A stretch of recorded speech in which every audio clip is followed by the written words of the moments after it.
Ladies and gentlemen, please welcome USGLC President and CEO, Liz Schreier.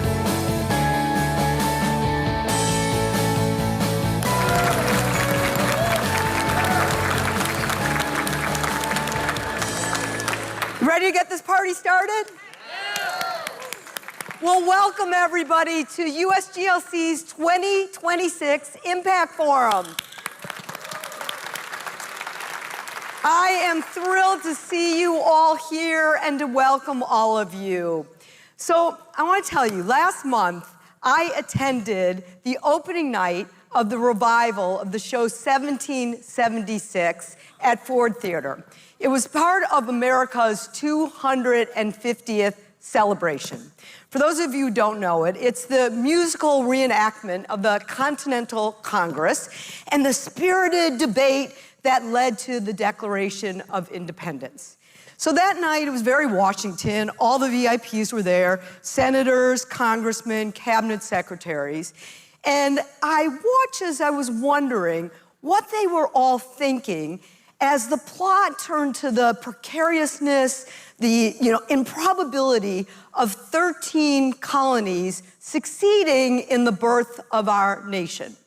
Now, watching the show, I was struck by the tenacity of the passion and the leadership that won the day. Now, during intermission, I was very pleased to run into a whole bunch of USGLC leaders. And we got in the hallway and we gaggled together and we chatted. And the conversation quickly turned from the chaos of Philadelphia in 1776 to the precariousness and unpredictability of our own past year at USGLC. And I have to tell you, the parallels did not go unnoticed. You see, at this time last year, we faced proposed cuts of 85% to America's international affairs budget. Members of Congress who had supported these programs their entire career in global health, in food security, in democracy, in humanitarian assistance, were very quiet. But because of all of you, your tenacity, your passion, your leadership, this is not where the story ended. Over the last year, you spoke up. And USGLC was very proud to help lead this story. More than 940 in-district meetings were held. Over 1 million citizens contacted their elected officials. So when an effort to rescind funding for PEPFAR happened, you helped save, listen to this, $400 million to this life-saving program.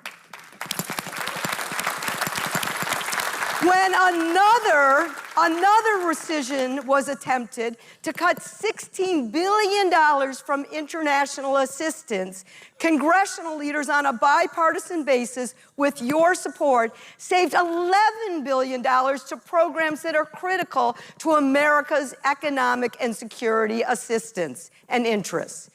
And instead of those proposed 85% cuts, Congress rejected them and passed instead a bipartisan, overwhelmingly bipartisan bill that was just 16% cut, saving $40 billion and reaffirming support for diplomacy and international assistance. That's a winning day. Now, look, I am not going to sugarcoat that everything is dandy.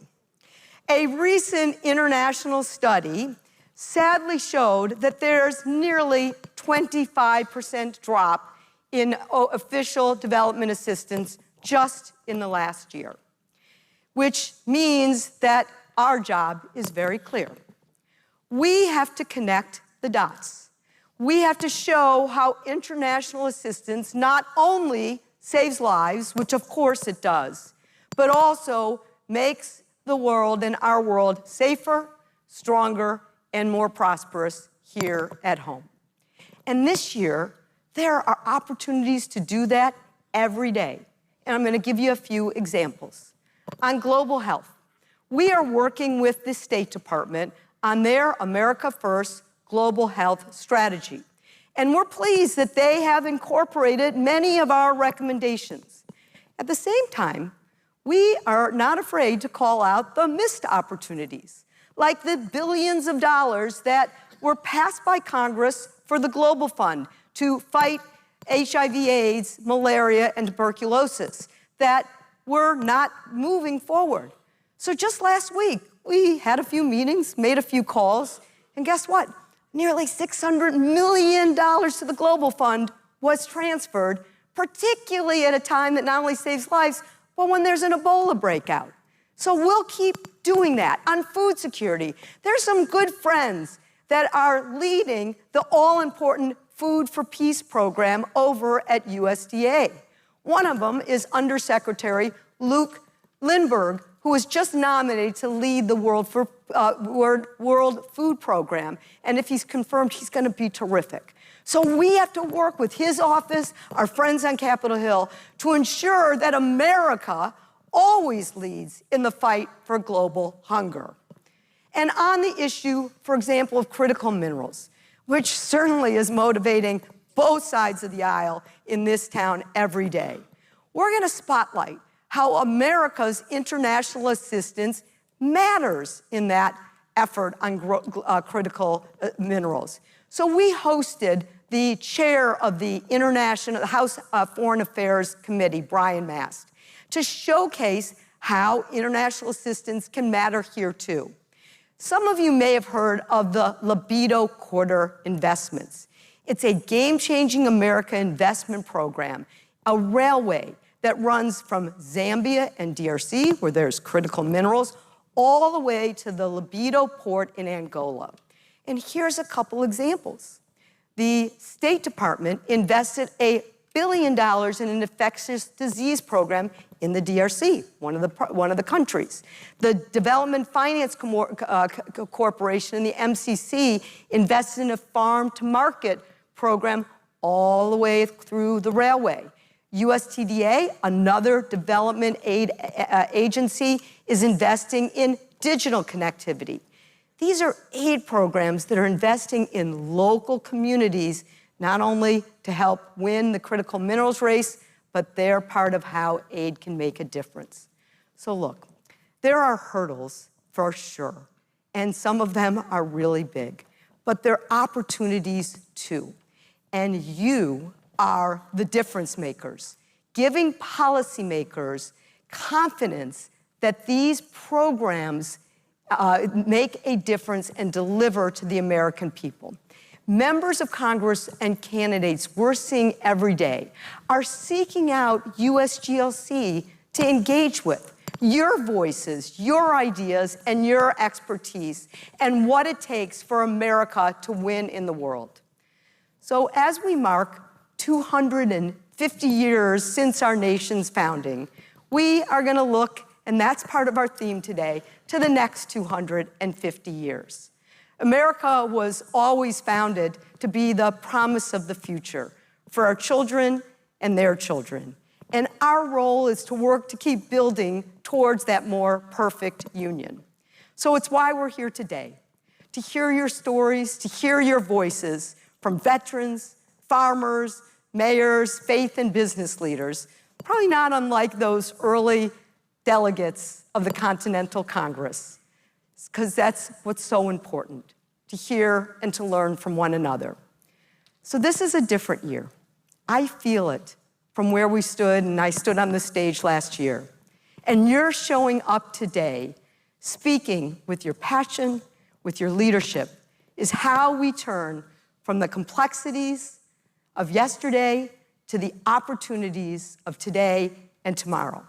So I thank you, our wonderful, our impactful, our strange bedfellow coalition, for making our world just a little bit better and making America a whole lot stronger. We have an amazing impact forum. I thank you for being here, and I welcome every single one of you. Thank you.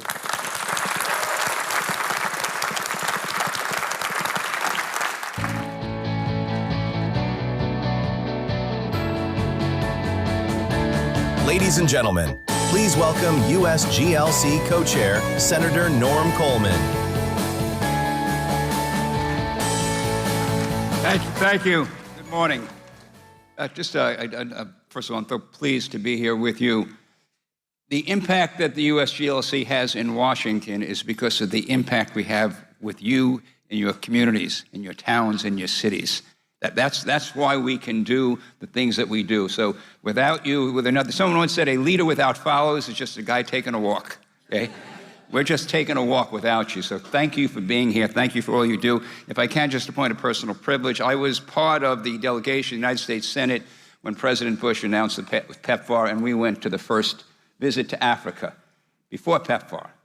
We went to a hospital in South Africa that I will say was a death camp. People went there to die. I went back a couple of years later after PEPFAR. President Bush, in fact, we were at an orphanage of kids whose parents had passed from AIDS. President Bush said, God is good, and their response was all the time, all the time. The change that I saw within that period was stunning. And so to be there today, still on the battlefield, for the work that you have done to ensure that funds now are going to be still flowing, really makes a profound difference. This is real stuff. This is, you save one life, change the world.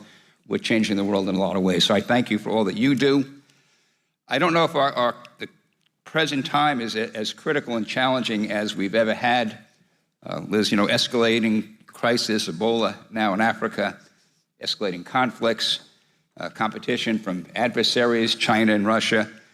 And so as we approach our 250th anniversary, I think what we're reminded is that America's leadership is not just about our military leadership, by the way, is important. We are the greatest military force in the world.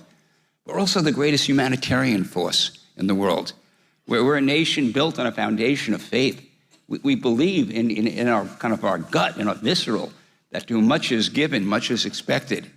And we understand the practicality that if you're out there with diplomacy, if you're out there dealing with global health, if you're out there dealing with food crisis, that you provide greater stability, which provides for greater peace and greater opportunity, and the less need for military force. So all these pieces come together. So today's discussion will explore how America can continue to lead through strength, through purpose, strategic vision in an increasingly complex world. And we are fortunate to have with us a group of outstanding leaders.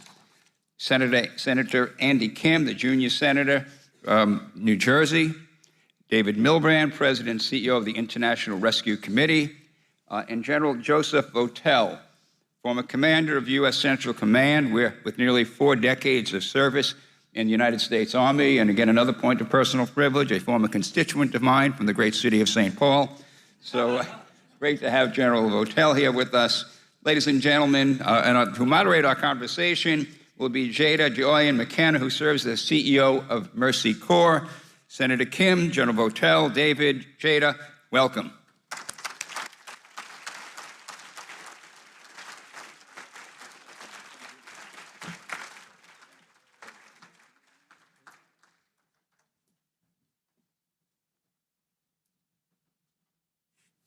Well, good morning, everyone.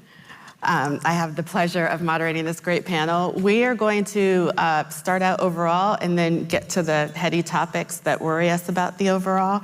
Obviously, we all know the world is a pretty dangerous place right now.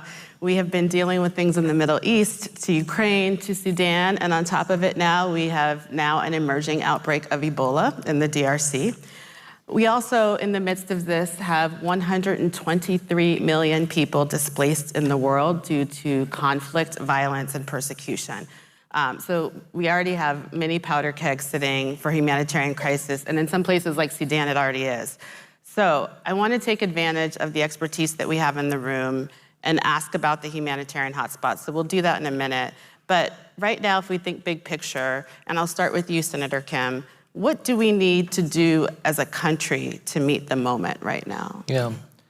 Well, thank you so much for having me up on stage. Thank you, everybody, for coming out and what you're doing to be able to make sure that lawmakers and others understand the importance. As someone who is on Capitol Hill, I can tell you, we don't have enough people coming to our offices, talking to us about the challenges that we face globally. And I think that's part of it.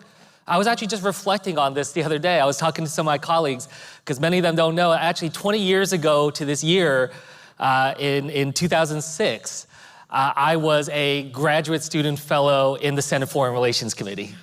And I worked there, shared an office with Foreign Service Officer Chris Stevens, who went on to be Ambassador Chris Stevens. And I was working on Darfur.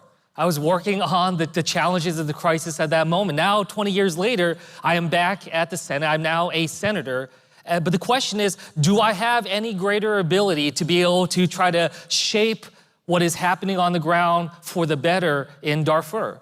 And I think it kind of gets to the challenges that we're facing right now, because the fact that I even have to ask that question when we realize our country is abandoning our focus on trying to address these needs, recognizing that this is not about charity, this is about global security, it's about global leadership. And so, first and foremost, is a question about what is our role, and that's what is central to this organization's thinking, which is why I appreciate you gathering. But right now, we are not even talking about this within the Senate. I mean, the number of conversations, substantive conversations that I have had with my senators about what's happening in Sudan and many of these other crises, I can count on one hand. And so this is why it's so essential that you are bringing this out. If we aren't looking at it, if we're not paying attention, and if we're not feeling the demand from people to focus on this, then it's not going to happen. And that's what is so essential about what you all are doing. Yeah. Thank you. General Votel. Well, thank you very much. It's good to be here, and I'm glad to be associated with this great organization. I think the theme for me today, in terms of meeting the moment, is strategic integration. I mean, that's the big idea here. I was doing a little reading this morning in preparation for this, and I reread a little bit on President Eisenhower's Solarium Commission back in 1953, when he was struggling with how he was going to deal with the emergence of the Soviet Union. And what he did was he pulled together this commission, pulled the people from, not just from the military and from the State Department, but from the private sector, brought them all together. And out of that commission came our containment strategy that served us very well for 30 plus years over a variety of different administrations, and it provided the continuity and provided a strategy around which the military, the diplomatic efforts, our economic efforts, our informational efforts could coalesce to help us move forward in a very coherent manner and make a difference, not just for our country, but really for the world in many, many ways. So I think the big idea here from me today is strategic integration. Thank you. Thank you. David, what do we need to do as a country to meet the moment? Well, thanks very much, Cheda. I think it's a tribute to the American sense of humor that you've invited a British guy to come and advise you about the next 250 years. But we did such a good job 250 years ago that obviously it's nice to be back. I think the theme of the next 2 days, today's conference and tomorrow's meetings, is debunking the myths, taking away the excuses that say foreign aid isn't important, America's global leadership isn't important. The myth that there's no impact, when in fact IRC's malnutrition programs have a 92% recovery rate. The myth that it's all too expensive and the money goes to waste, when we've delivered 30 million vaccine shots in 6 war-torn East African countries, plus Yemen, at $2 a shot. And also the myth that Americans don't care. Because in the polling last year, what became clear is that 89% of Americans, 84% of Republicans, 94% of Democrats, supported 1% of the federal budget going on foreign aid, which of course was the amount before last year's cuts. So for me, the power of today and tomorrow is debunking those myths, slaying those myths, and making sure that the truth actually gets in front of policymakers. Thank you, thank you.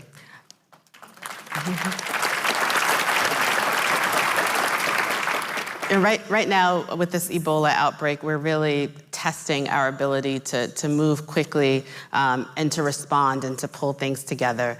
The International Rescue Committee, David, despite recent funding cuts, you all have announced that you are doubling down on your commitment to strengthen health systems in fragile and conflict-affected states. And you've urged delegates at the World Health Assembly last month to continue investing in this area.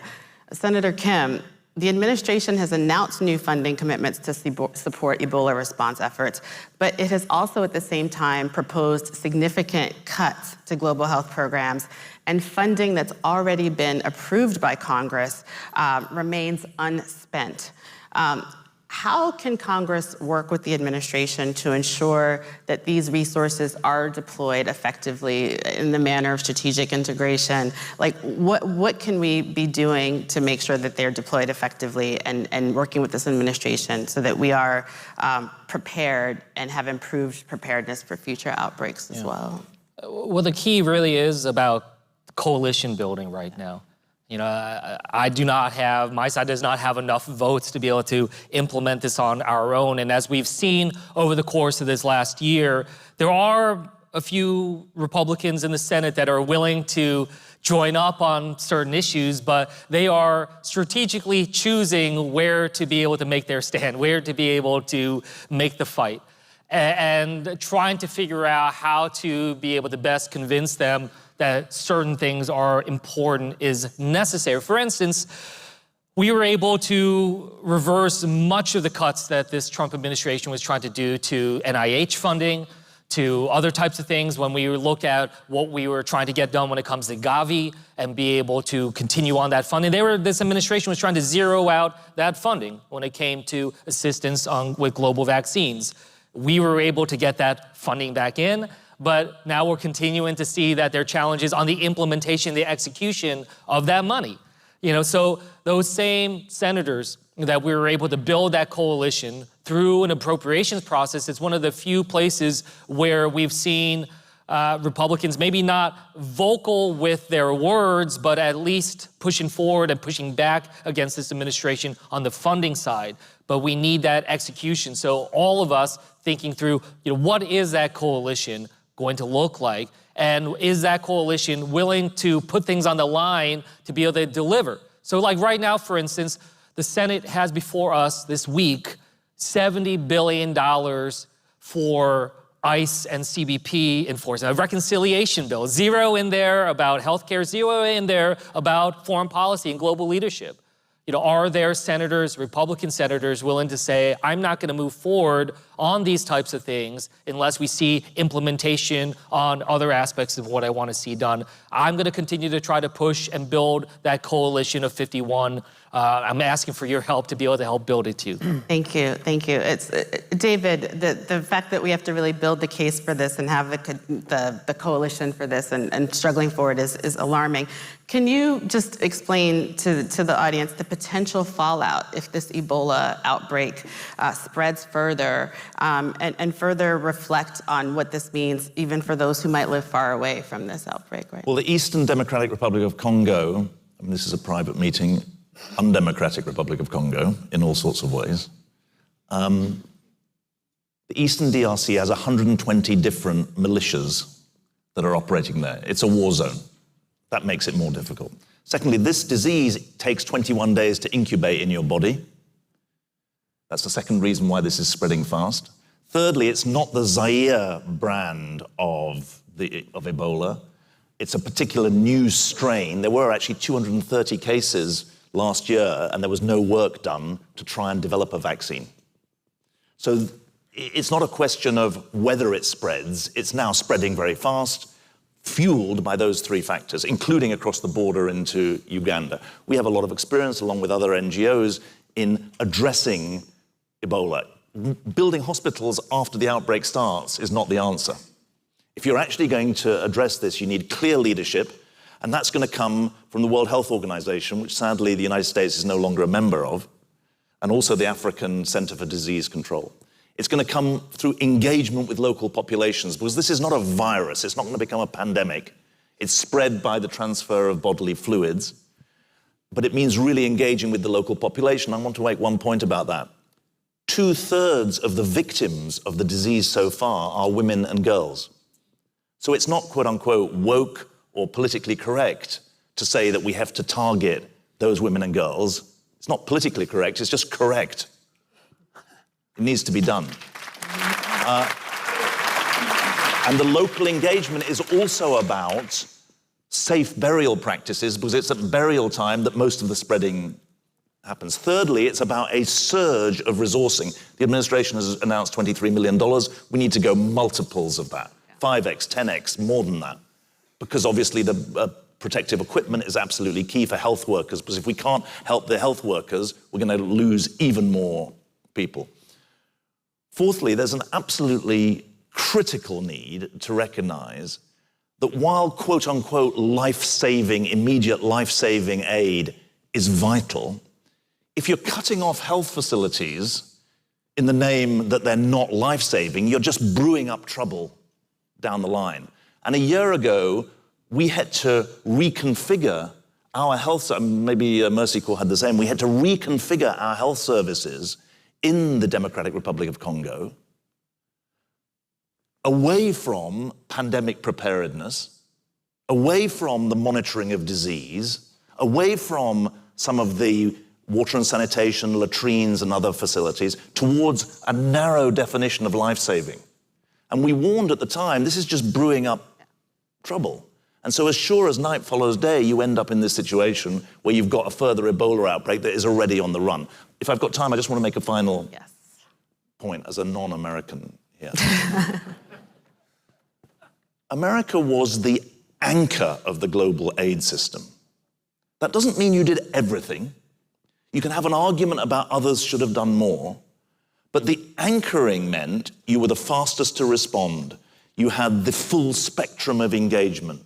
You invested in the basic science as well as in the immediate cash to reach. And I think there's a very, very big, as someone who lives and works in New York, I'm a visitor to your country, but there's a massive question for you to ask about whether or not you want to play that role again. I would argue, as coming from an allied country, that it's incredibly important for the free world and the whole world that America does play that role, because no one else can be the anchor. But there are plenty of countries around the world who are going to prosper when the world doesn't have an anchor. And so I hope that as well as the practicalities of how to contain Ebola, there'll also be a wider lesson learning about what it means to be part of a global system. Because the truth about the modern world is that it's more connected than ever before, and therefore the risks spread faster than ever before, and it's going to take really determined, patient, strategic engagement for this to be a world that doesn't just spread risks, but also spreads opportunities and security.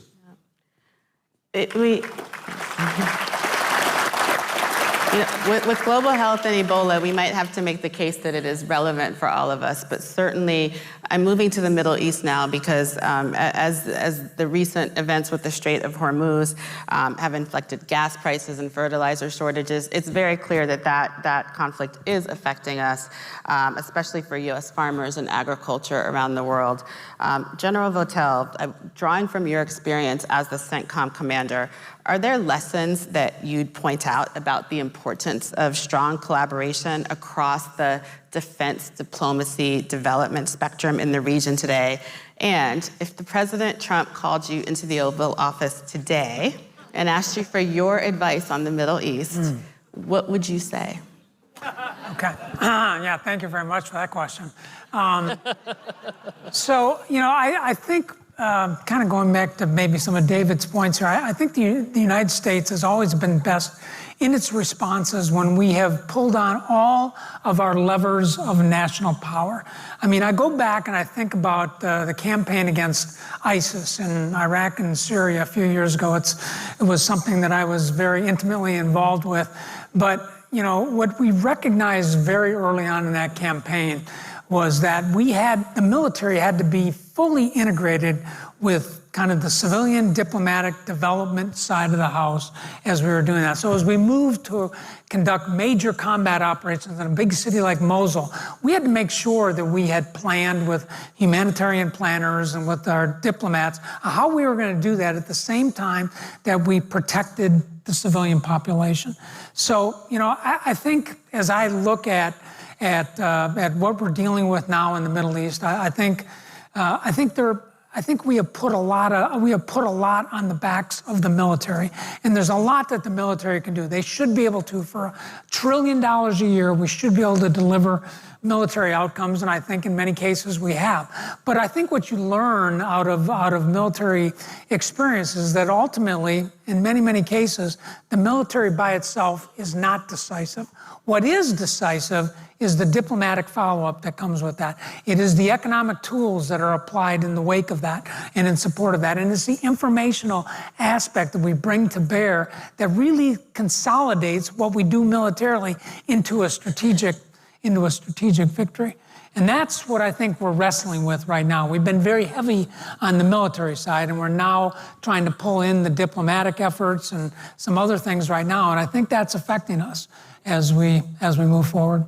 To the second part of your question, I mean, I think if I was to walk into the Oval Office and give the president some advice, I think my advice would be, we are where we are right now, and it's important to move forward and try to bring this to a resolution that is ultimately can be in our best interest.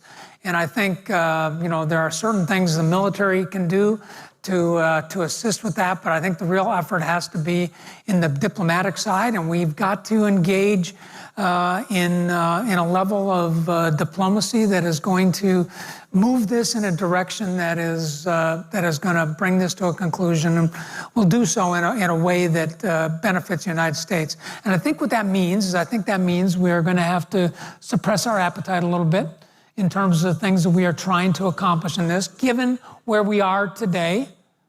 We can have a debate about whether we should have done this or not. I think that's a fair debate to have, but we are where we are today, and I think we have to move forward and try to consolidate some gains that will hopefully give us a platform upon which we can do other things that resolve this. Yeah. I don't think it's going to be resolved quickly. I don't think it's going to be resolved comprehensively. Yeah.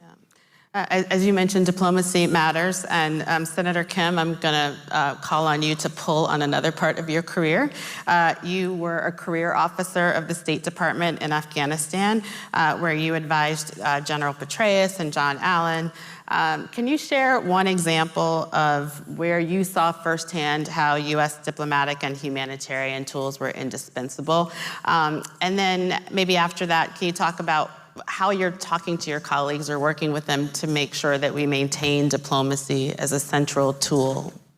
Yeah, I'm happy to go into that. Actually, I might just build off of what you just talked about, because I worked also a different part of that effort on the counter-ISIS. So, I'm somebody that started my career at USAID, I was at State Department, I was at Pentagon. So I've seen these 3 Ds of defense, diplomacy, and development working hand in hand.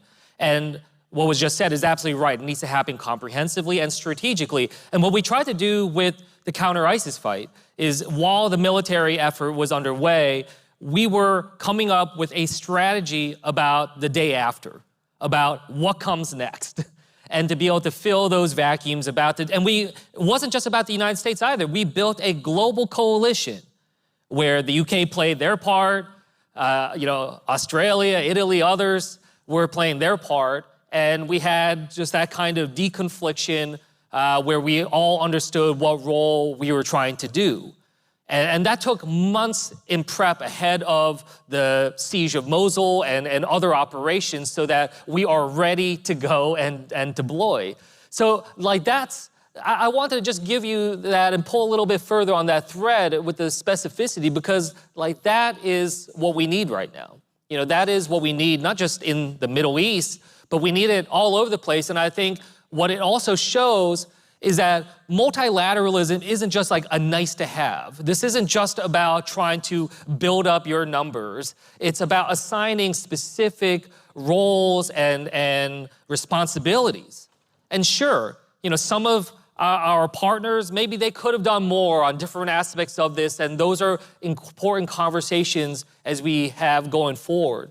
But as we try to think through not just a condemnation of this might makes right, transactional politics that many of us reject, but when we think through what is it that we actually need to build going forward through multilateralism, minilateralism, and these other opportunities, I think looking towards those examples of a true strategy that is comprehensive and built with coalition power is going to be necessary. So I hold that. I mean, it wasn't perfect. Yeah. There are a lot of things that I look back we could have done better on, but that type of intentionality and strategy that didn't just pull in the political appointees, but actually harnessed and mobilized the expertise within our State Department and other civil and foreign service and military experts. That is not happening right now. Yeah. When I talk to people at the State Department, they are being left in the dark about so much of what's happening. So you might see Jared Kushner and Witkoff talking to Iran or talking to others, but they're not doing anything that resembles what I would call diplomacy. Yeah, that's for sure.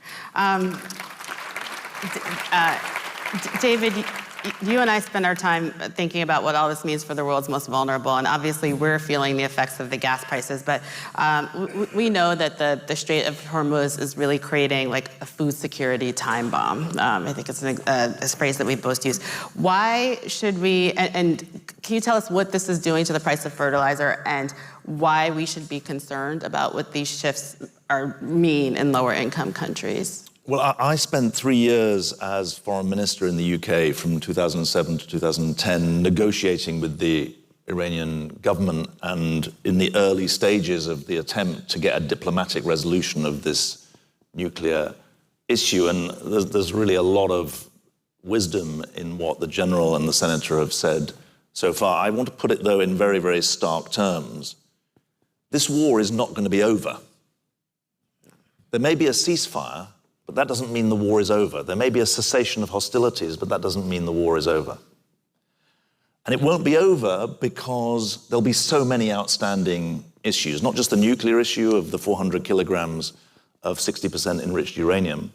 And just to remember in your head, the Hiroshima bomb was a 60% enriched uranium. The attempt is to get it to 90%, but 60% enriched uranium is very dangerous. It's not going to be over because of the regional proxies that are important. It's not going to be over because of the ballistic missiles and the drone production. Now, it may be over because there's a settlement around the Strait of Hormuz, but what the Iranian regime always warned, including in my time, which is that they could close the strait if they want to, they've now proved that they can. So we're in a new world. And it's a new world where the Middle East and the wider world needs to hedge against the danger that the straits get closed again, because there's a 2-hour conflict, a 2-day conflict, or a 2-week conflict, or a 2-month conflict in the future. And that's important because it is a quote-unquote choke point. It's not just 20% of the world's oil that goes through the Straits of Hormuz, it's also 35% of the world's fertilizer. So if you're a farmer in West Africa trying to do planting and fertilizer on your soil in April, May, June of this year, you're suddenly confronted with a crisis because your fertilizer is so much more expensive and your fuel is so much more expensive. And so it's not very difficult mathematics to see what the danger is. There's a small point as well that there was a humanitarian hub in Dubai, which had a lot of medical equipment, including from my organization. That was obviously blocked off for a significant period too. So a choke point is an area that gives leverage to anyone with control over that choke point. And because of the geography, we're now in a world where Iran has proven its power over the Straits of Hormuz. And Saudi Arabia can get its oil out through the Red Sea, although in parenthesis, remember, the Houthis have capacity in respect of the Red Sea. Yeah. So the point I would make is that for all of you, I mean, I live in New York, so I don't have a car, but for all of you who live in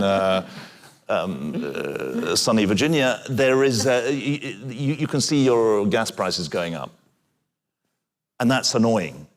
But if you're on the precipice because you're a farmer seeking to feed yourself and your family in West Africa or elsewhere, if you're an aid organization trying to deal with 400% increase in insurance premiums in Yemen, if you're trying to deliver fuel and you've got to pay for it, but you've got to get humanitarian supplies there. We're all in a new world where everything's going to be more expensive because of the risk premium, but also because of the direct impact. And when the World Food, you've got David Beasley, I think, coming here later. He's an outstanding leader, was a tremendous leader of the World Food Programme. The World Food Programme today is saying there's a 45 million person increase in the number of people facing level 3 crisis levels of food insecurity. That means hunger. And there were 310 million before this crisis started, and now it's 355 million. So when you ask about the impacts, they're both direct and indirect. And I just, if you give an ex-politician a platform, he'll speak for too long, so I apologize. It's very nice, it's not the House of Commons, so you're not interrupting me. Just a tiny point, let's not forget, there's 1 million people in Lebanon who've been displaced from their homes as a consequence of one of the rebounds of the conflict that started on the 28th of February. And I was there in Beirut 4 weeks ago. 1 in 5 people in Lebanon is now displaced from their homes. And that is an acute emergency, as well as the protracted consequences that we're seeing around the world. I want to make sure that we quickly get to a few other things. Great power competition. President Trump was in China recently. That visit was followed by Vladimir Putin announcing his own visit to Beijing. We are clearly in this great power competition with China, whether it's in the race for critical minerals, where China controls 90% of the production, or vying for influence for the African continent, or saber rattling with Taiwan. Senator Kim, you've talked about the importance of economic security. Like, why are America's international affairs agencies central to our critical minerals strategy? When I worked at the National Security Council, we were often told, focus in on the foreign policy, don't engage on domestic policy, don't go talk to the Domestic Policy Council. It was like a firewall, an intentionality. And it was done on purpose to try to say, we're not trying to politicize foreign policy. And I agree with that. I think the last place that partisan politics belongs is in the Situation Room. But in that division, I think we lost sight of the fact that domestic policy impacts foreign policy, and foreign policy impacts domestic policy. And as someone who's worked now almost equal time in the executive and the legislature, I see that clearer and clearer. And so I've really been thinking this through about a sense of American resilience. When we are in a moment of competition, the largest amount of competition that our nation's faced in over a century, we have to be thinking about our own vulnerabilities. Economic vulnerabilities certainly need to be thought of as important as national security vulnerabilities. When we are at a time when 60% of Americans can't handle a $1,000 emergency, 40% of Americans can't handle a $400 emergency. As the minister said, we're experiencing that right now. This is not theoretical. Just in terms of gas prices going up, Americans have paid more than $52 billion more since the beginning of this Iran war on gas and diesel. So it's happening now. That $400 emergency is now.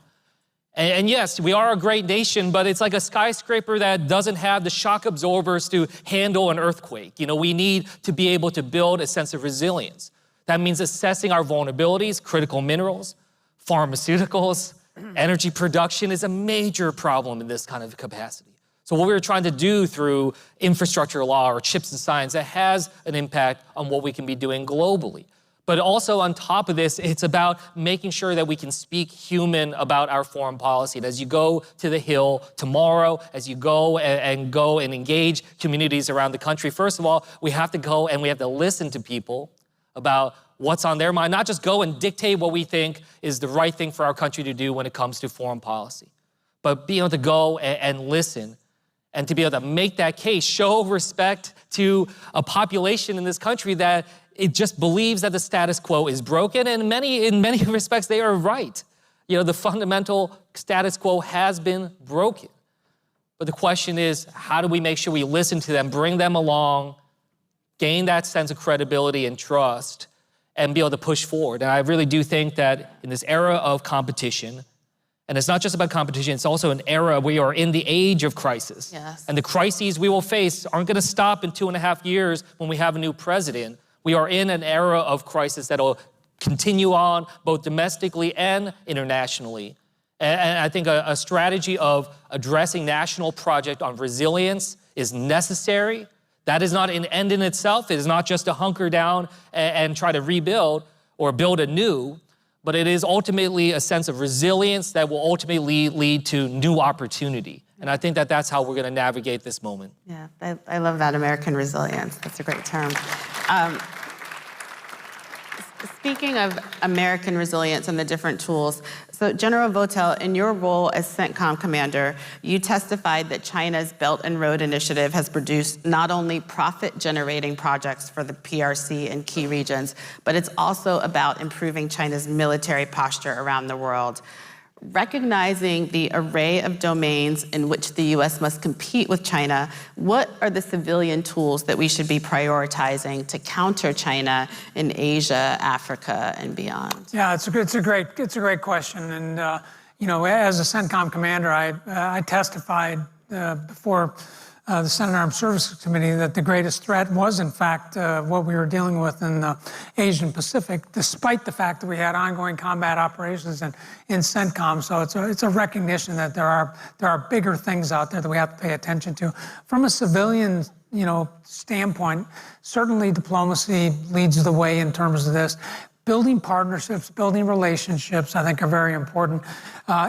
It is concerning, it should be concerning to all of us in this room that as we sit here today, there are over 100 embassies around the world that do not have a confirmed United States ambassador.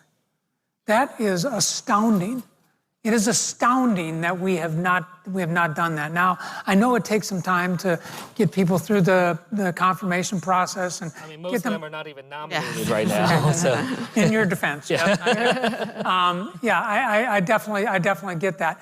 But that is really where the rubber meets the road in terms of our engagement overseas, is by having strong diplomatic outposts in all locations, but especially in the most important locations where our interests are really laid bare.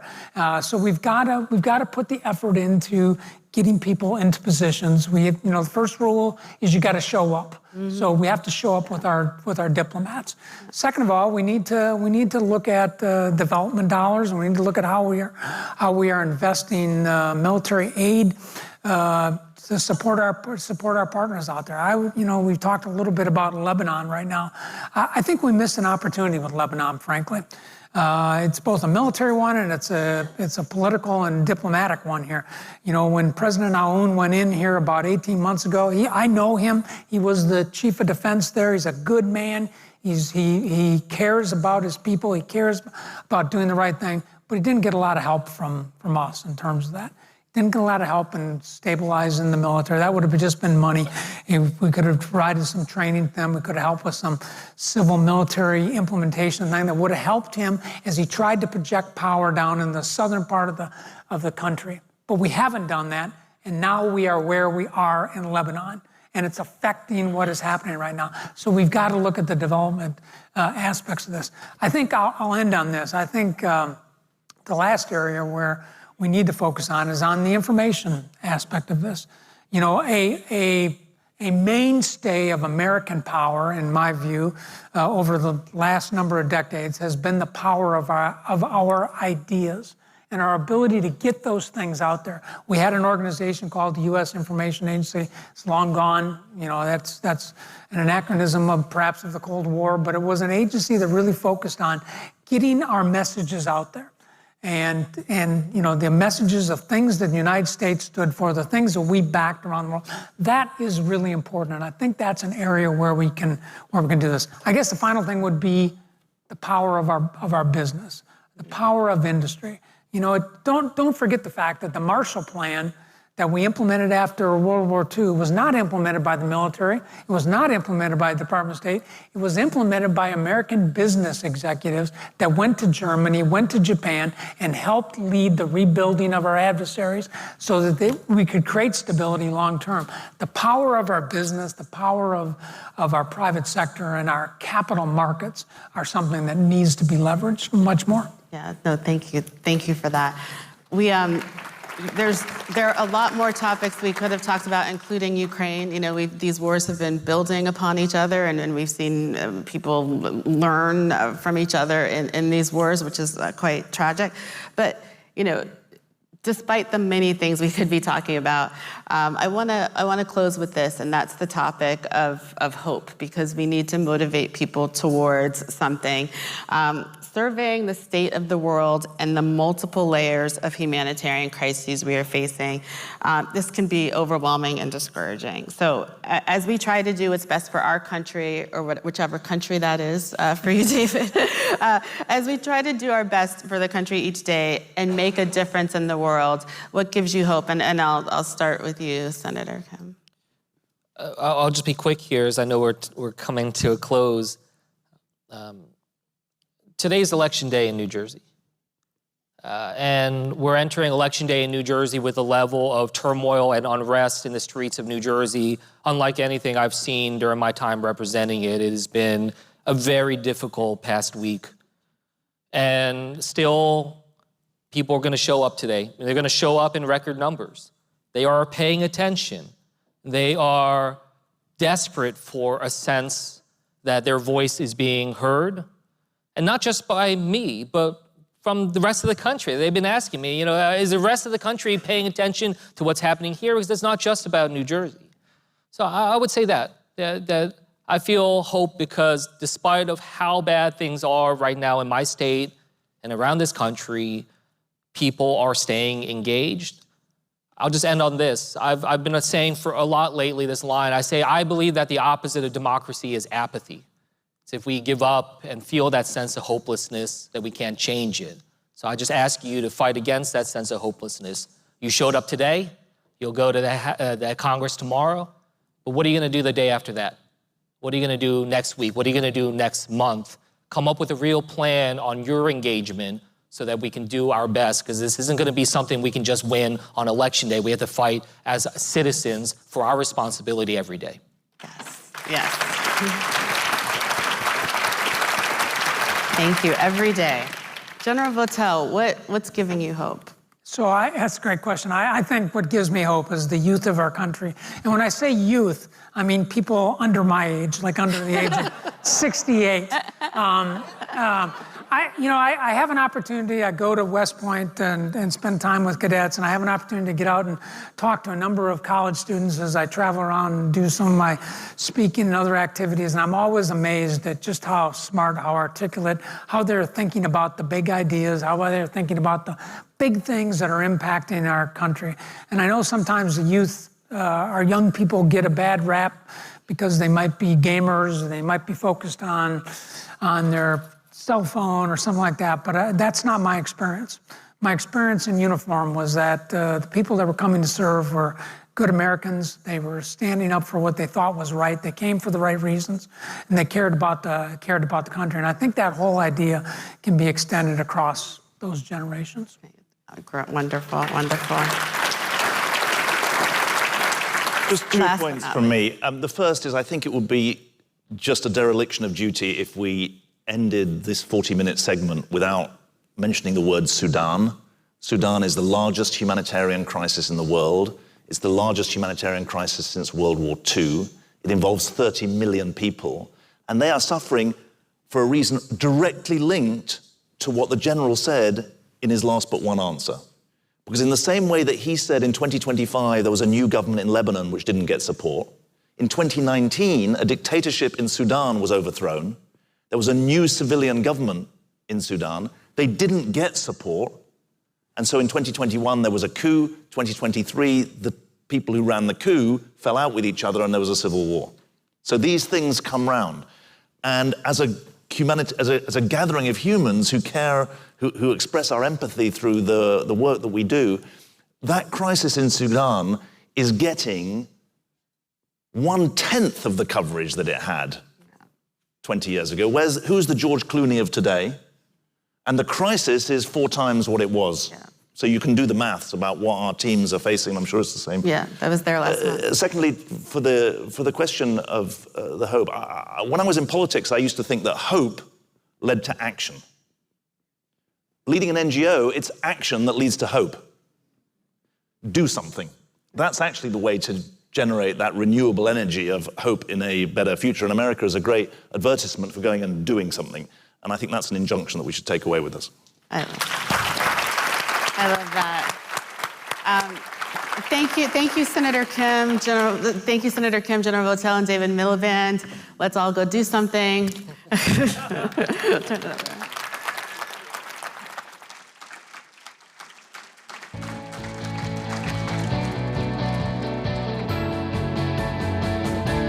Ladies and gentlemen, please welcome USGLC Board Member, Secretary Dan Glickman.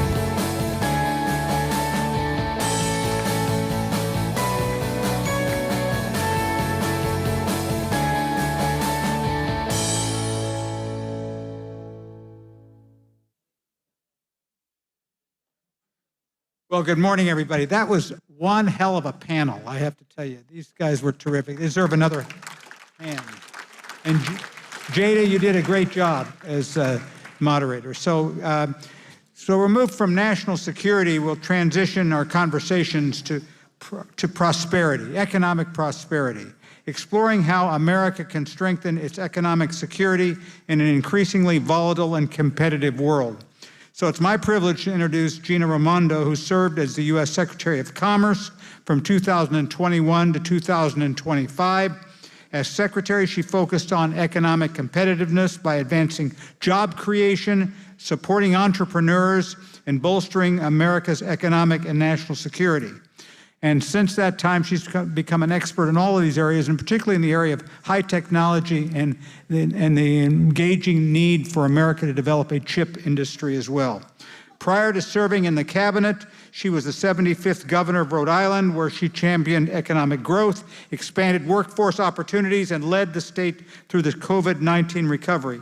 And as a side note, I know in her bio that she was an athlete.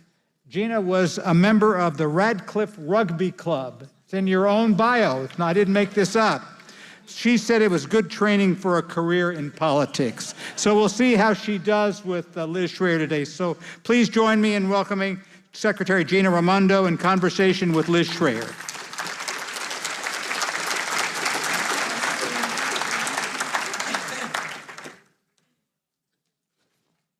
Sit right over here in the two middle. Hey, good morning, everyone. Rugby. I have never done that. I don't recommend it at our age. Do you still do this? No, definitely not. No. Well, welcome, Madam Secretary. We're so honored to have you on the USGLC stage. I'm so pleased to be here. I was saying I'm a huge supporter of the work that you do. Thank you. And I'm just happy to be able to be here. So we're transitioning from national security to economic security, and how lucky to have one of the preeminent voices on the subject. So, Madam Secretary, I think we should start with kind of a landscape of where we are on economic security. At Commerce, you oversaw two pretty economic shockwaves, probably more, but I'll give two, certainly COVID and the Ukrainian war. And here we are with some more shockwaves, the continuation of the Ukrainian war, the Iranian impact of the Iranian war.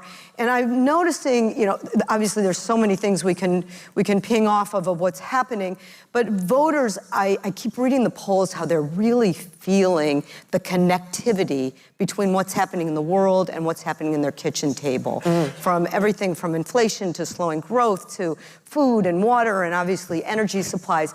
So give us your take. Where are we in the U.S. economy, the global economy, what trends you're seeing, and help us kind of make this connection to what's happening in the world to our own economic interest here at home. Welcome. Yeah. Big topics. So it's interesting you make this comment about Americans feeling the pain, mostly at the gas pump, from the Iranian war, and that's got everyone focused on it. Because I think the way to get Americans' attention is to do something that affects their life every day, not a high-minded policy debate, but something that is relevant for them daily. And so, by the way, I learned that as governor. When you're trying to get a big policy done, you have to figure out how to make it relevant to somebody every day, not high-minded policy paper.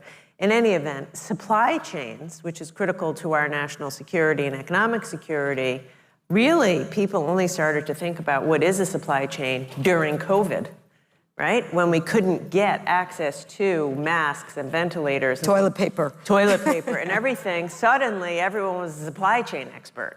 And the same thing now, I think there's so much focus on this conflict. Of course, it's massively important geopolitically, but, gas at $5 a gallon, suddenly people take notice. Yeah. I would say, I'm not sure how to sum it all up. I would just say, very uncertain times, right? So in our economy in the United States, here at home, the economy continues to be unbelievably resilient, really by every measure.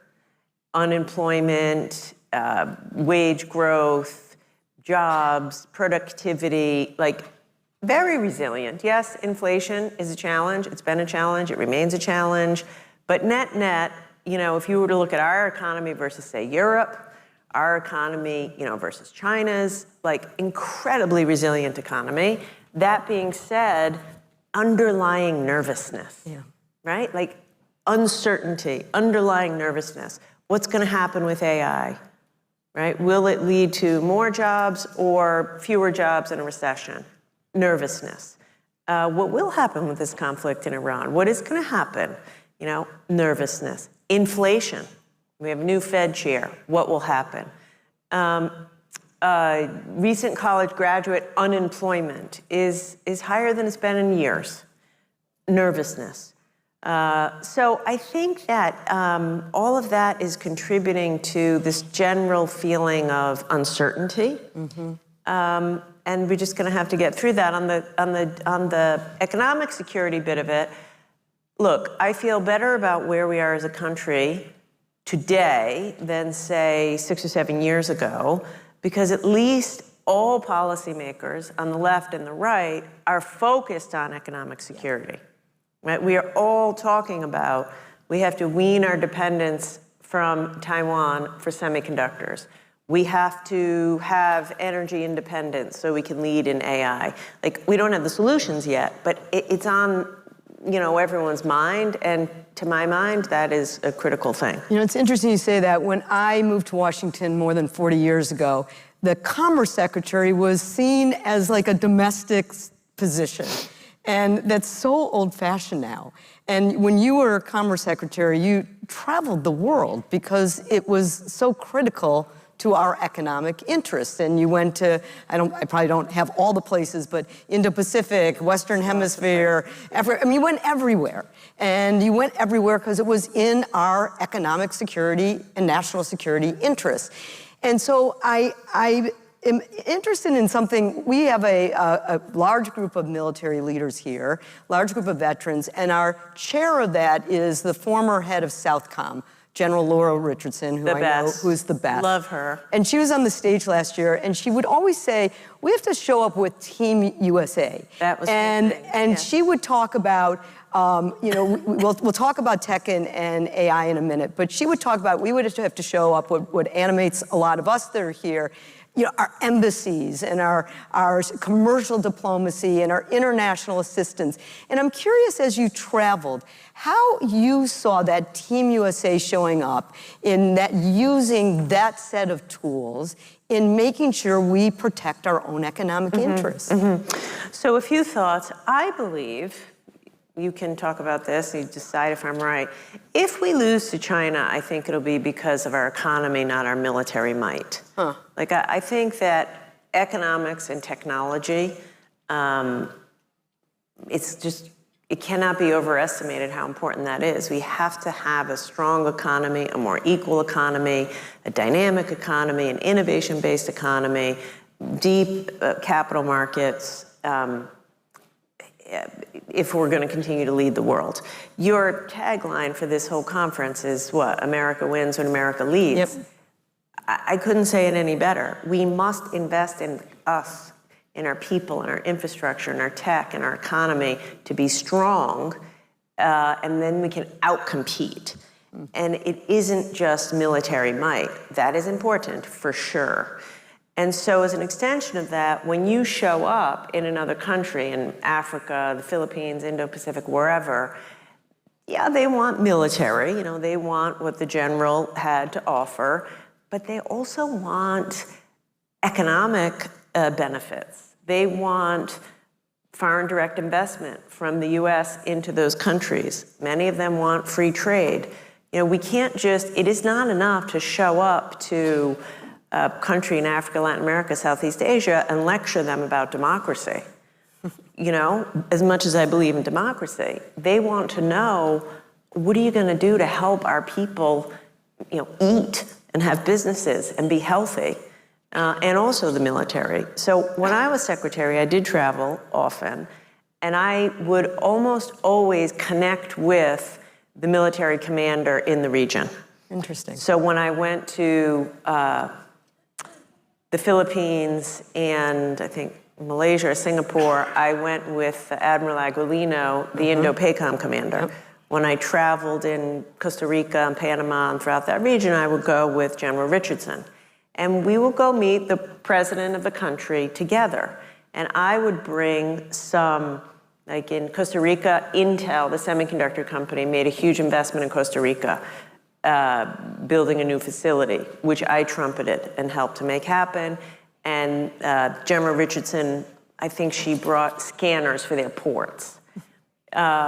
In the Philippines, same thing. I was working on critical minerals investments, and Admiral Aguilino was helping, you know, with Navy reinforcements. But the whole point is, America is strongest when we're economically and militarily strong, and that brings the world towards us. And so I think, and by the way, that's how we have to outcompete China. China shows, like the first visit that President Xi makes every year is to Africa. Yeah. He goes to Africa, and you know, we've all been, well, you know, you drive in Kenya on the highway, which is beautiful, Yep. you know, brought to you by the Chinese government. The ports, all invested by the Chinese. So it's just so important that we show up with the economics and the investment and the commercial ties, not just the military ties, which is why I did that. Can I ask you about, dig a little deeper on China? You know, I've been watching over the years what China's doing, particularly in Africa, but worldwide. Yeah. So they took a little dip in the Belt Road Initiative, but they are back with a vengeance. They have increased their Belt Road Initiative on their development assistance side by 75% in this last year alone. So by $210 billion. And we're not going to match them dollar for dollar, but we got to show up, as you're saying. So interesting, I was looking at some of your travels, and your first trip to Africa, you go to Kenya, where China's everywhere. I mean, as you said, they're everywhere all over Africa, but they're embedded in the economy in Africa. So I'd be curious of sharing, like, when you go to a place like Kenya, what did you see? What do we need to be doing in a country like that? How do we leverage our innovation, our economic opportunities there? What are we not doing and using our set of tools that we should be doing and using? You know, if you were Grand Poobah of the world, what would you do that we're not doing? So 2 points. One, I'll offer you my opinions, because if nothing else, it'll stimulate ideas and disagreement and discussion. After I leave, you can argue about it. No, we're hungry to hear that. But I think China is stepping on the gas because they assess us to be weak.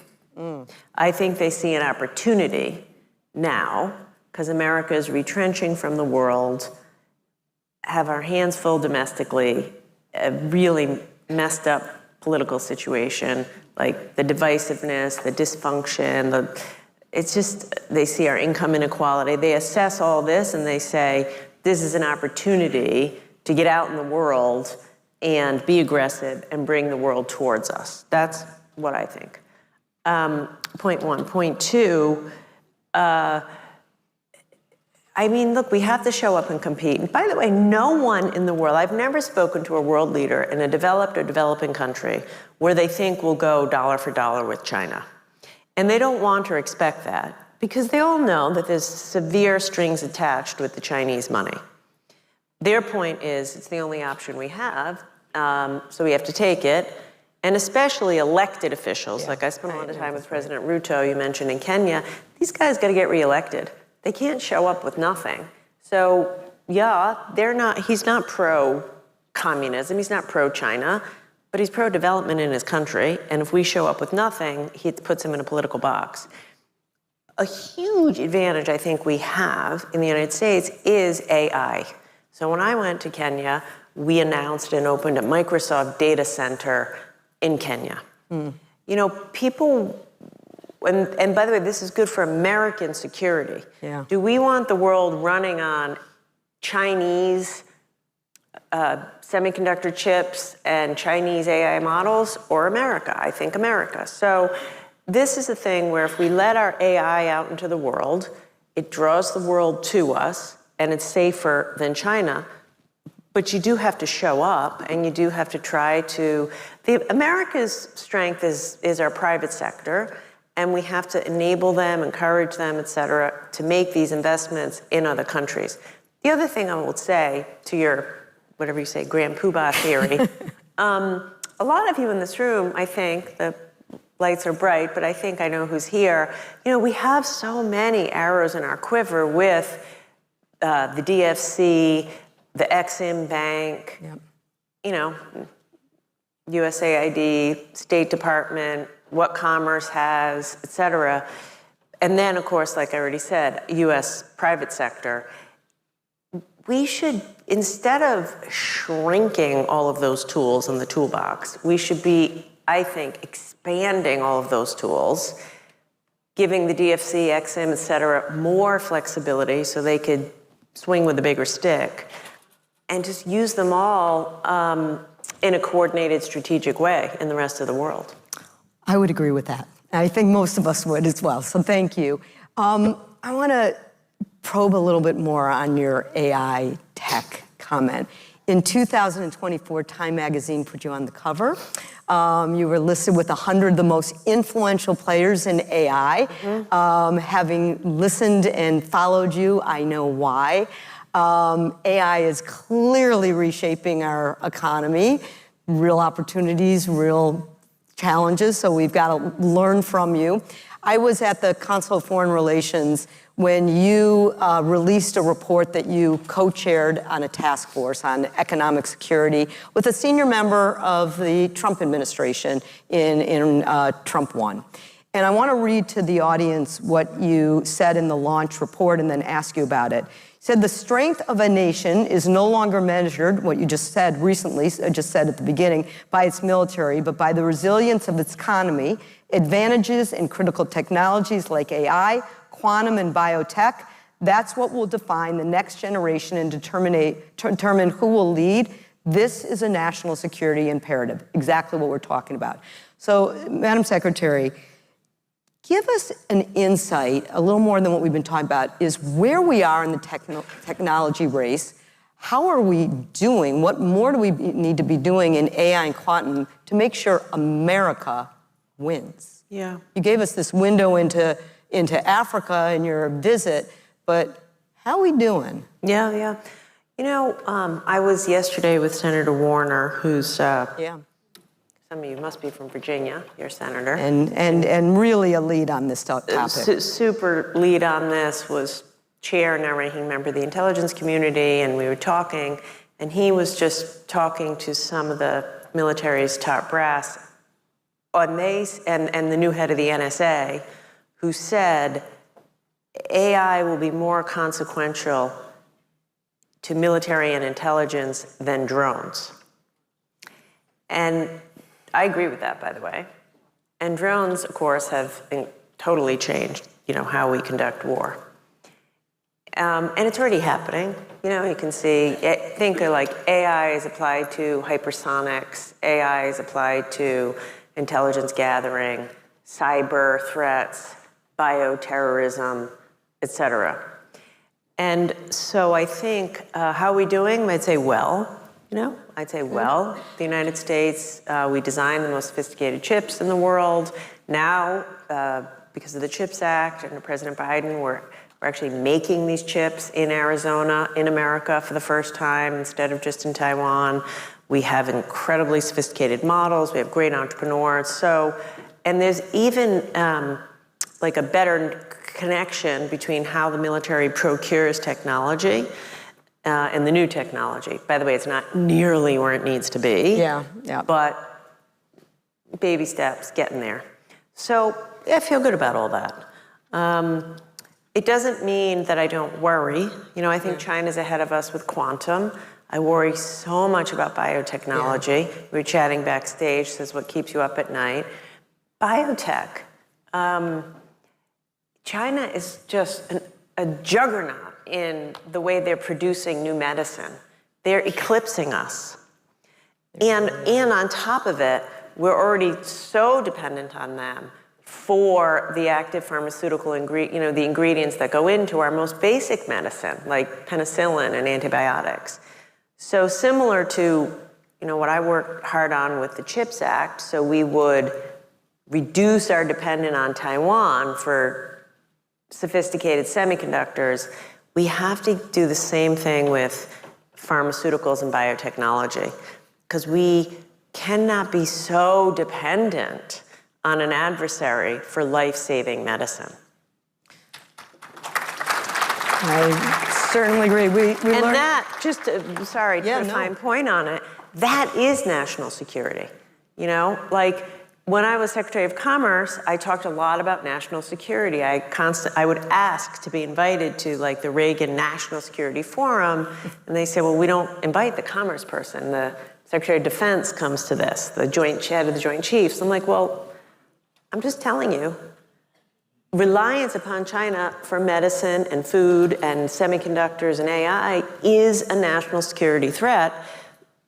So it's time to open the aperture and not just focus on tanks and missiles and drones and like protect the American people. It's such a change. I mean, the whole terminology of economic security is national security, as you said, 6-7 years ago, wasn't in the lexicon, and now we did a report last year on this very topic, and it is. So let's do a little bit of a lightning round. You might have answered the first question, but I want to give you just a moment to quick questions, quick answers of, is this what keeps you up at night, the biotech issue? Yes, but I also have a 19-year-old son. I get that one. Yeah. Whose 19-year-old sons or daughters keep you up at night? A lot of people understand. So while I'm up worried about him, then my mind spins on the biotech thing. Okay. Ukraine. You spent some time working on Ukraine. Ton of Are we time. winning? Yes. We're Yay. still in it. Yes. Yes, I'd say yes. I don't know to what degree when you traveled around, but a quick question on embassies. We're missing 100 ambassadors around the world that are Senate confirmed. How worried should we be about that? So bad. Worried. I mean, there's a long list of things to worry about, okay? Is it in the top 50 things? I don't know, only because top 49 are so bad. We're in uncharted territory here. But it's a problem. Look, two quick things. Number one, my view, China is too big and too determined to beat them on our own. We need allies. Number one. Number two,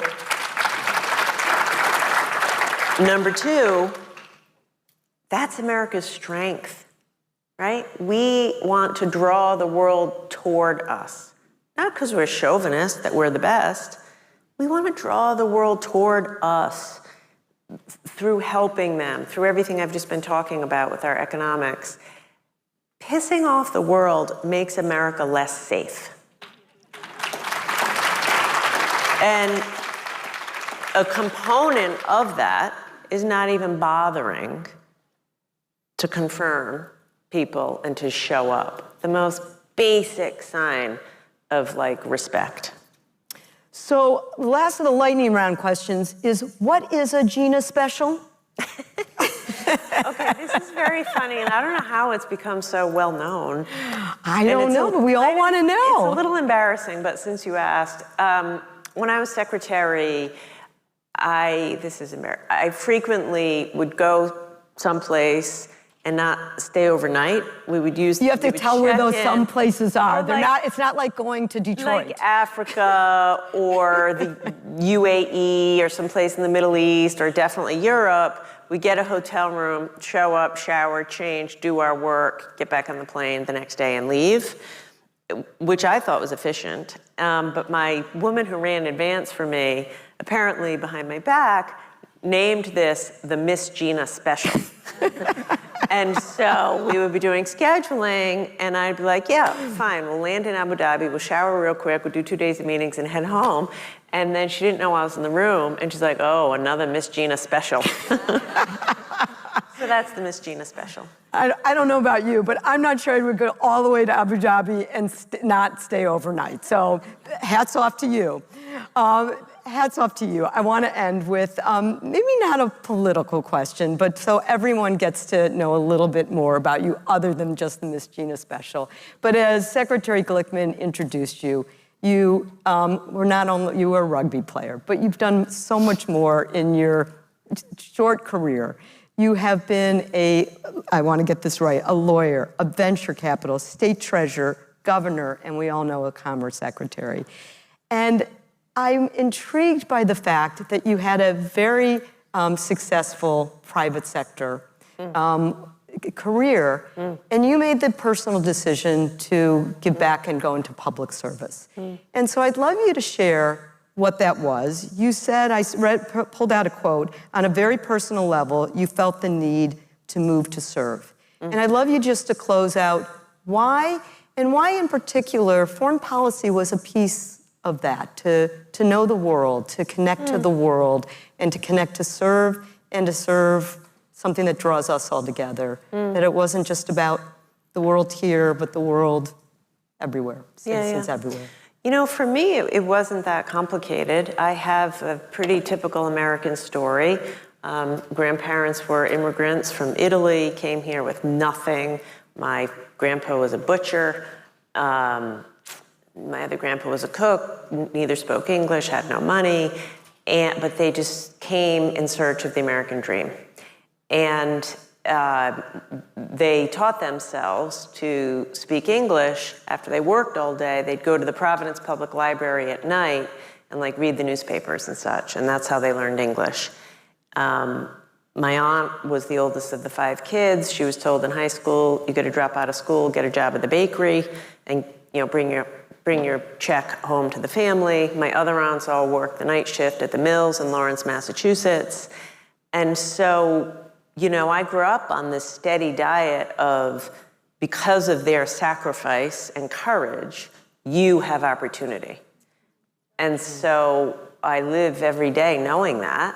And I just thought doing service to my country, which was the beacon that brought them here, is the best way that I could honor their legacy and their sacrifice.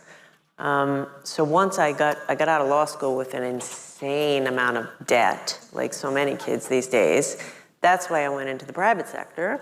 Once I get rid of all that debt, I said, okay, it's time to serve. And so that's what I've tried to do.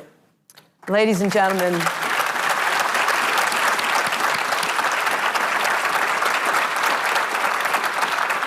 please join me in thanking, don't thank me. You thank her also. No. She's pretty fabulous. Thank Secretary Gina Raimondo for everything she's given to this country. That was fun.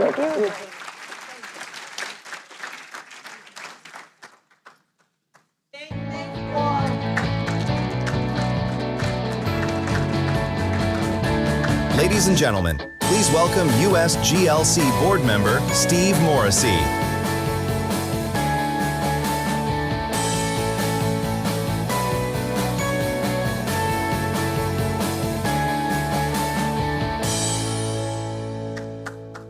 Let's thank Secretary Raimondo and Liz Schreier again.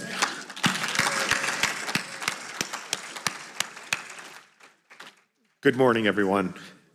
My name's Steve Morrissey. I'm Vice President for Regulatory Affairs and Policy at United Airlines, and I'm honored to serve as a member of on USGLC's board. Show of hands, how many people traveled from outside Washington to be here today?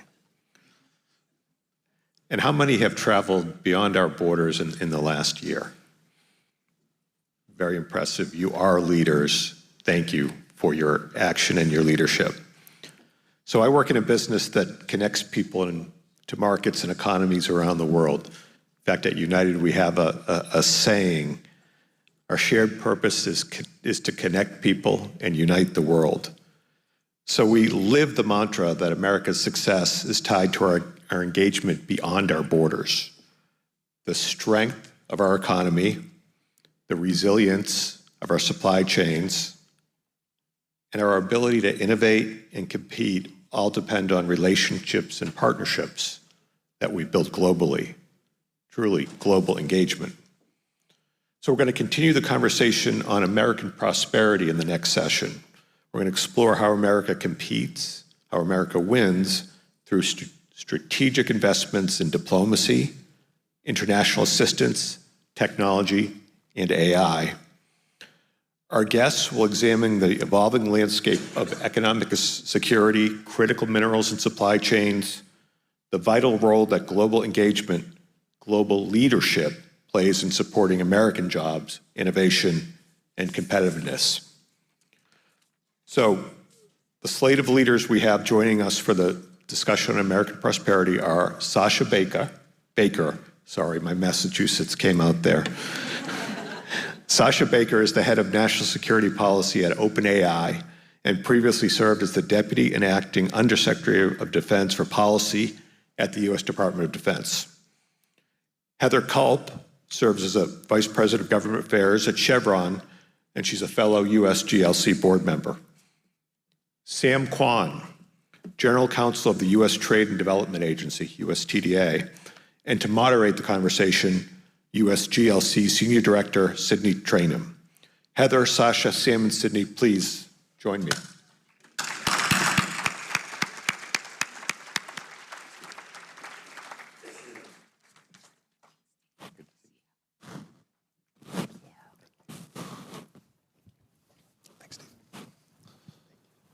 Welcome, welcome. Thank you, Steve. Thank you, Liz. Thank you, Secretary Raimondo. Sam, Sasha, Heather, welcome. We're gonna just get right in, dig into the conversation. Want to pick up on this theme that we've been talking about of economic security is national security. And one of the ways that we often talk about it, maybe too singularly, is that we focus only on maybe the defensive tools of sanctions, tariffs, export controls, but we've got to also play offense. If we want to win, we got to be on the playing field. And so Sam, you're at USTDA. I want to come to you first on this question of playing offense, because you all are literally on the front lines, leading the way. And so when we think about economic security as national security, why is it so critical that we're also playing offense? Thank you, Steve. If you put it that way, offense and defense, showing up is half the battle, as they say. So we show up, and USTDA shows up early. Just a quick aside, U.S. Trade and Development Agency has been given the congressional mandate to promote U.S. private sector in development projects with high U.S. export potential. That's our mandate. And then we go in at the very early stages of project preparation, providing grants for feasibility studies and other related technical assistance. And when we show up, if we don't show up, then someone else will show up. Sure.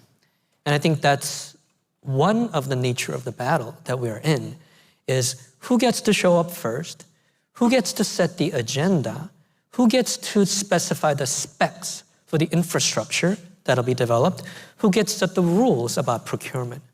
And I think that's why an entity like USTDA can be useful as a tool.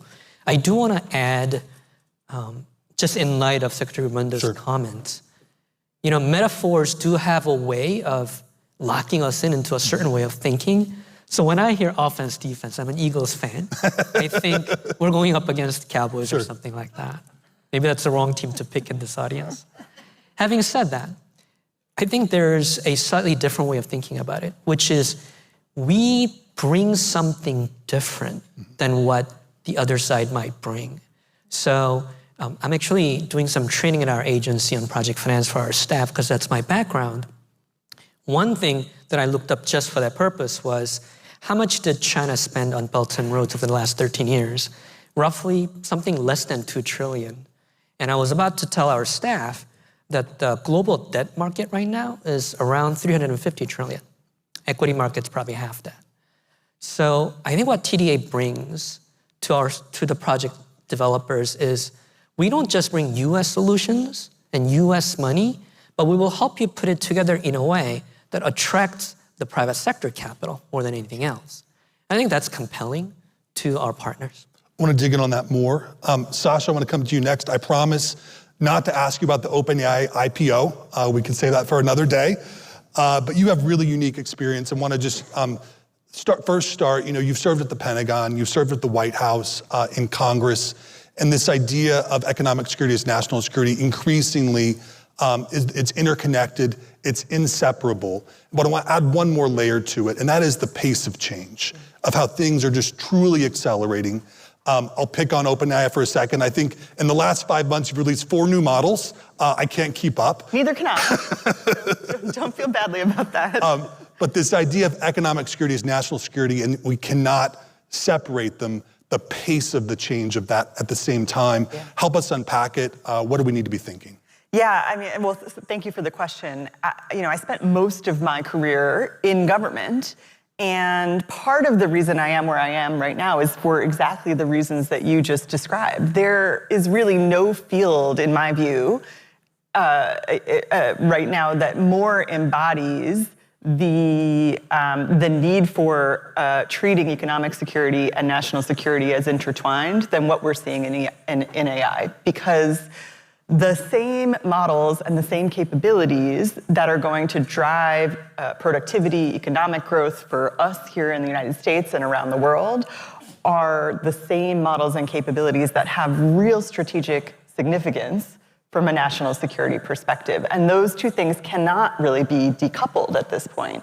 And to your point, the pace of development is such that every week there's a new model that has outpaced the model before. We just had one of our models, I think it was maybe 2 weeks ago, solve a math problem that hadn't been solved in, I think it was like 70 years. And they did it for, an amount of tokens that was like maybe $1,000. I mean, just absolutely stunning results. When you think about the implications of that, the thing that I always come back to is the countries that figure out how to harness this technology for their purposes are going to have a tremendous advantage over those that don't. Great. Heather, let me come to you. There is no secret there's a lot of disruption in the energy markets in the Middle East. But I want to zoom out and talk about your role in the private sector and Chevron's role and how you interact with the State Department, how you interact with the US government, and how we keep America's economy #1 in the world. We used to talk about the private sector role maybe through the lens of CSR, maybe a decade ago, and corporate social responsibility. And it's just so different now in terms of how the private sector is literally a force multiplier on the front lines in terms of US leadership. And so from your view, what are we getting right in this 21st century? What are we, where are some areas we need to improve or strengthen? And where do you see the trend lines in terms of partnership with the State Department, partnership with some of the other agencies? Yeah, thank you. I just want to go back, though, to the energy security, the national security and economic security. Please. And I just also want to underline that none of that's possible without energy security, right? We all know that nothing that 150 plus years of global development has taught us, it's that you need affordable, reliable, ever-present energy, right? And for that, you need governments to help set those conditions, right? And so you need governments to help you as a company find access, manage some of the on-the-ground risk for you. you need that diplomacy, you need that development, right? And if you have those fundamental building blocks, then the private sector will come, right? If you build it, they will come.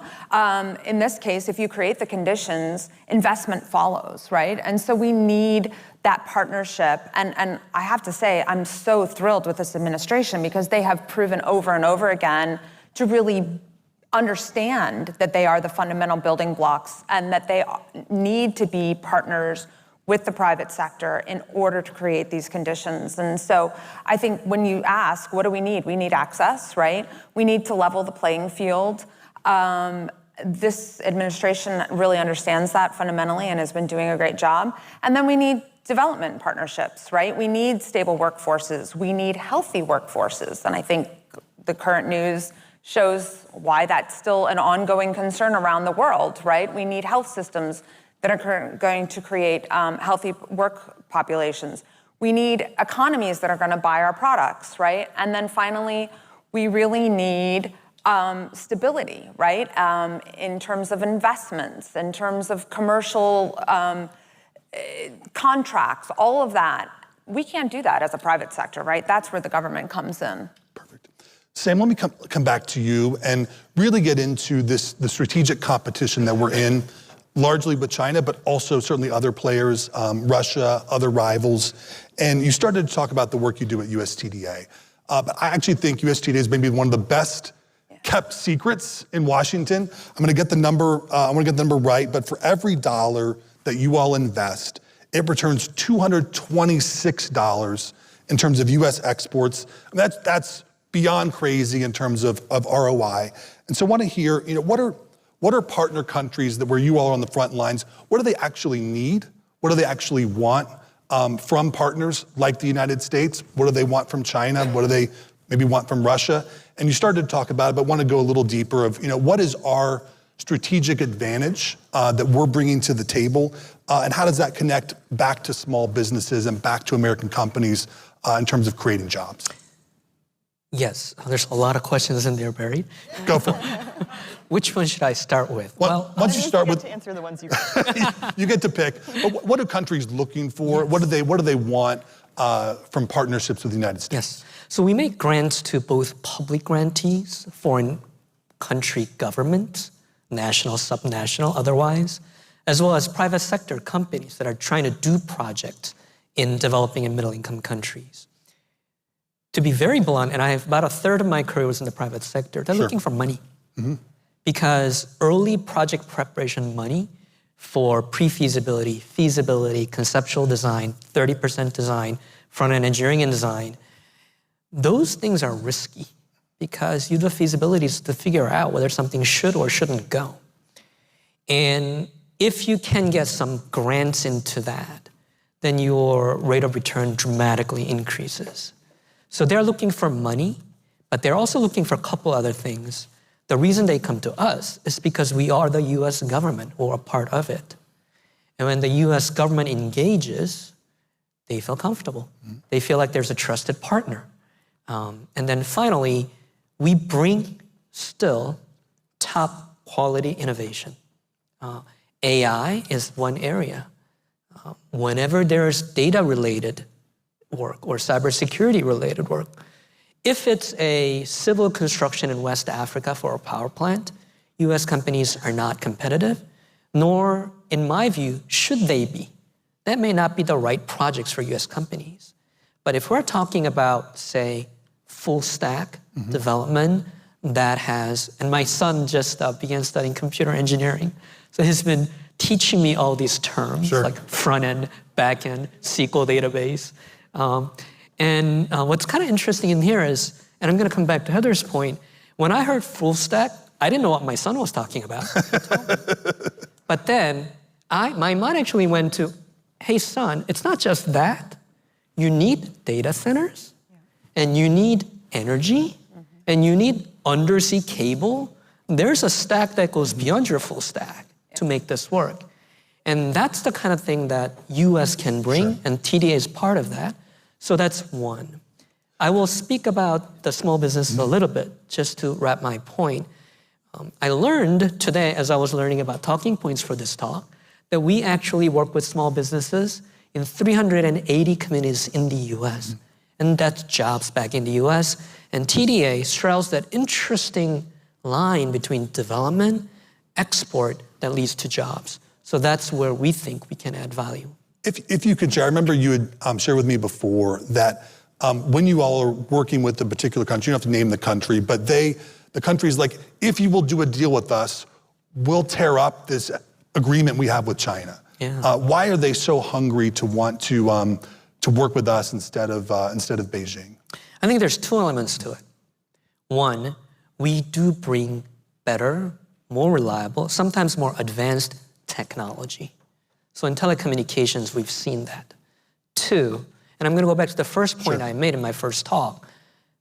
This relates to a rare earth minerals project in sub-Saharan Africa, where our partner, grantee, said, yeah, if you help us, we will walk away from our relationship with this China where we have an NDA.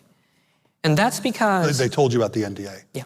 Okay. It's not uncommon for these miners and juniors to have NDAs with everybody because they want the money to develop their products because mining majors won't touch them because it's not profitable enough for them. And in that sense, the reason they wanted it is because what we were going to bring was not just US technology, which there was an angle of that, but it was US government's way of preparing projects.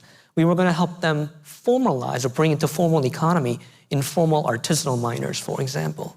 What that does, even though initially it's more cost and more work and more time, it'll allow them to access certain monies that they couldn't otherwise. It gives them options. Sure. And I think that's attractive to them. Heather, let me come to you. Your role, maybe before you came to Chevron in DC, was working on this Niger Delta initiative as part of Chevron, where you all were really investing in human capital, investing in the community where Chevron operates. And as we think about, how the U.S. engages, specifically on issues like food security and global health, why are those kinds of investments so critical, not just from the private sector, but also from the United States, for you to be able to operate, for you to be able to go into countries and be competitive and to compete with others? I mean, frankly, you need healthy, educated consumers, right? You need people that are able to participate in the global economy, to buy US products, to support the jobs here. And also locally, you need communities to feel like they are getting a benefit from the projects that are being built in their backyards, right? And so for a company like Chevron, we really think about, we're capital intensive, we're not labor intensive. We don't hire large numbers of people, despite I think what people think. So how do you spread the benefits of a project, an oil and gas project, to the communities? Well, it's looking at other sectors that would maybe become those drivers of economic wealth, become drivers of employment. So for the Niger Delta, we're one of the largest investors in agriculture. And you might think, why are you doing agriculture? Well, because it makes sense in that economy. It can absorb a large number of jobs and we've been able to create a lot of medium-sized businesses, right? We're not talking about subsistence agriculture. We're talking about businesses that are actually employing people. And that helps create a stable workforce. It helps create a stable community. It helps create a community and a government where they really feel like you are partnering for their success. And when you create that shared success model, then you're able to really say, okay, then what's next, right? Then how do we continue this together? And the US government's been really important in that effort because they were a co-funder of ours, right? We didn't do this alone, right? We can never do this alone. We just are never gonna be large enough. So being able to look at, okay, what do you need? What are those fundamental building blocks of how you create stability in your communities? How do you help spread the wealth and create a shared partnership? And then how do you do that in lockstep with the US government? And I think that that's been a really important example for us around the world. It significantly cut into the disruption time, right? Which was costing us a lot of money. So it also saves us money in the long run. So, there are all these benefits to doing something that at first glance, I know a lot of people are like, wait, you invest in agriculture and you partner with the US government in this, but it's really been a model that has proven over more than a decade now to work. And it's also, more importantly, brought in tens of millions of dollars of private sector investment, not ours, other private sector investment into the Niger Delta, an area that traditionally had been looked at as uninvestable. Sasha, we've started talking about AI. We were talking about Secretary Raimondo earlier, but want to go a step deeper. There's no question the race is largely with China, but also with others. Your CEO, Sam Altman, has said the US is likely ahead of China when it comes to AI model development, and China is likely maybe very ahead in other areas like energy or robotics. There's probably little disagreement that there's this imperative for America to win the AI race, but there are lots of thoughts about how we get there, and maybe not complete agreement about the opportunities, about the risks. And so I want to get your view of how do we get AI right as part of our national security? How do we get it right in terms of empowering our diplomats and integrating AI at the State Department, at the Department of War and our military personnel? How do we get that right? But also just the broader engagement between US AI companies and the US government. Yeah. Look, when I think about AI competition, I tend to think of it in sort of three buckets. The first bucket being who has the best models, the most capable models. And that's what I think gets a lot of the attention in the media and otherwise. And there, I think Sam's absolutely right. We do have a lead. I will just maybe footnote there, though, that lead is highly dependent on talent. And our talent is international. So when you look at our company, we have not even the 1%, like the 0.001% of machine learning academics and researchers in the world all working in our lab and in our peer labs out in San Francisco. And that is highly sensitive to US immigration policy and a number of dynamics where we are really reliant on the government to continue to allow us to attract the best talent, which is what enables us to then have the most capable models. But there's a second category of this competition, and I think we've sort of referenced it a little bit already, but it's about who is able to have the broadest deployment of their AI stack. And that's relevant, I think, to all of us in this room, because we want countries to be using our semiconductors, our chips, our models, our data centers, and ultimately to be using models that are democratically oriented, that don't exhibit bias, that have strong safety guardrails. And that's good, of course, for us as a company, but it's good, I think, for the broader ecosystem as well. And so that is a very robust area of competition. And to Heather's point, we can't do that alone. We need those investments from the government to come along with us, because the act of building that infrastructure, everything from the cables to the data centers to the actual model itself, just being sort of the tip of the iceberg, is really expensive. And so there needs to be, I think, a strong partnership there between industry and government. And then the third area of competition that I always like to talk about, and I think it's worth more than a footnote, is who is managing the risk around AI most successfully? And there's lots of areas of risk, right? We can talk about the impacts to labor and to the workforce and how we sort of manage to have a transitional economy that works for the maximum number of people. We've written a lot on that topic at OpenAI on our policy team. But the area that I focus on is national security risk. And I worry a lot about whether AI, the things that Secretary Raimondo said keep her up at night, also keep me up at night. I have a 3-year-old, not a 19-year-old. He also keeps me up at night. But the potential for democratizing knowledge is amazing. And that is a huge opportunity, I think, for the US and for the world. But that same knowledge, there is another side to it, right? That you could democratize access to knowledge about bio weapons or cyber attacks, et cetera.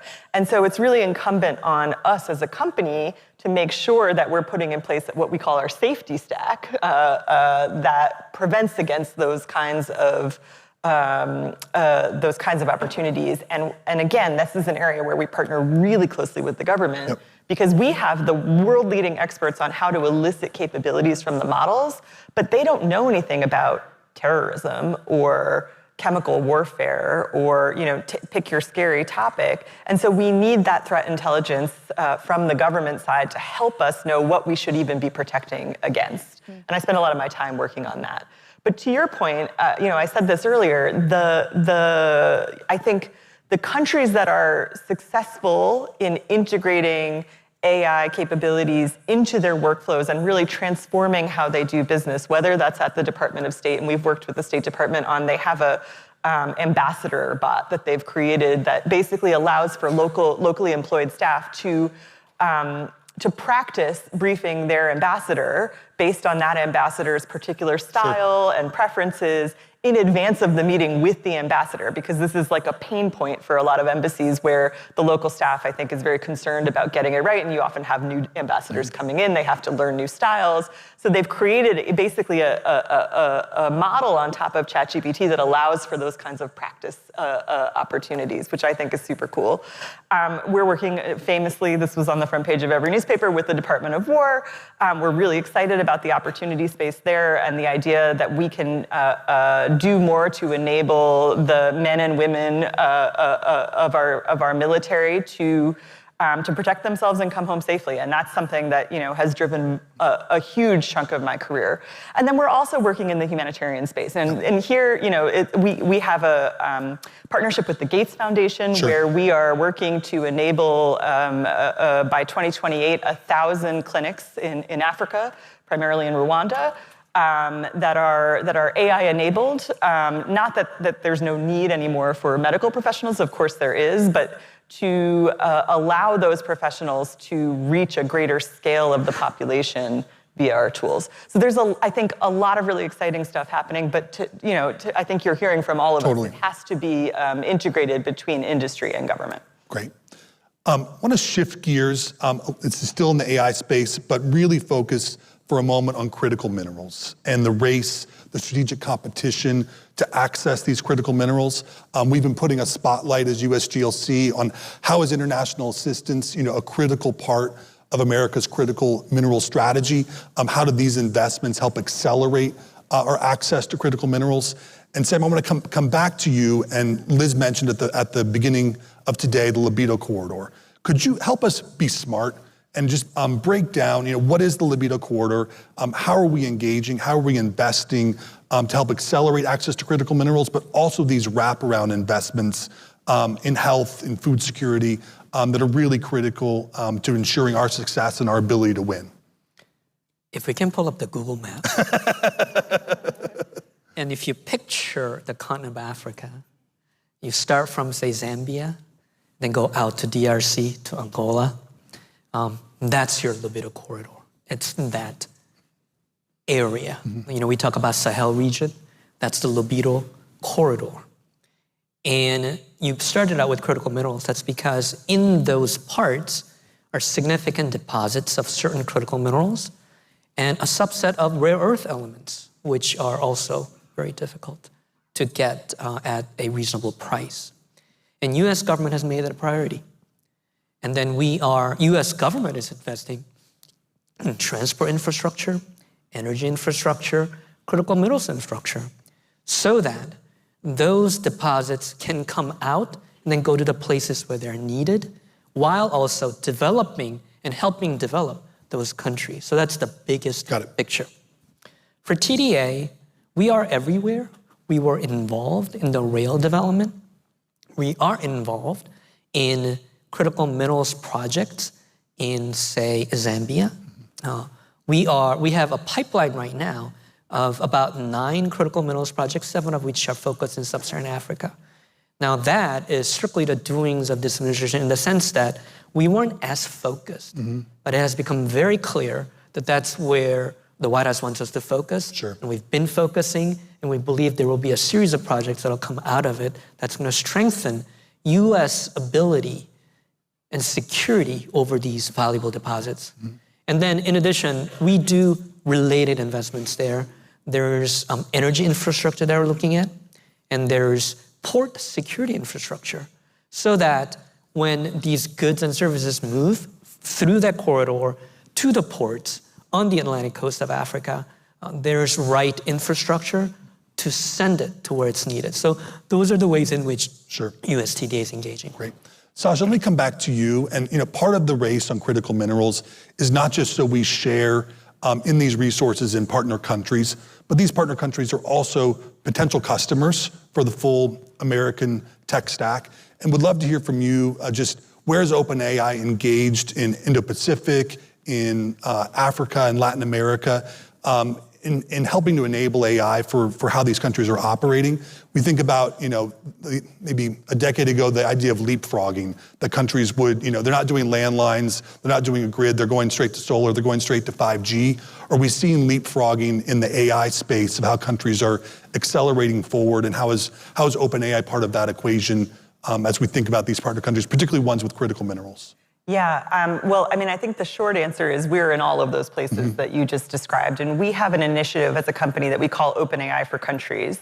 And what that's really about is figuring out what the value proposition is for a given country that we want to be able to operate in, so that we're not just exporting our technology and then wiping our hands of it and saying over to you, but that there is actually an opportunity to build an enduring partnership. And in each country, that looks different, right? Some countries are interested in partnering with us in the national security space.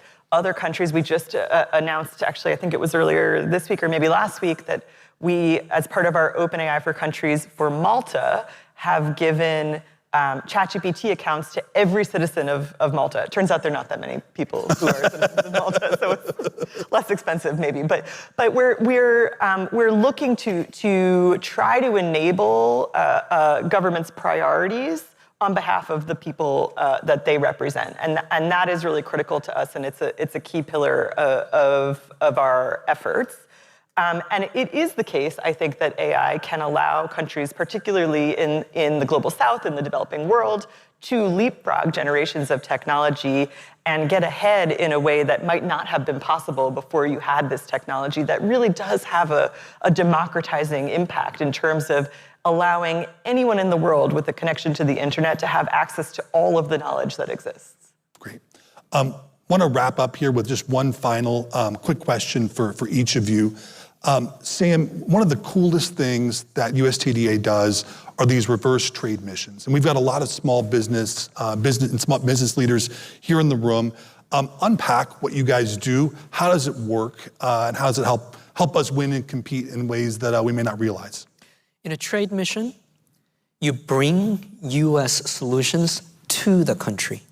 In a reverse trade mission, we bring the potential buyers and end users of US technology and goods and services to the US, and then have them meet up with US companies, policymakers, other government institutions, and industry leaders, so that they can learn and see those technologies and solutions in action, and they have a great track record of leading to exports.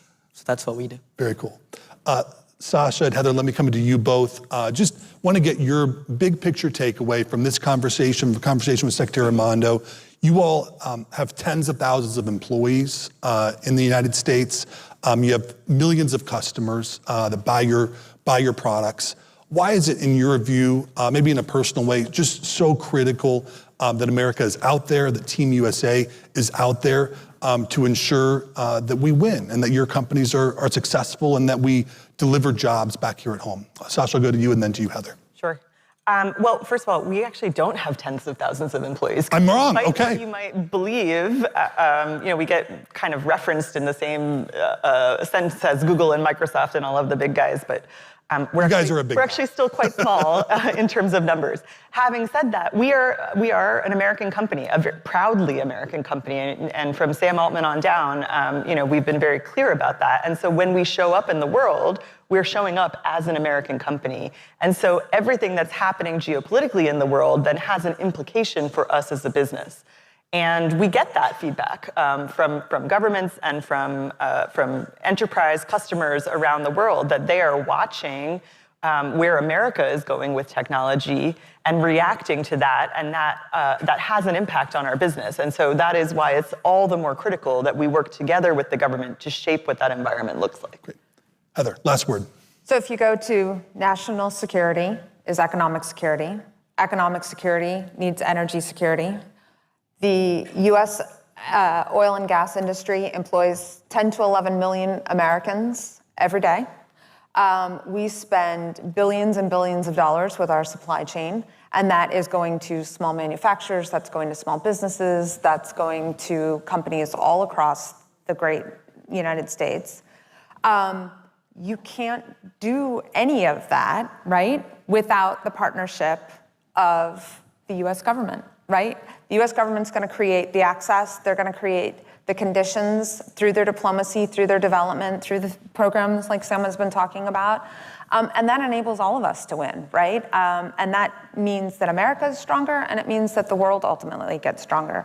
So for me, it has always tied together for Chevron because, we see all of this as the fundamental building blocks to national security. You got to have the energy, and to have that, you got to have the partnership with the government. Thank you. Thank you to this panel. Thank you all for bringing your stories with us today. I can now get the best job of sending you off for a quick break to come back for lunch. We actually do need everyone to leave the ballroom so we can get set. So find a restroom, meet some new friends. The ballroom doors are going to open back up at 12:10, and we'll start our program really promptly. So thank you all.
Gentlemen, please welcome USGLC board member Beverly Basher. Good afternoon. Please continue enjoy the food, and I'm just going to get started. I'm Beverly Basher. I serve as the Assistant General Counsel at Compassion International. I am honored to join you all today as a USGLC board member. We're gathered today as our nation approaches its 250th anniversary, giving us the opportunity to reflect not only on America's strength and prosperity, but on the values that have defined our leadership in the world for generations.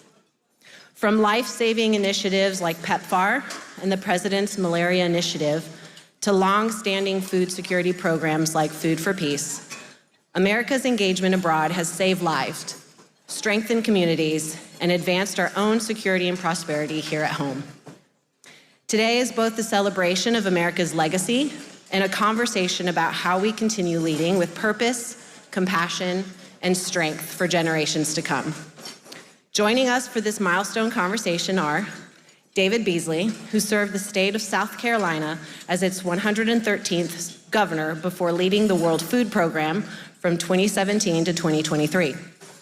Dr. Bill Steiger is the Chief Executive Officer at Malaria No More and previously served in leadership roles at HHS and at USAA during the first Trump administration. Maggie Dougherty is the Vice President of North American Advocacy for the Eleanor Crook Foundation, where she leads the foundation's advocacy efforts across the United States and Canada to end global malnutrition and hunger. Dr. Janelle Krishnanorthy brings deep expertise in domestic and global health policy to her role as Senior Vice President and Head of Global Policy and Public Affairs for Merck, and also serves on USGLC's Board of Directors. And to moderate our conversation, Sean Callahan, President and CEO of Catholic Relief Services and co-chair of USGLC. Before we welcome our distinguished panel to the stage, I invite you to turn your attention to the screen. As we look ahead to the next 250 years of American leadership, we also take a moment to reflect on 30 years of USGLC and all that we've accomplished together. Thank you. The Center for U.S. Global Engagement launched our effort. The Global Leadership Campaign is simply indispensable.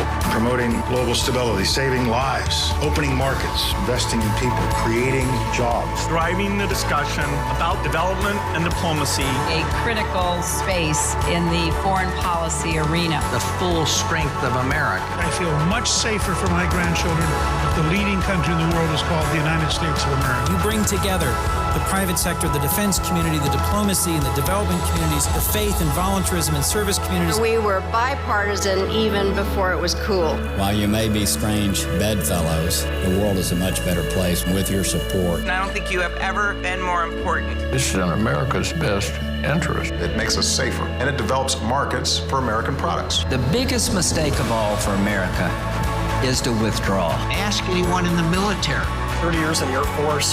Don't remember ever hearing, are you a Republican or are you a Democrat? None of us wants to send our men and women to war if we don't have to. Heck no, we're not cutting our development aid. I mean, that puts soldiers in danger.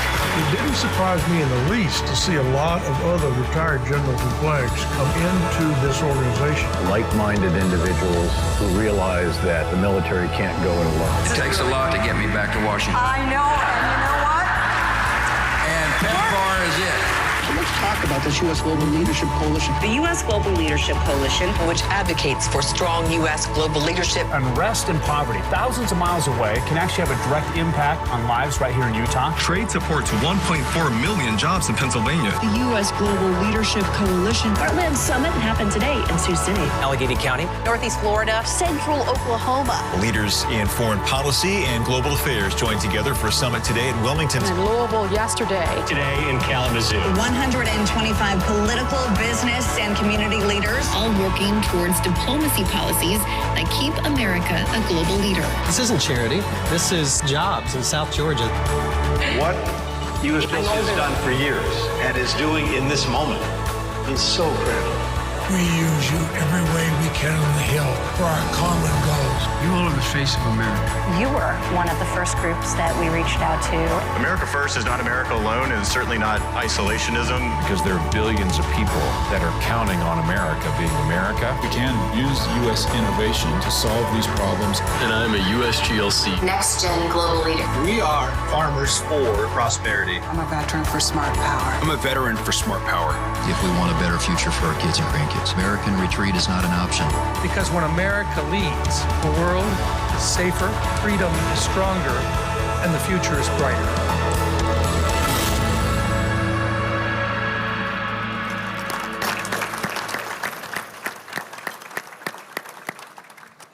Thank you, all of you, for joining us here today. Please keep eating, and we'll jump right into our conversation. As you all know, this is about the shining light on the hill, and we're going to talk about American ingenuity, impact, and innovation. And I've got a great panel here from the fields of global health and food security. So we're going to jump right in. David, I'd like to start with you, if you don't mind, and want to focus in on America has been ingenious in many of the things that it's done. When you look back, the Marshall Plan and the development that we did after World War II, and the importance that has made in history, and then we look after that at the Peace Corps and at PEPFAR and things like that, the United States has really stepped up. President Eisenhower had this idea, and then it was put into place by President Kennedy. And then you led the organization, and it's been operating for 65 years. Can you talk about the U.S. idea of introducing the World Food Program? It started from this young man, farmer in northwest Kansas, named Peter O'Brien, who went to the Farm Bureau. Farm Bureau goes to the U.S. Senator there. The U.S. Senator goes to Eisenhower, Kansas boy, and next thing you know, we've got food for peace. And roll the tape forward. I know when I took over, we were about a $5 to $6 billion operation. And when I left, it was a $14 billion operation. We were stabilizing populations around the world, giving hope to people all over the world, and truly saving taxpayers in America a lot of money because we were stabilizing populations. And to see what's happening today just breaks my heart. I mean, it's absolutely catastrophic. Not just people are dying, but we aren't even beginning to see the devastation that's taking place. And when America leads on that city on the top of a hill, the world responds, the world looks to America. And that famous quote that some say from Alexis de Tocqueville, America's great because America's good. If America ever ceases to be good, America will cease to be great. And right now, we're not being the good nation that the world looks to. And we got to get that back on track. And I'm hopeful. I really am. I think there's enough people in America. I know when I'm out there speaking across America, from the most left or the most right wing, when I explain effective strategic international aid and what it does and how we do it, they're all 100% for it. So we've got to get out there. I mean, y'all have heard me talk about this before. When I joined the United Nations as a leader in 2017, I didn't talk the language. And I caught a lot of grief about that for the first 6 months. You shouldn't say it that way. I'm like, you say it your way, and I'll say it my way, and we'll see at the end of the year who's got the most money. And I remember Filippo Grandi and a couple of them was like, we're playing your videos at our communications teams. This is how to say it. But when you say it in the way that people understand, because we are facing a crisis right now, it's heartbreaking, and not even to get into the fact that 20, 25 years from now, when the world's population is going to be 10 billion people, we've got to get our act together, and we've got solutions out there. And so anyway, it's wonderful. And this is what I love about this gathering, because it brings D's and R's, left and right, all of us together, because we are Americans who believe in patriotism, and we believe in loving our neighbor, being that city on the top of a hill, shining a light for everyone. Terrific. Thank you, Governor. Bill, I'd like to go to you next. And you were in the Bush administration during 9/11, and you were in HHS as the head of global health. And at that point, there could have been an opportunity for us to step back. But we didn't step back. We did an innovation called PEPFAR, which changed the paradigm of how we do humanitarian assistance and health assistance around the world. Could you describe the process that went into defining PEPFAR? Sure. It's really a story about American ingenuity and leadership and vision, starting with science. It was American scientists and American private sector companies and their partners who invented the drugs that made it possible for us to treat HIV. That was done largely with American tax dollars through our National Institutes of Health, but always in cooperation with private partners. That made it possible to do something about HIV by the beginning of this century. But that doesn't, when we know something's possible, it doesn't always mean that we do something about it. So it took another couple of parts of a coalition to build, to take the scientific possibilities and make them into reality. And that coalition had 4 parts. The first were people who became very concerned about HIV internationally as a security risk. Whole societies were at the risk of falling apart when teachers and security officials and government officials and the commercial sector were all at risk of dying off. That posed a demonstrable risk to American security, especially in sub-Saharan Africa. Others were on maybe the left-hand side of the spectrum, concerned about human rights. They came out of the activist community around HIV here in the United States and believed we needed to do something about that to be fair in the rest of the world. There are yet others who looked at this as a scientific and medical problem in the academic community, in the medical community. We could do something, we should do something with the tools that we had. And the last, and I would argue, really key component was a faith-based coalition of all sorts, Catholic and Protestant, Jewish and Muslim, from all across the country and around the world, who looked at this as a moral imperative, that anyone who cared about life and dignity of the human person saw that the tragedy that was unfolding in Africa was something we could and should do something about.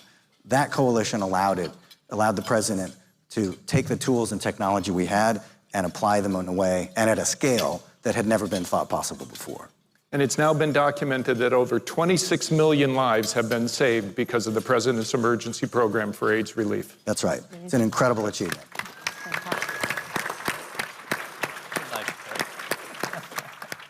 Janelle, as we keep moving on innovation, and thinking about one of the big moves was with philanthropy. And we had the Rockefeller Foundation, the Gates Foundation, and they were looking at vaccinations and the number of lives that has saved of little children around the world, and the importance that we care about the children around the world.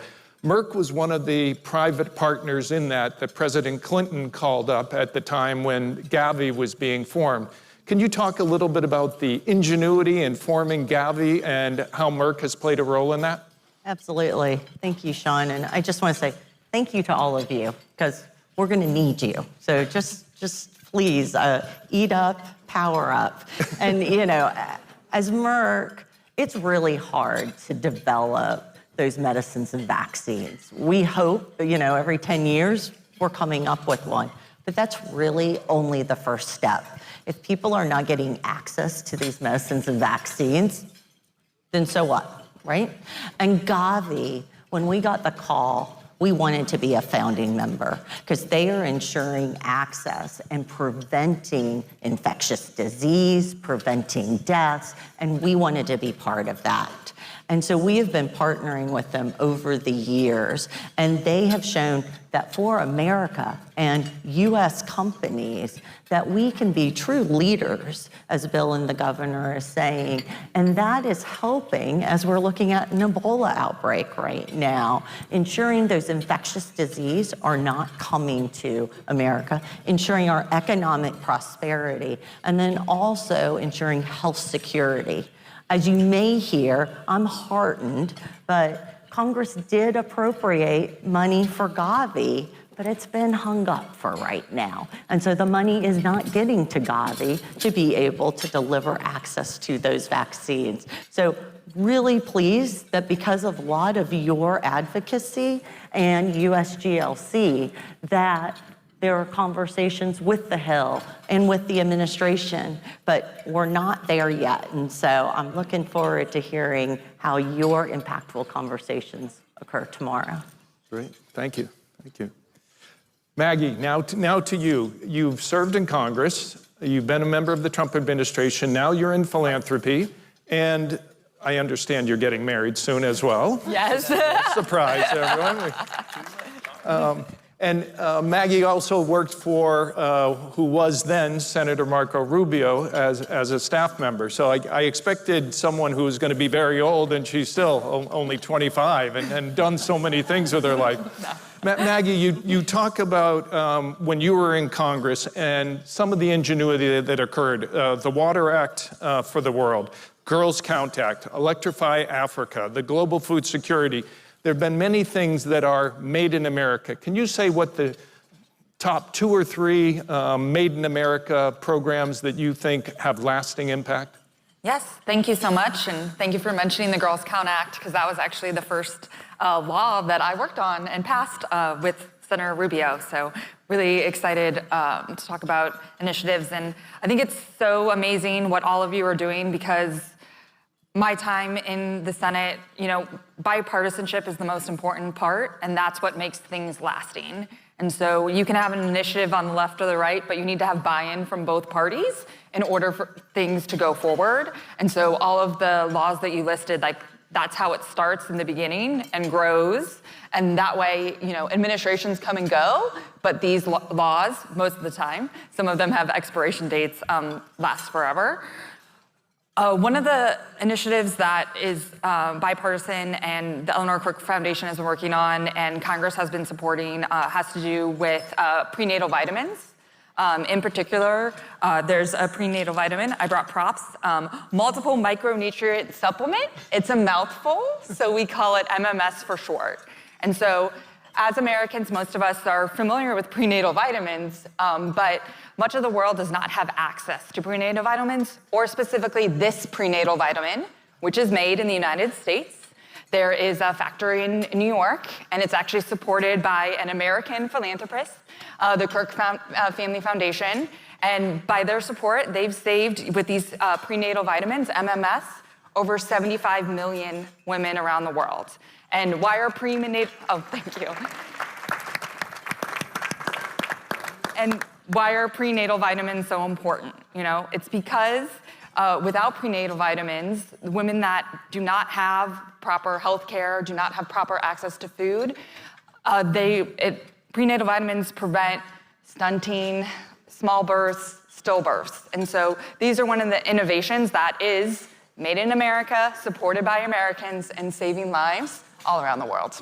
Fantastic, thank you. I think we need to have a website where to send gifts to.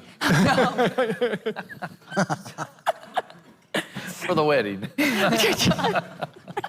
David, back to you on an issue related to farming, because I know how important that is to you. And 50 years before you received the Nobel Prize with the World Food Program, Norman Borlaug, an agronomist and American, received the Nobel Peace Prize for the great work that he did with the Green Revolution and moving that forward. And you were quoted when you received the Nobel Peace Prize as saying that food security is a pathway to peace, and that we can develop ourselves by helping others in these different areas. Could you talk a little bit about how you see the American farmer? You came from Lamar, South Carolina, Governor. You grew up on a small farm. How do the farmers in the United States really protect food security for people around the world? Farming in the United States has set the stage for global successes in agricultural production. If you think about 50, 60, 70 years ago, the harvest and yield per acre today is double what it was 50 years ago.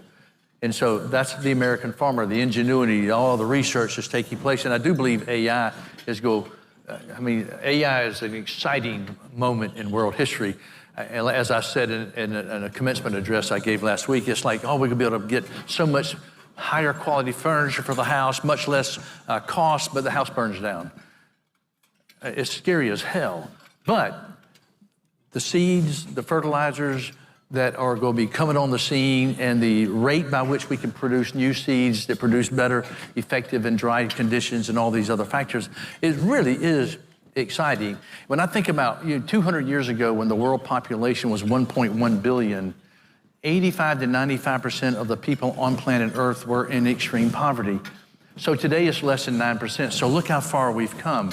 I actually believe that even with 10 billion people, if our ingenuity in using AI and integrating it properly, strategically, in all the facets of farming, of the whole spectrum, I believe that we will be able to feed every human being on the planet if we don't burn ourselves down in the meantime, which is a whole other issue. But the American farmer, and we're seeing the number of American farmers decrease, which is very concerning, particularly the smallholder farmers, not to get into the Africa smallholder farmer, where 75, 80% of all consumption is from them, which is going to be huge when they get better, as they're getting better seeds and better fertilizers in these drought conditions like in the Sahel and many other places.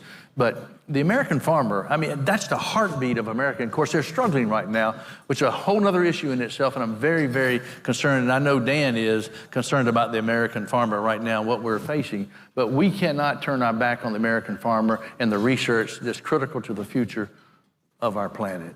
Period. End of story. It's that simple. Great. Thank you. Thank you. Maggie, back to you. When we look at impact, David just talked about the impact that the American farmers have had. The impact on child nutrition. The Eleanor Cook Foundation has been laser focused on child nutrition.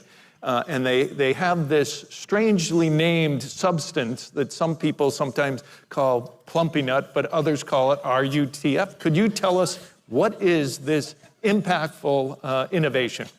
Yes. Well, first let's start with the problem. When you're talking about child malnutrition, right now, there's about 45 million children around the world that are suffering from what we call wasting. So wasting is a technical term. You guys are probably more familiar with starvation, but wasting is a severe form of malnutrition, often results on combined effects of inadequate diets, disease, and infection. And so a wasted child's immune system and its ability to actually absorb nutrients is so compromised that they rapidly lose weight and muscle, and then having just normal food is not a solution. And so that is why we have to turn to this solution, RUTF, ready-to-use therapy food, Plumpy Nut. It's highly nutritious peanut butter made here in the United States. There are 2 factories that make them. There's one in Georgia and there's one in Rhode Island. They're using peanuts from American farmers to make this product. And only about 1 in 4 children in the world who need access to this currently have access to it. And while you might think that RUTF is only needed in the worst humanitarian situations, which it is, it's also commonly just needed in situations that are constant, a constant situation of poverty, a constant situation of global malnutrition. And so this intervention, if you have a child who's severely malnourished, who is wasting, and has this intervention for 6 weeks, and with basic other health care, they have a 90% chance of survival, which is absolutely incredible. And what's also important about this intervention is that it's shelf stable, so it does not need a cold supply chain. And it also can be given in communities. You can get it from the health center, but you can bring a whole box home if you need it in order to complete the treatment. And this is, Americans are making this product. Sean, I have seen this stuff. I mean, literally from Hadeda in Yemen or in Afghanistan, where a child is literally an hour or 2 away from dying. And you get this stuff in that child, and the next day it's like, holy mackerel. It's a miracle thing. It really is the coolest thing to see a child come back to life. It's exciting.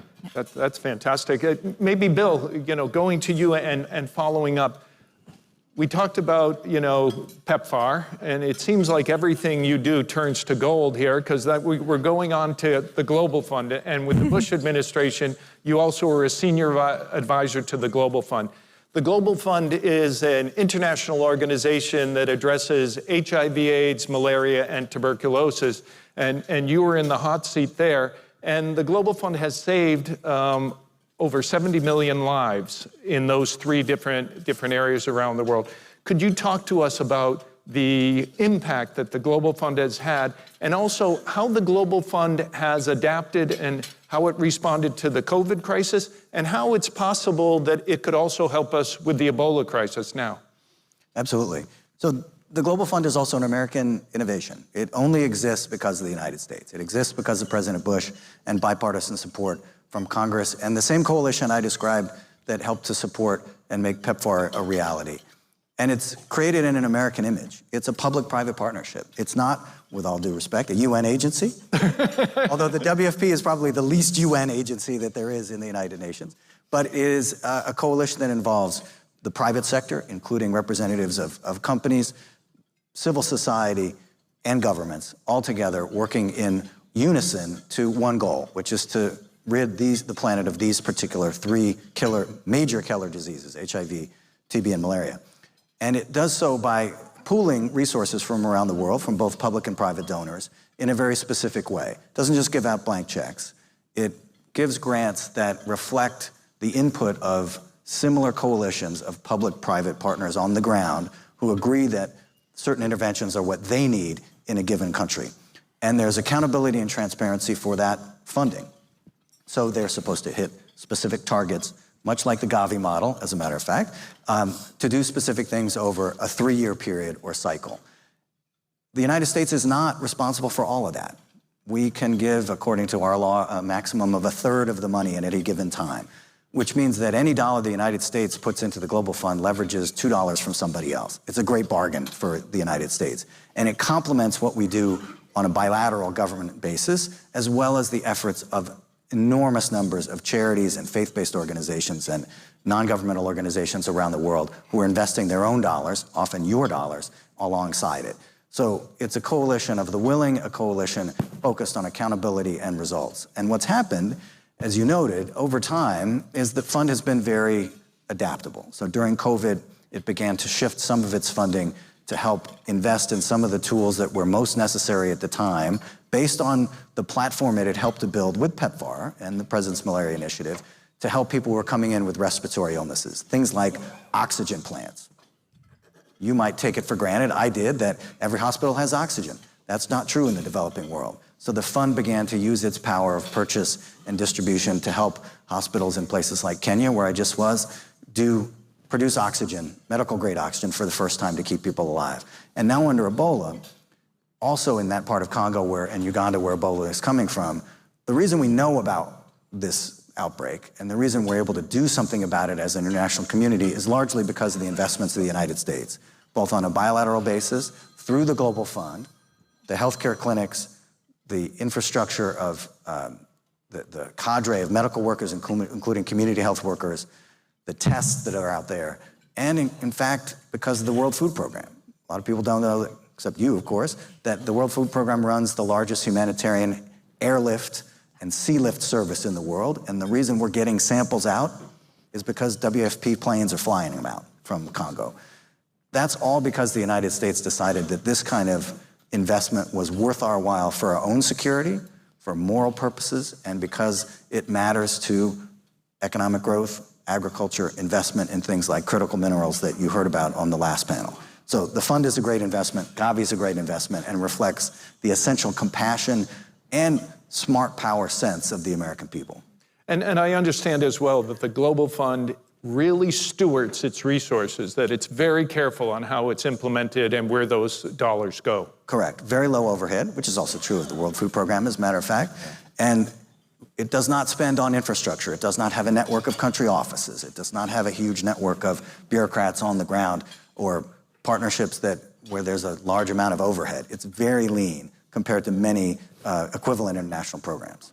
Janelle, Bill was talking about the public-private partnership, and I know that when we talk about impact, Merck for Mothers is a key program that has helped over 40 million women around the world, and so we really recognize that.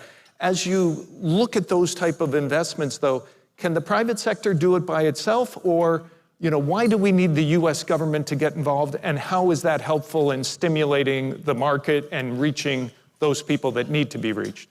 It's a really good question. I think as we're all hearing, these are all really complex issues. No one player can do it all, right? So the private sector is a key player. It can get us so far, but then you need the partnership of governments to ensure scalability and sustainability.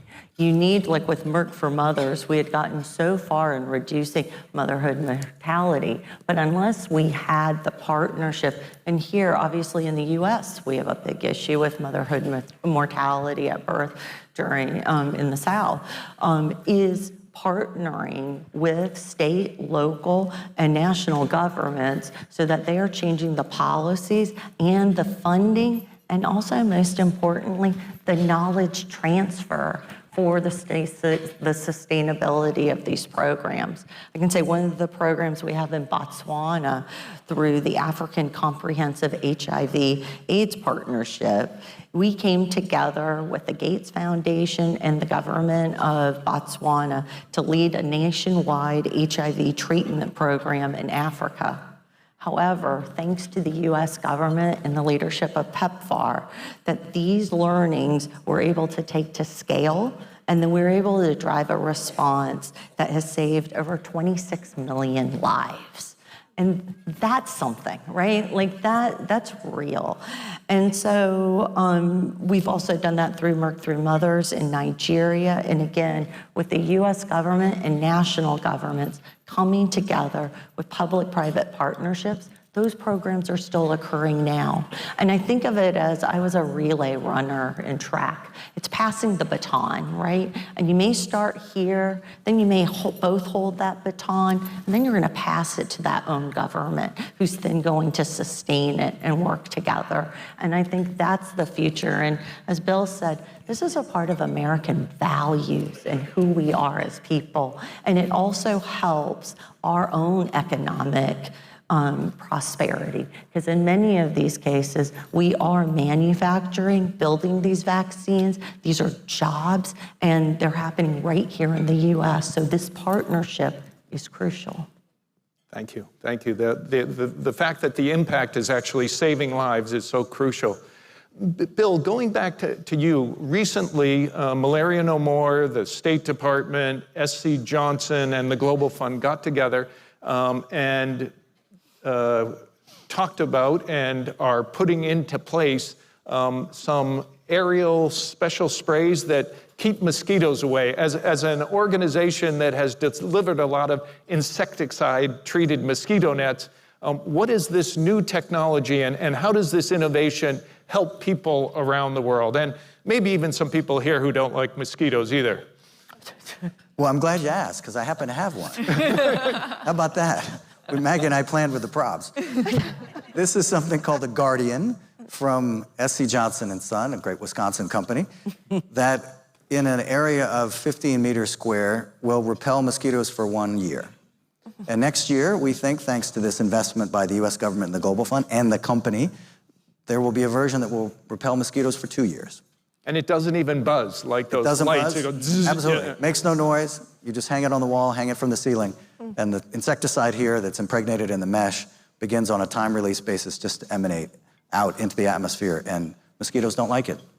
So it's not a silver bullet, but it's something that in collaboration with other tools, including insecticide bed nets in some cases, malaria vaccines in other places, and adequate testing and treatment for those who do get sick, this, we believe, really can help turn the tide on malaria. And there are other innovations, many of them made in the United States, invented in the United States, in every aspect of malaria control, from vector control, as we call it, warding off or killing mosquitoes, to a new vaccine or 2 vaccines that are in the pipeline, to new drugs that are more effective than the ones we've got, and new tests that are more effective than the ones we've got, that for the first time, I think, are really together going to make it possible for us to eliminate malaria in our lifetimes.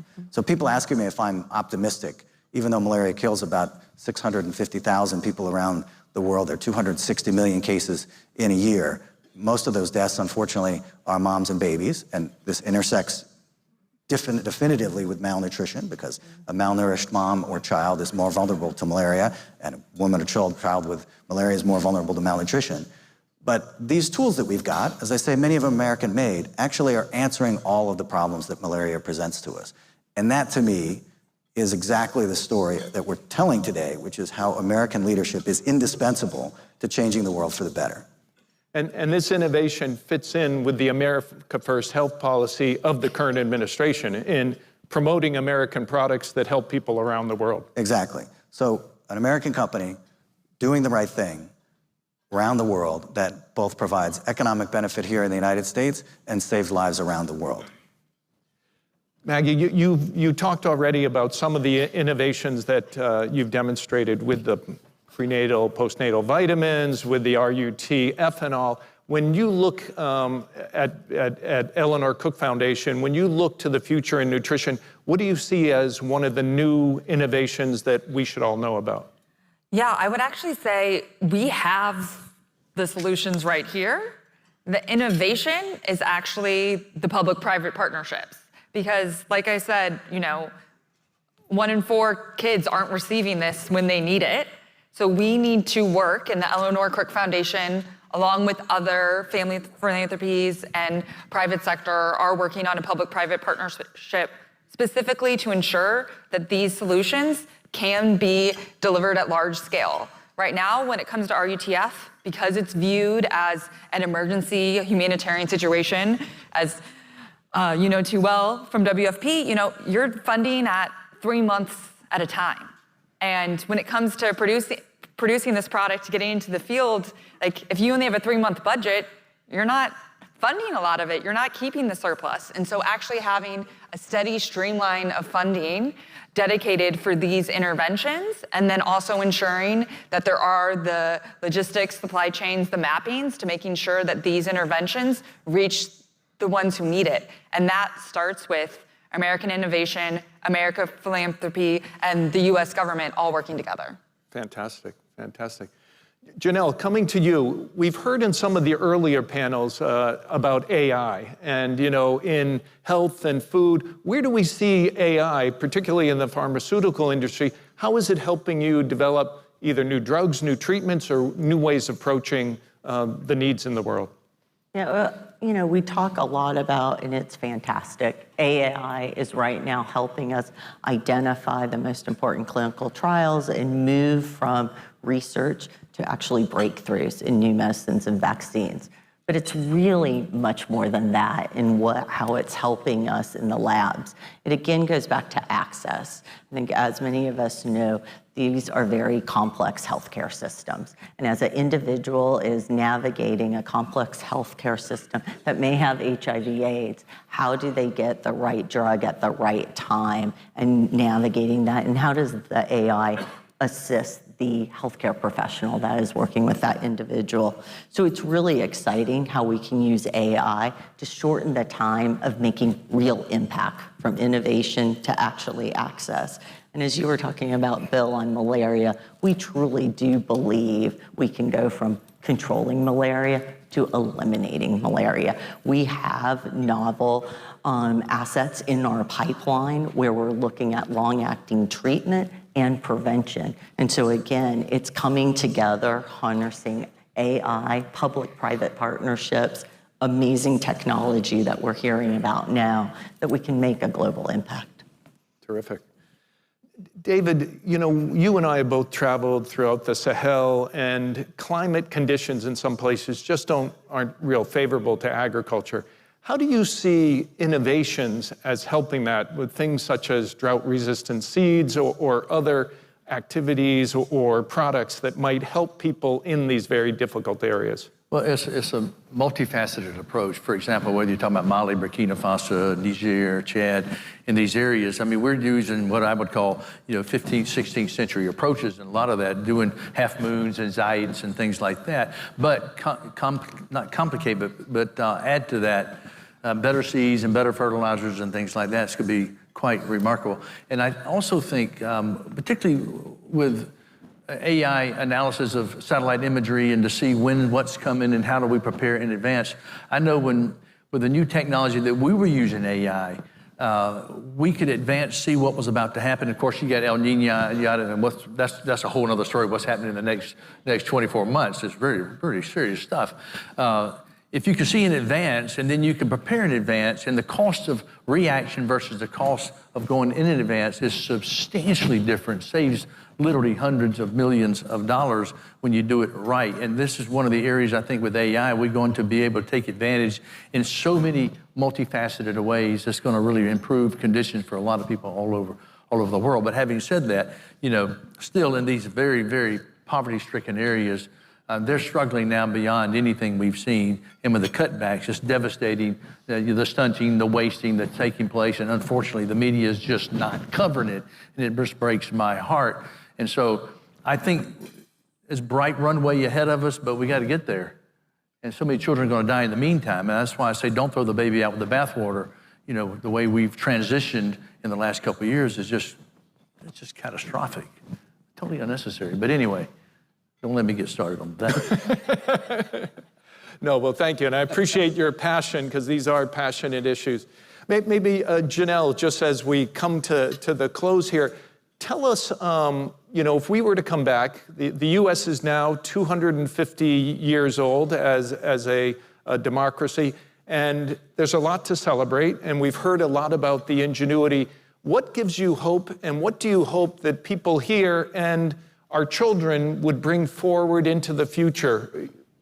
I mean, we're the best country in the world. I mean, right?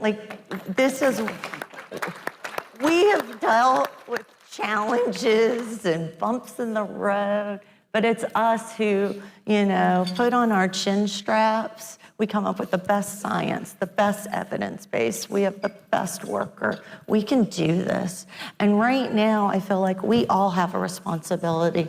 We're talking about preventable deaths by vaccines, preventable deaths by wasting, preventable deaths by needing new technologies here.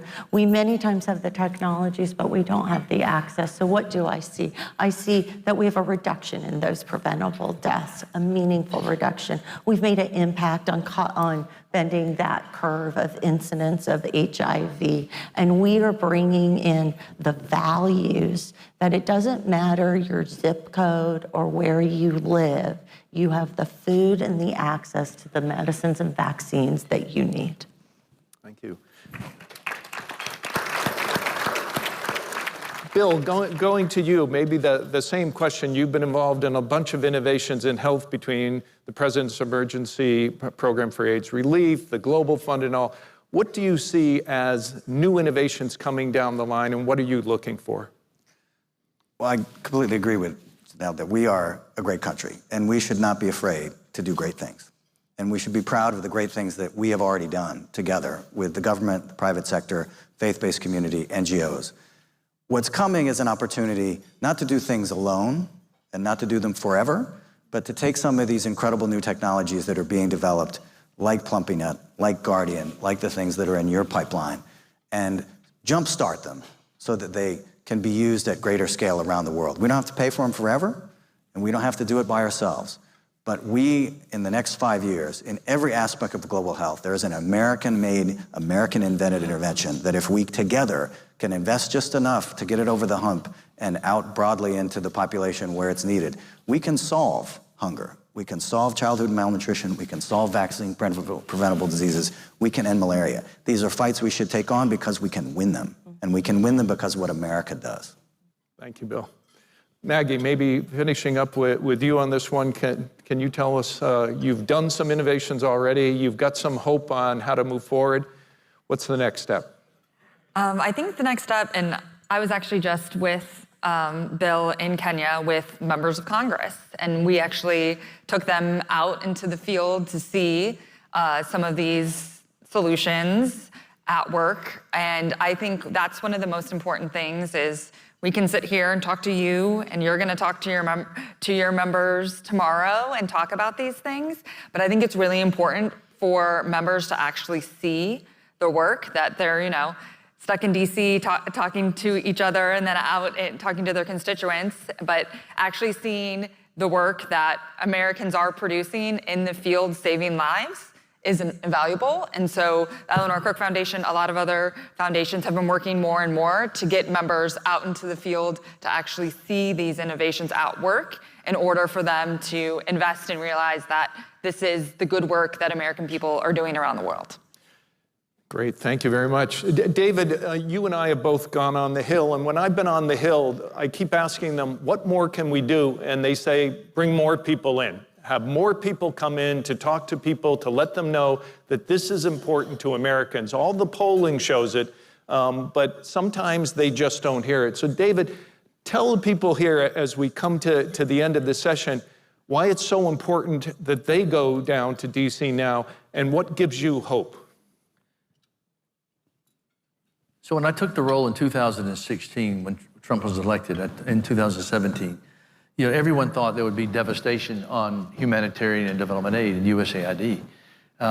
And we rolled up our sleeves. We brought the D's and the R's. We called it the miracle on Pennsylvania Avenue. I mean, it really was. We brought the White House and the Congress together, laid aside political differences, explained it in such a way that you could sell it to both sides.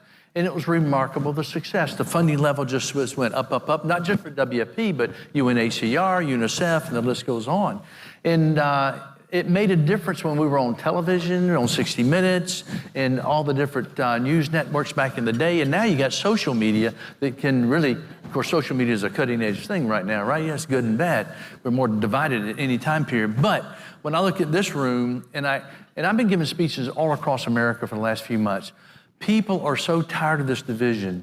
And I think when a member of Congress sees you come to see them about doing something good, the power of helping hungry children, starving people, there's nothing more powerful in the history of the world, because we're made in the image of God that says we are to love our neighbor.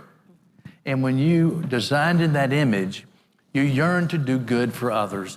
And when you go to Congress, appealing to that innate nature, whether it's a D or an R or a left or a right, we need to help these children. They're yearning for you to talk to them and give them a way and a hope, because the politics is just so depressing right now. And we can't let that stop the American dream, the heart of the American people, because we are the greatest nation on the face of the planet, and we are not going to turn back. I'm out there among the people, and I see it. The people are ready to rise above this division and be that shining city on the hill once again. Thank you, David, and I appreciate you using the love thy neighbor. Being from a faith-based organization, that fits right in. I want to ask you all to give this panel one more round of applause, and then we're going to... And I want to thank each and every one of you in the USGLC for bringing everyone together so that we can make some of these changes that you've heard about, some of the ingenuity, some of the innovations, and the impact that we've had to spread that around the world. We're now going to have one of the senior policy advisors from the USGLC, Richard Parker, come on stage and help guide people to the next seminar. So Richard, please. Why don't we?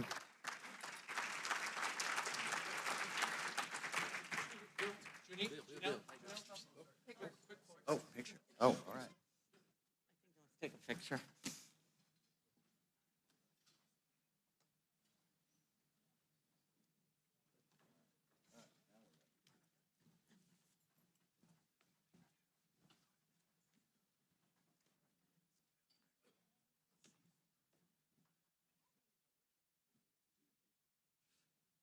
Hi, everybody. Everybody enjoy lunch? That wonderful panel. It's tough to follow those guys. But we wanted to talk a little bit today, of course, about opportunities and partnerships, which is what we've been doing for all morning. And we've heard throughout the morning just about the importance of American innovation, American leadership, and what it takes to win in the world, which is the theme of our conference. So now we're going to go to a series of seminars this afternoon, talking about the opportunities and specifically talking about them in several areas: global health, humanitarian assistance, food security, also with development assistance, and then really expanding markets for American goods around the world, all of which, of course, is really the future of foreign assistance, which is what we're talking about today as well. So as a primer going into some of these breakout sessions, we wanted to bring a couple of experts up on stage who had a front row seat in the first Trump administration, really looking at foreign assistance. And so the three of us actually served in the first Trump administration. I was the assistant administrator for legislative and public affairs at USAID. Matt was actually the chief of staff for the PEPFAR office, which you just heard a lot about from Bill Steiger and others, and then also in the secretary's office at the State Department. Jim was with me at USAID for a short time, but then he went over to run the Foreign Assistance Bureau at the State Department. So Jim actually controlled all of the money, actually, that was going out to foreign assistance. Congress controlled the money. Most of it. So I just respect it really well. Yeah, I just respected their authorities. So. And we're also joined by a number of other colleagues that we had in the Bush administration, and the Bush administration, and also in the Trump administration for some of the seminars this afternoon. Bonnie Glick, who's the deputy administrator for USAID when we were there, and then also Kim Reed, who is the chair of the Export-Import Bank, and they'll be in some of the sessions later on this afternoon. So I wanted to ask just a couple of questions of Matt and Jim before we jump in here, and really just two questions. So we just heard Matt with Bill Steiger and with Maggie, that were talking about a lot of the innovations around global health. So I wanted to ask, what are you seeing that's really innovative that's coming out from the current administration? Sure. What should we be looking at? What are they doing right? And just what are some of your impressions of things that are coming out right now?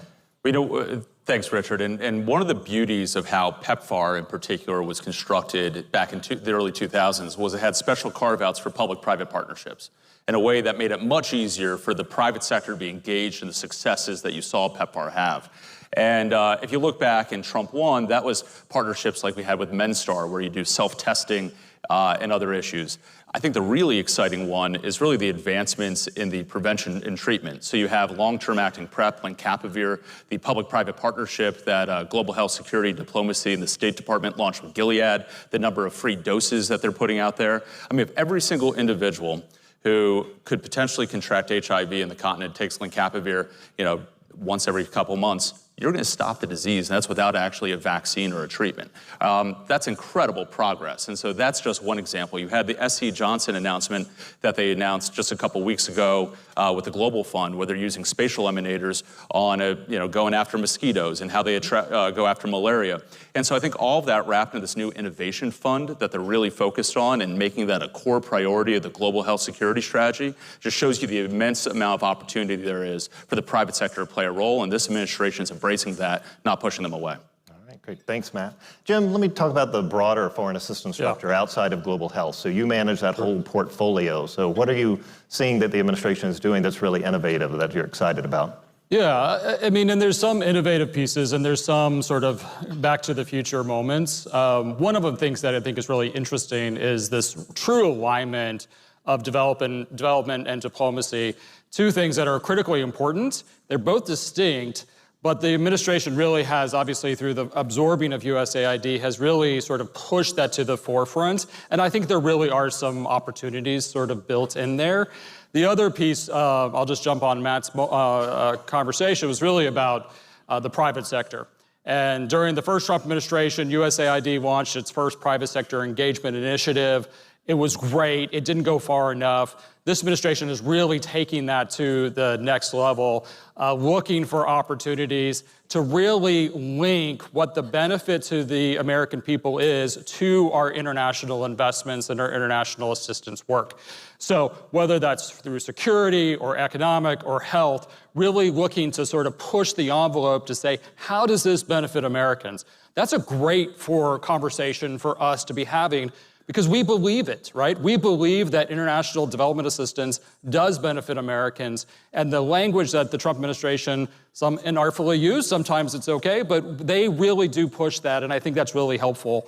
The last thing I will say is so many of the infrastructure that was found at USAID is now starting to be replicated in the State Department, which I think is really important for us to recognize the opportunities there, to understand that they are starting to have to rebuild the personnel, the infrastructure, the processes. This was all to be expected. I thought it would probably take a couple more years for that to actually come to fruition, but we're really starting to see it sort of firsthand right now. Thanks.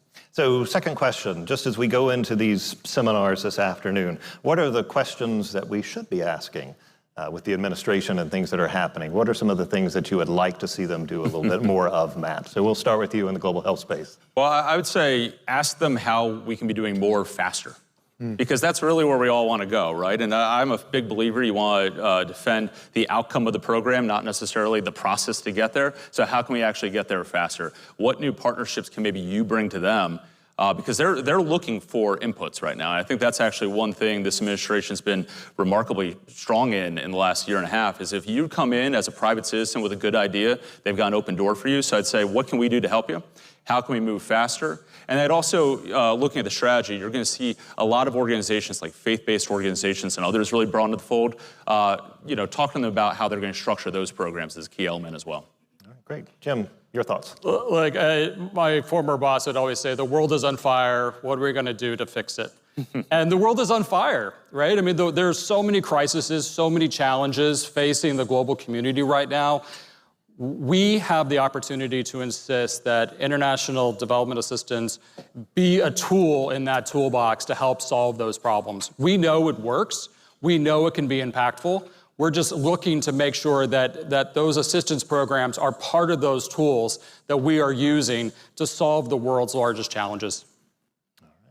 Thank you both. And so with that, we will send you off to your seminars for the afternoon. And so they start at 1:30. They'll run from sessions from 1:30 to 2:30, and then another from 2:45 to 3:45. And then we will see you back here at 4. They are up on the one level above us, and so you'll actually see them on the screen right now. And so we will look forward to seeing you back at 4. So thank you all, and please join me in thanking Jim Richardson and Matt Mowers. Thank you very much. Hey, Jim.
Ladies and gentlemen, please welcome Texas State Advisory Committee member Reggie Gray.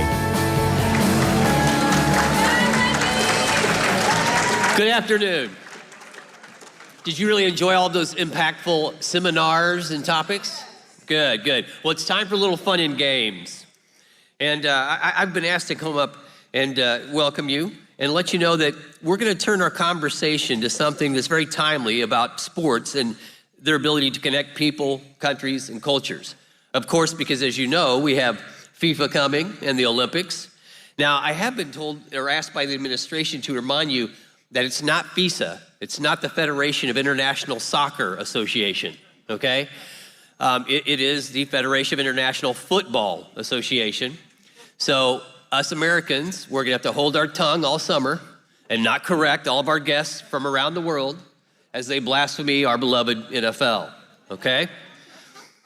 But with the World Cup and the Olympics coming and all the international competitions, we're gonna have a chance for global partnerships, institutions, and communities partnerships.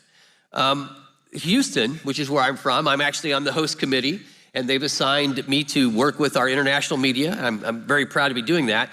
But we're actually gonna be having a game against Uzbekistan and Portugal later this month, around the 22nd, and USGLC will actually be hosting an event. They will be having, the Department of State will partner with it in Houston, and we'll be having an event and a program. We hope that if you're in the area, you would definitely come. And on top of that, the week before, when the US is with Australia in Seattle, we will also be hosting another event with the Australian ambassador. Again, another USGLC event, so that we can further use sports and diplomacy to build partnerships and relationships. But now today, we're fortunate to be joined by the leader in the forefront of these efforts, Rob Plachek, who's the Senior Advisor for Sports Diplomacy at the U.S. Department of State. And to moderate our conversation, we have our very own USGLC's again, the Senior Policy Advisor, Richard Parker. So I would ask the other two from this R-name trifecta to come up on stage. And gentlemen, let the games begin.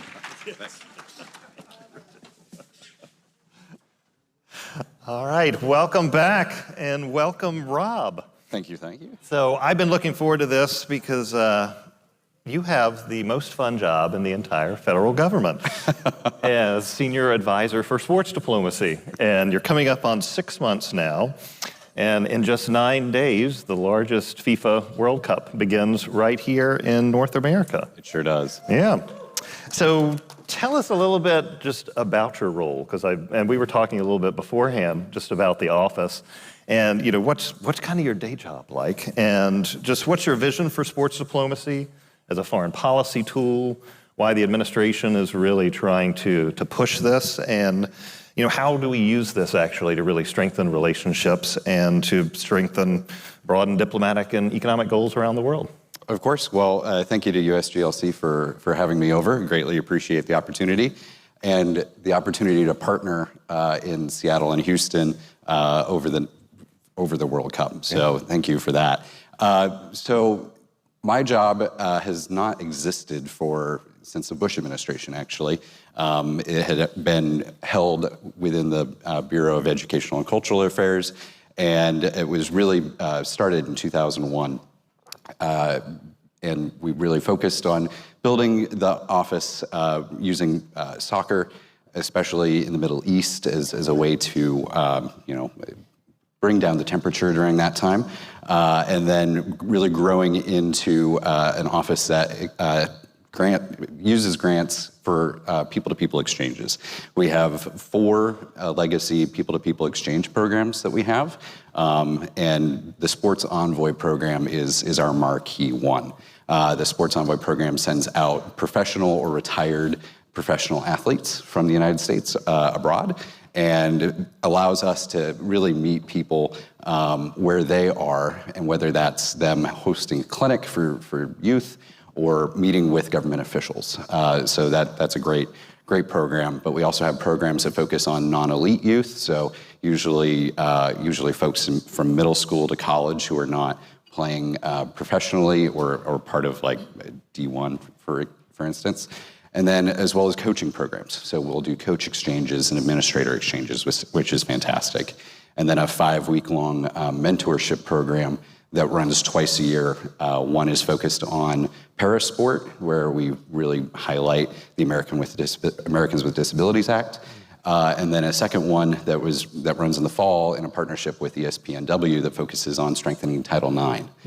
So for us to be able to have those folks come over to the United States, really learn from leaders either in, say, NFL Films, Green Bay Packers, University of Michigan, some of our partners, is a great opportunity for them to then take all the lessons that they've learned here home and actually have a project that they present to the State Department before they leave, saying, this is how I'm going to implement what I've learned here in the United States. So those are our 4 main programs, and we'll actually be adding a 5th program this next year, which is our on-demand program. So we'll be having a little bit more nimble idea in terms of how we can really latch on to major events or even, say, presidential travel to highlight what the United States can do in a country around the World Cup, or say the president goes over for G7 or something like that, how we can highlight what the United States is able to do in those countries beforehand. So that's a little bit of what we've been working on the day-to-day for the past 20 years, 25 years. But now with my position being created just beginning of this year, really focusing on partnerships, which is fantastic. We have signed our first major MOU with a league, with the NFL. That was in January, which was a fantastic opportunity for us to really figure out how can we pair up with a professional league? How can we get them to help supply our athletes that go abroad, be hosts for some of those mentorships? Even how can we use them to host over 150 Super Bowl watch parties around the world, which we were able to do this year using NFL Network. Like, perfect. We'll take streaming rights. Thank you. Yeah. And so being able to do that and have 2 a.m. Watch parties in Kuwait that were done live, or early morning watch parties in Mongolia that was done live. There's hunger for this, and we want to figure out how can we maximize the interest in it and the impact. The sports diplomacy is sometimes talked as soft power, and soft power is great. However, it's strategic power. Our undersecretary loves making that correction whenever somebody mentions it, because, we are able to go in and talk about something like sport that transcends language, and you don't have to always see eye to eye on something, with the person sitting across the table, but you probably see eye to eye on, either a rivalry game or just the love of a sport. So that is something that we really want to lean in on and find more partnerships that we can use. We're signing an MOU with the UFC ahead of the big fight at the White House, and we'll actually have mixed martial arts be integrated in our programming, such as Muay Thai in Thailand for a program later this year. We'll be doing some Brazilian martial arts in Brazil next year. So just finding new ways to bring more people to the table, and also go where the action is. How can we impact people in the Caucasus with mixed martial arts? It's huge out there. So go to where the people are in order to, not only develop our message, but there are some reasons for us to go to the Caucasus, given our neighbors. So how can we be very strategic in terms of where we're going and with what sports? Yeah, and I love that the undersecretary says strategic, and we would say, instead of soft power, it's a smart strategic investment for the U.S. to be able to do this, and you've just demonstrated several ways of why that is. So in addition to being the largest FIFA games in history, this will also be the first time that it's actually hosted by 3 countries, with the US, with New Mexico, and also with Canada. So I'm curious, what's been your interaction with our neighbors on this, and how are you looking at really sports diplomacy and the World Cup to be able to increase our partnerships, as you mentioned, with some of our neighbors here in the hemisphere? So one thing that I've been very appreciative of is working with the White House FIFA Task Force. They have been fantastic. It is across 8 government agencies coming together to work on this. And if you can actually get 8 government agencies to agree on something, trust me, that's not easy to do. that has been fantastic. The really nice thing about working with the Canadians and the Mexicans through the task force has been actually some teaching experiences. One of the big ones is looking at counter-drone technology. So we have been working very, very closely with the Mexican government on that. And that has been a fantastic opportunity for Secret Service, Department of War, as well as diplomatic security to work with them to find what are best practices, as well as also sharing where to get some of these technologies. So that's actually kind of a unique example there. But also looking at how can we bolster some of our infrastructure that is needed for usual cross-border travel. That has been a great point of cooperation in between both U.S. and Canada, and then U.S. and Mexico. So there isn't an overarching big point of one thing that we've had to work on together. It's been all these small pieces, which has been fantastic, and we have had to rely on all 8 of those federal agencies in order to make sure that we're getting the right people the right information. Great. And so as we mentioned earlier, so we're going to do some watch parties. There's 11 cities across the country that'll be hosting. And so we're actually doing some sideline events, as Red, you mentioned, one in Seattle with the US-Australia game, and then one in Houston with the Uzbekistan-Portugal game coming up. So it's big opportunities just for us to be able to highlight the US as a destination to really look at commercial diplomacy, to look at assistance, which is what we're going to do in our events. So I'm curious how you're working with local leaders around this to really highlight the U.S., what we're doing, and then also, how are you thinking about the World Cup really to drive tourism, investment, and things coming into the U.S.? I know that that's a big priority for your Global Public Affairs office. Of course. So the great thing is that we've had wonderful relationships between our office and all of the 11 host committees across the U.S. And each city, this is another unique thing, each city has its own host committee. That hasn't necessarily been the case before. So they are all made up differently. They are all comprised of different entities. They are all funded differently. So it's been unique to have to track all of those folks. But they have been very, very good in terms of sharing information up to us and for us to pass information down to the cities. Actually, 2 weeks ago, I was in Fort Lauderdale with Nick Adams, who's the special envoy for travel and tourism. And we went to U.S. Travel's IPW convention, which is the largest inbound travel show in the country. And we had a specific session on sports, which was fantastic. And we were able to really dive in with a bunch of folks who were interested in bringing more sports-based tourism to the United States. Well, it's a decade of sport in America, so it's perfect timing. But we also had a sit down with Executive Director Andrew Giuliani from the task force and the travel organizations of those 11 cities that are hosting the games.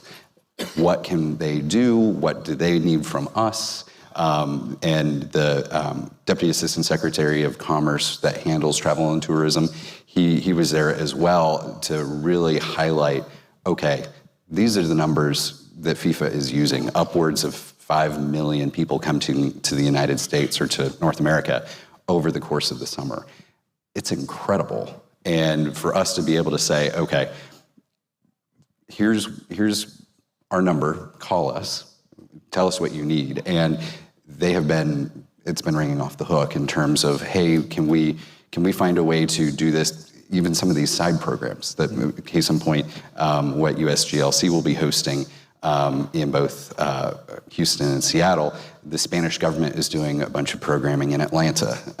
And not only do we have these 11 cities that are hosting the games, we have 40 of the 48 countries are putting their base camps in this country.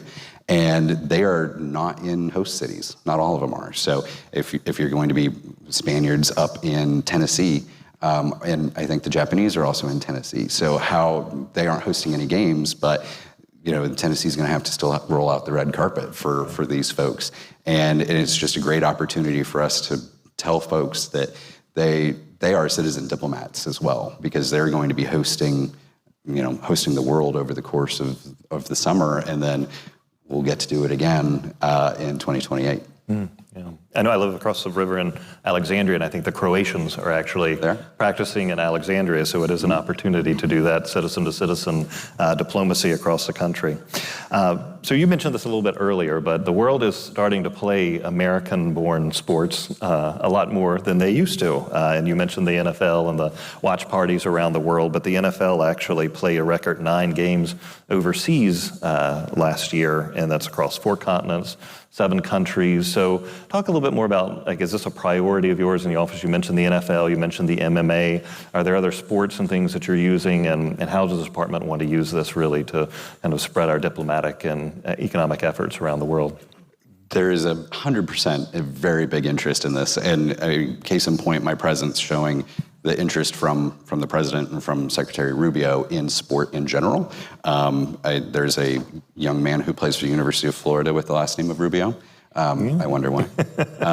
And so there's just this great interest, and for us to use these big events like the NFL games to really have a showcase, it's fantastic. And for us to also do so in a number of new countries as well. First Australian game this year, first game in Rio, first game in France this year. It's fantastic. And the NFL is just such a uniquely American sport. And the fact that we also have flag football coming in the LA games, that it will be a first edition for that in the Olympics. Now is our time to capitalize on it and then really be able to try to bolster interest in it. And that is football, it is MMA, but then again, some of those are just sports from other countries that we've borrowed. So we started with just soccer, but we're trying to really play all the games here. Yeah, good. And now looking beyond the final match, which go Team USA, so hopefully we'll be successful there. And what's the lasting legacy of the World Cup that you want to see from these games? And then 2028 coming up, as you mentioned, with the Olympics in LA. Give us a little preview about what you want to try to do around those. Yeah. So for legacy, it is fantastic to have physical legacy. So lots of new pitches for especially youth to use across the country, which is fantastic. So hopefully we'll have a lot of that, but it will be a legacy of people coming to the United States and realizing we're a big country. Can you get them to come over and take that road trip and then make them go home and say, I had the best time in Kansas City. You wouldn't believe it. And really continue to bring people to the United States. So that is our hope, because we're open for business. And there are also business exchanges that are going to be happening as well. In case in point, go back to the NFL thing really quickly. A couple of years ago, we had the mayor of Kansas City go to Berlin and came back with an Audi plant just around an NFL game. So there's a business diplomacy, there's people-to-people diplomacy, there's a lot of diplomacy going on. And then the fact of, all right, what did we learn here and how can we employ it in Los Angeles? That'll be a big trick. It'll be the largest Olympic Games, the most sports, the most number of athletes. The fact that we're also spreading it across the country with a number of sports being played in Oklahoma City and then soccer being played across the country. It'll be another great opportunity to host. And thankfully, State Department will also have a satellite office in Los Angeles that'll open in September, where we'll have 3 foreign service officers based there that are going to do nothing but Olympic prep starting in September. So I have to know that was probably a very popular bid for you retired FSOs out there for those 3 slots. Yes, people were holding out for it because they know that's usually a posting every Olympic year. So yeah, it was very popular, and I think we have some of the best going out there. So we're very, very looking forward to it. Great. Well, Rob, this has been a pleasure. Thank you so much for joining us. Help me in thanking Rob Platek, and good luck with everything we'll be watching. Greatly appreciate it. Thank you. Thank you.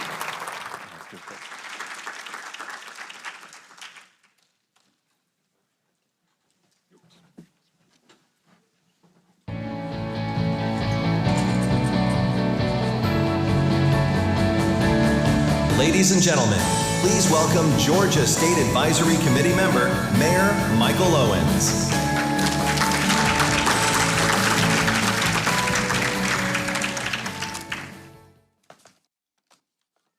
Good afternoon. As the country looks ahead to the midterm elections of November, candidates across America will be busy making the case for their vision of leadership at a moment of global uncertainty and competition. From economic security to supply chains to conflict, national security, technology, and America's standing in the world, the decisions made in Washington increasingly shape the lives and livelihoods of Americans here at home.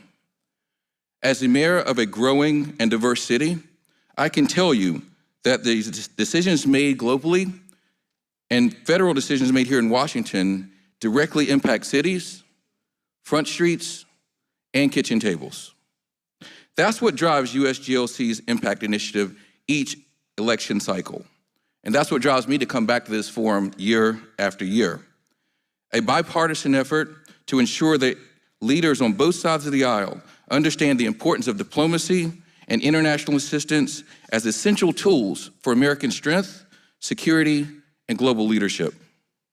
In that spirit, we are privileged to welcome 2 nationally recognized political strategists from opposite sides of the aisle today.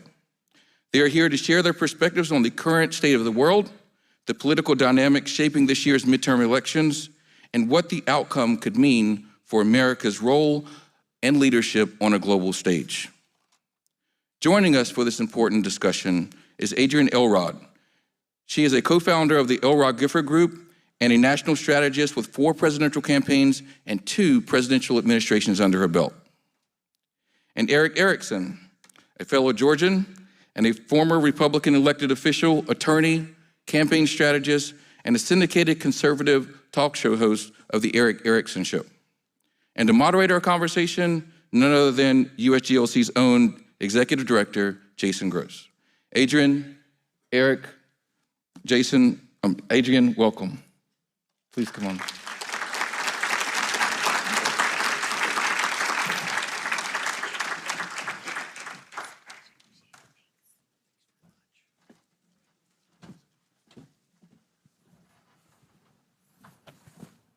Mayor Owens, thank you. Thank you for your service. Thanks for that introduction. Adrienne, Eric, so excited to have you with us today. As you both know, this is a coalition that's joined us from around the country that sits in a unique place on that knife edge between foreign policy and politics. And today they've gotten a lot of great foreign policy so far, and I think they're really hungry for some politics right now. So let's give the people what they want. You all know Adrienne and Eric from seeing them on television, on social media. You know when they say something that leaders from both the Democratic Party and the Republican Party take notice. They listen, and then right after, they call emergency conference calls and figure out what they're going to do to respond to what they called them out on. So we understand their influence, and we're excited to have them with them today. We have a Democrat, we have a Republican. For you SEC football fans out there, we got a Razorback, we got a Bulldog. I was just going to say, are we going to stay away from the SEC today, or are we going to? I grew up in Louisiana, so there is a rivalry there. Yes, there is go definitely Tigers. a rivalry. So we have some complexity in the football allegiances, but we're going to have football. We're going to have a great show today, and let's get it started. We're gonna hold off on their midterm predictions till the end on what's gonna happen in the House and the Senate. Let's go big picture first, and let me turn to Eric first. As we know, is what tends to happen with second-term presidents, President Trump has focused on foreign policy in his second term so far. Obviously, from the military operations in Venezuela and Iran to exerting political pressure in Cuba, President Trump's foreign policy grabs headlines across the country, reverberates with the electorate. My question to you is how, and we even saw last week, maybe to the chagrin of some of those Republicans running in tough races, President Trump said he didn't care what Iran was going to do to the midterms. He was going to press forward on his plans. I guess my question to you is, how do you see President Trump's foreign policy playing in the polls this fall with Republicans, Democrats, and independents? You know, Republicans, I think, like it. And by the way, thank you all very much for having me here. I think Republicans generally appreciate the president's foreign policy and his rethinking of some of the establishment foreign policy of both parties on how to deal with Cuba, how to deal with Venezuela. And I think Republicans were willing to support the president on Iran, but at this indecisive state, the sense I get just from callers of my show who are actually more defensive of the president than I am, is even with them a growing frustration that if we're not going to get gas prices down, can we just go bomb them? And can we do something other than the status quo? And I think there's a greater recognition now that perhaps, contrary to what a lot of Republicans thought going in, that there wasn't as much of a plan going into Iran as they were led to believe when we essentially have this tiger by its tail and have neither declawed it nor defanged it. I think there's a growing sense of disappointment. I hear it from members of Congress. I hear it from callers that people are very concerned and flummoxed, I guess would be the word, for what is going to be the end game with Iran. Beyond that, their frustrations over Ukraine, I think, have percolated among Republicans. There had been a divide there, but as Ukraine wins, people love winners, and skeptical Republicans have become more pro-Ukraine, which they should be. And the Western Hemisphere diplomacy, I think, probably gets the greatest praise from Republicans on how he is, to a degree, marginalized China in the Western Hemisphere. But until we have an end game in Iran, I think that's going to be a blowback on Republicans generally. Same question to you, Adrienne. President Trump's foreign policy at the polls this fall. Yeah, look, I mean, typically foreign policy does not drive elections. It doesn't motivate voters in the same way that the economy does and other kitchen table issues. But I think this one is different for, number one, some of the reasons that Eric laid out, which is gas prices are going up. And when gas prices are high, usually the party not in power is the party that's going to be back in power after the midterms in some way, shape, or form. So that's one thing to take into consideration. Number two, I think it just adds the ineptness and the sort of questionable strategy as to why we got into this war in the first place is just another layer in the, another brick in the wall for Trump when it comes to a lot of voters, especially independents, seeing him make incompetent decisions that don't really affect their bottom line. He spent, I think, 108 minutes speaking at the State of the Union this year. He was trying to break the record, and he did, which I think was his own record. But he spent about 2.5 minutes of those 108 minutes talking about Iran, and then a couple days later, bombed Iran. So he could have at least tried to lay the groundwork a little bit more. He didn't do it. But look, here's the bottom line. We are living in a very tribalistic environment when it comes to politics these days. Democrats tend to be in their corner, Republicans are in their corner. The motivating base or the motivating group of the electorate that will ultimately decide elections are independents. And right now, Trump is underwater on a number of issues with independents, including the war in Iran. So when I look at how is this war, how is foreign policy going to affect the midterms, I look at that magic number that is where independents stand, and right now he's very underwater on Iran when it comes to the Indy voters. Thanks to you both. Eric, turning to Congress right now, looking at the midterms, we're seeing a historic wave of turnover in Congress. 58 House members, 11 senators not seeking a re-election. Republicans facing the highest turnover in their party since 1930 in Congress. Why are we seeing this exodus of members who are either retiring, seeking other office, And what are the implications of this collective movement out of Congress, do you believe, after these midterms? You said we were going to get to our midterm predictions for the end. Yeah. We would not be having the exodus but for this wave that is coming to sweep them all out to sea, that they are fleeing their terrors from Washington, D.C., and I don't really blame them. There is behind the scenes this dynamic that has existed in Washington during the first Trump term and as much this term, where publicly Republicans praise and privately Republicans criticize. The president very much has a strong hold on the base for now, but you're beginning to see he played his cards, I think, politically badly with some of his endorsements, where now you have a Senate Republican conference where at least 7 of them are his antagonists and they can kill his agenda. You have at least 10 in the House who can kill his agenda, and many of them, by not leaving, are more freed up. We saw this, for example, the same thing with Barack Obama. We saw this with George Bush. When members of a president's party are leaving and are no longer held accountable to the voters, they get more independence. The other issue is, on both sides of the aisle, there has been for probably too long too many of the same faces in Congress. We don't have term limits, but God imposes them, and at some point they're running up against the wall. And I think having that turnover in Congress for both parties is actually a good thing to get fresh ideas there. The sclerotic thinking that takes over within a bureaucracy when it's gone on for so long gets a shakeup with new blood. But again, the reason it's happening is because Republicans see where the midterms are headed with the president's popularity, and they're getting out of Dodge beforehand of their own accord. Adrian, on the Democratic side, we're seeing the retirements of some of the foreign policy stalwarts in Congress. Members like Senator Jeanne Shaheen of New Hampshire, the top Democrat in the Senate Foreign Relations Committee, Dick Durbin, generational member of the Senate Foreign Operations Subcommittee, Speaker Emerita Nancy Pelosi, who cut her teeth in Congress first by starting on the Foreign Operations Committee. They're all leaving, retiring here.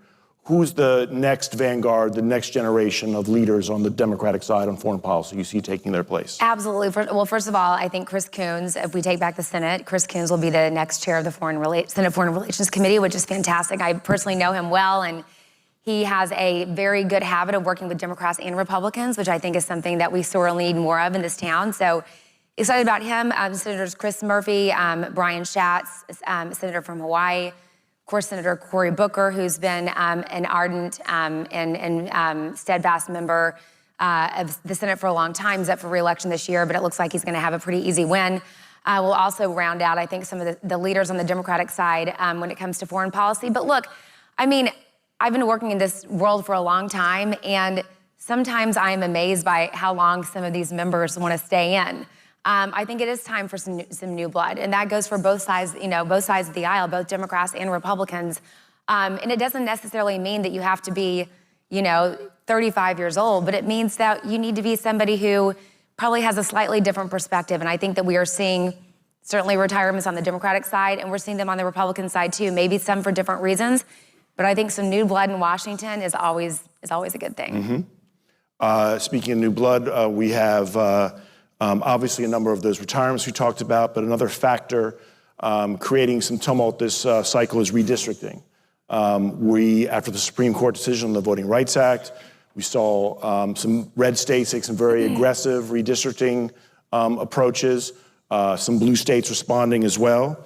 Where do each of you see both opportunities and vulnerabilities for your respective parties after this redistricting battle? Let me go to Adrian first for your response. Yeah, well, first of all, not to get too partisan here, but this mid-cycle redistricting process was started by Tom DeLay in 2004, or really he took it to a whole different level. I worked for, we call them the Texas Five, the 5 members of Congress from Texas, Democrats who were redistricted mid-cycle, because usually it happens every 10 years. The census happens every 10 years, then the maps are redrawn to reflect the census, and then new congressional districts are formed or slightly altered based on the census results.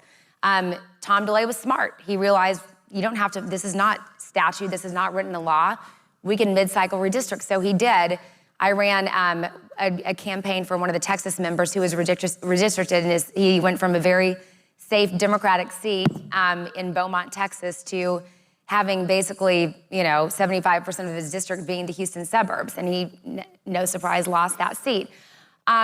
Trump and the MAGA Republicans started it again this time around. And the thing that I'm happy about Democrats in terms of the way they've approached this is we're finally playing ball and we're fighting back. I know Leader Jeffries has put a lot of money into this effort. We have been very effective in certain states. Gavin Newsom, of course, in California. Virginia was a heartbreaker. I'm not going to lie. The state legislature, I can't talk today. Legislature, along with the governor, approved a new map. There were 4 basically safe seats for Democrats carved out of that map. It went to the vote in Virginia.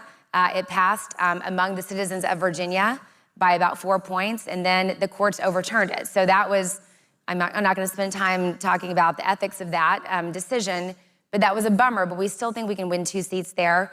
But another setback, of course, is the Voting Rights Act, getting rid of Section 2, which protected a lot of majority-minority districts across the country. A lot of those districts are in the South.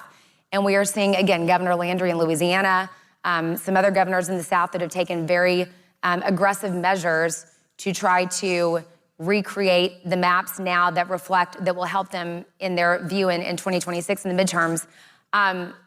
It's not fun to watch if you actually are somebody who cares about democracy and you're putting your pro-democracy hat on before your partisan hat on. It's not fun to watch at all. But at the end of the day, Democrats are winning at the ballot box. We have either flipped or overperformed, and I think 266 out of 297 special elections up and down the ballot since November of 2024. So our view now is we're taking it to the streets, we're taking it to the ballot box, and historically, since November of 2024, we've done very, very well, and I think that we will do pretty well again this time around. Eric, same question to you. Opportunities, vulnerabilities after redistricting. First of all, I want to agree with Adrian. The Republicans started this fight with Texas, and they'll say, well, no, it was actually because of what New York did, because of a Supreme Court decision, but that was based on a judicial decision that then the legislature had to respond to. And then what happened in Texas really was raw power on the Republican side, which started this, and they presumed that other Democratic states had locked themselves in constitutionally in ways that they couldn't change their districts. California proved otherwise. Virginia, they attempted to do so, but I think that the court was justified there in how the procedure didn't play out. The former Attorney General had raised red flags for him. But also, I think the Republicans haven't been able to mitigate the damage enough. I mean, just take the Virginia map. Sean Trendy of Real Clear Politics was one of the people who had drawn the current map of Virginia, which is probably the gold standard in fair redistricting maps. It pretty much modeled Virginia turnout. And he pointed out that this current map in Virginia is actually going to be a disaster for the GOP this year because of the partisan tilt of the country and the negative view of the president. And the new map that was drawn in a good year for the Republicans would actually have undermined the Democrats because of the way it was drawn. My personal suspicion is that if a Democratic wave is as big as it appears to be right now based on the president's popularity, the Texas Republicans have probably sabotaged themselves in a couple of seats by drawing them a little bit too unpartisan for the GOP, weakening some Republican seats. I still think the Democrats can take the House. It won't be as big as a majority because of redistricting, but it will be. I don't, and it's easy for me to say as a white guy in the South, don't fret the Calais decision as much. The majority of black Democrats in Congress actually represent majority or plurality white districts already. But I do understand from the Democratic side the frustration there. And to Adrian's point as well on Tom DeLay, I remember I was just getting started in politics in college in '94, and then when DeLay started doing the redistricting effort, the idea of boxing Democrats essentially by race into districts, making majority-minority districts to benefit the GOP, for the longest time it helped the GOP, and I think it's a good sign of progress in the country that it doesn't necessarily help the GOP anymore to box people in. At the same time, I personally, as an American, think midterm redistricting and mid-decade redistricting is terrible for the country. Because both sides will start doing this regularly, if not every single 2 years. And I do hope that we get to a point where both sides will say, enough. Let's have compact districts. And frankly, we should use the existing Virginia districts as the model. They're compact. You can't needlessly divide counties. You can't needlessly divide towns. There is no reason someone from the eastern half of Virginia should represent the western half and vice versa. It's absurd, and that more than anything undermines democracy. And also, this would be a good time to add about 1,000 more seats to the House, but that's a conversation. For another conversation. Can I add something on really quickly that Eric said on that point? I mean, I think $100 million was spent in Virginia alone on that effort. Think about what $100 million could do somewhere else. And in whether it's a different profession, whether it's helping starving children, whatever it may be. And also to Eric's point, like this is something that unfortunately, until Congress takes action, this is something that will happen every single cycle. There are people who worked out the Democratic Senatorial Campaign Committee, well, I guess it's less the DSCC, more the Democratic Congressional Campaign Committee, who are thinking about starting a whole other entity that only raises money to allow both sides to remain competitive on redistricting. And that is not what we signed up for in this democracy. Some bipartisan applause and head nodding on our panelists there on redistricting. Eric, back to you on a subject you touched on briefly in your first answer on Ukraine. You have been a strong advocate for U.S. support for Ukraine. An issue that has some divergent opinions within the Republican Party, I think it's fair to say. But to be fair, among conservatives, great outspoken concern about the kidnapping of Ukrainian children by Russian forces, by religious persecution of Ukrainians in territory being held by Russia right now. So on that standpoint, there's been some strong voices. How do you see the support within the Republican Party maybe rebalancing after the midterms or after continued Ukrainian momentum right now, both on the battlefield and in the drone airspace right now in the region? Y'all are going to have to forgive me. So there's the cartoon many of us grew up with, the Rudolph the Red-Nosed Reindeer cartoon where they rescue the toys from the island of misfit toys and they're all wonderful. In the real world, we put idiot political consultants on the island of misfit toys. And unfortunately, the current vice president got a lot of them off the island and has decided to shape American foreign policy with a group of morons who came up with this idea that the United States is in decline and they can't really say it, but they're going to govern the United States like the British did with the collapse of their empire in the late 1800s, where they'll divide the world into this tripartite world of Russia, China, and the United States. And as long as you people stay out of the Western Hemisphere, we'll stay out of yours. And they've concocted this idea now where the vice president of the United States continues to insult the Ukrainians and placate the Russians for reasons no one in their right mind can fathom, because he, like me, is a child of the 80s and the commies are the bad guys in every single movie. I have no idea. To his credit, if nothing else, the president of the United States likes winners, and there is a winner right now, and that is Ukraine, to the extent that the Ukrainians are manufacturing enough drone technology to supply the rest of the world, including us. If you want an idea of the sentiment of the poisonous island of misfit toys morons, the fact that we didn't want Ukrainian help in the Middle East against Iran combating the drones that Ukraine has learned how to combat, it makes no sense to me. You don't have to do any talking on this one. I'm not gonna. It is the most moronic thing I've seen. The Ukrainians want to be on our side. They are on our side. They keep the Russians busy. And frankly, I would rather Ukrainians, God bless them, die to fight the Russians than American kids have to ultimately die to fight the Russians, because one way or the other, Vladimir Putin doesn't want to be in a Western alliance like these people think. He wants a sphere of influence. And anyone who has ever read a book about Russian history knows, going back to the czars, they never saw themselves as part of the West. They saw themselves as a Russian sphere of influence. And yet somehow these people talk themselves into the idea you could woo the Russians. Frankly, Xi Jinping is having a problem right now because he thinks the Russians want to be in their sphere of influence. Putin only wants a sphere of influence, and it should be American foreign policy to contain it. And at least right now we have a mature Secretary of State who gets it and a president who loves winners, so we're suddenly on the side of the Ukrainians where we should have been the whole time. Amen. Eric, next time you'll tell us what you really think about Ukraine, but I appreciate that. Adrian, an issue on the Democratic side that has some divergent opinions is on our international economic leadership. Mm-hmm. Now, you worked for former Commerce Secretary Gina Raimondo, who was here earlier today for this gathering, talking to us. And you worked on building our semiconductor capacity domestically. You got a front row seat to seeing these very strongly held viewpoints in the Democratic Party about how we internationally engage economically.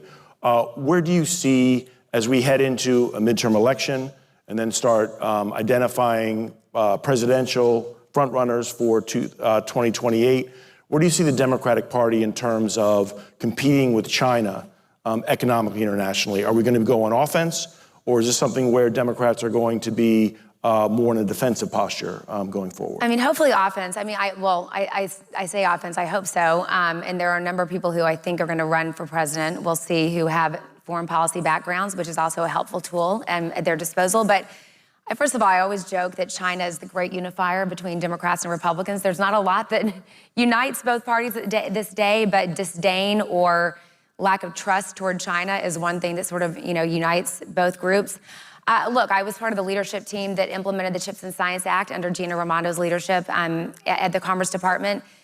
And I can sort of talk about it, I guess, a little bit from our approach on how we dealt with just the looming threat of China when it came to intellectual property, when it came to getting access to leading edge chips, which of course, the CHIPS and Science Act seeks to ensure that there are more leading edge chips produced in the United States. We have we create the chips here. We come up with the prototypes, then we often ship them off to different countries to produce them. And so our posture when it came to dealing with China, specifically on chips, was we enacted China guardrails because we wanted to make sure, again, that the leading edge chips and the technology around them didn't get into bad actors like China that could steal the technology and implement them at a much more rapid rate and use them to hurt us from a national security standpoint down the road. I know the Trump administration has taken a slightly different posture, but again, it's complicated. I had the privilege of having coffee with Jensen Huang, who's the CEO of NVIDIA, right when there was a turnover of the administration. And I asked him if there was one thing the Trump administration could do differently than the Biden administration when it comes to China, what would it be? And he said, let down the guardrails, because what happens when you put the guardrails in place, it only motivates the Chinese to try to do even more to compete with the U.S. when it comes to, technology and they want to rapidly try to, if they're not going to have access to what we do, they want to try to do it themselves, and oftentimes they end up doing it better. He said, we need to be able to compete on a global scale if we're going to continue to grow our production here domestically. So, it's up for debate for sure. The final thing I'll say on this is, again, China policy has not always been at the forefront of presidential elections, but certainly AI and what is going to happen with AI is something at the forefront of many Americans' minds and lives. So AI is certainly going to be at the forefront, which means China will be. So it's going to be an interesting election cycle, I think, just to get, a read on not just the Democratic Party versus the Republican Party, but there's so much debate internally within both parties on how we should handle AI, and China is very much a part of that. A lot of robust conversation on AI earlier in the day as well that our participants heard. We're seeing a generational shift right now, a divide emerging on America's role in the world. A recent Pew Research Center poll found that 73% of Americans over 65 believe active engagement in international affairs is either extremely or very important. Now compare that to just 39% of adults aged 18 to 29. So that gap of 73 versus 39%. Eric Erickson, to you first. What do you attribute to this generational divide on the issue of America's leadership in the world? And how do we as a community need to update, sharpen our language to be able to appeal to the next generation, the newest generation of voters? So my worldview on this comes from having grown up in Dubai. From 1980 to 1990, before Dubai was Dubai, I grew up there. When I was in 5th grade, the Iranians tried to blow up my American school. In 9th grade, they tried to blow up my father's oil rig, which is why I'm a big advocate of blowing up the Iranians. I have seen American leadership in the world firsthand. And I think a lot of younger Americans are, one, less traveled. but also they're not seeing the domestic benefit of the American government in their lives. And if they can't see the benefit of the United States domestically, where they feel like they've fallen behind economically under both Republican and Democratic administrations, they hesitate to say, why should we go around the world improving other people's lives, be a leader in the world, and in some way show the values of the United States abroad? I firmly believe, because I've seen it firsthand, that the United States not only has a role to play in the world, obviously, but should be leading. I was encouraged by Marco Rubio's statements to the Senate that he believes in an American-led world order. And translating that to young people, though, even my own kids who haven't been abroad until my daughter this year in college went abroad, it's harder and harder to find a lot of middle-class young Americans who go overseas. And they don't experience it. And they don't experience it in large part because their lives, they feel like, are falling behind. And again, it's hard to make the case that we have a role to play in the world when people feel like we're failing at the role home. Both sides, and I frankly think at the local municipal level, Democrats actually have a greater burden here than Republicans, is the competence of government. And it starts at the local level to make your city safe and functional so that people feel like they can be safe and get a job in a city without the jobs fleeing because the government has collapsed, and then transcending and translating that all the way up to Washington, D.C. And I'm a small government advocate, but when you have a small government or a large government and it doesn't work for the people, don't expect them to want to spread that government around the world. Adrian, same question to you. How do we convince this next generation of voters about the importance of U.S. international leadership? Look, I mean, a lot of it has to do with what Eric said. I think, people are traveling less. There's not as much exposure to understanding, the importance of having global continuity and what the world order is and should be and has been for a long time. I also think it comes down to simply a lack of public education. As public education funds have gone down in a lot of states, kids are just not learning about the history of the world and, how we became America and, what we do for our allies. A lot of kids don't even understand what NATO is. They don't understand that alliance.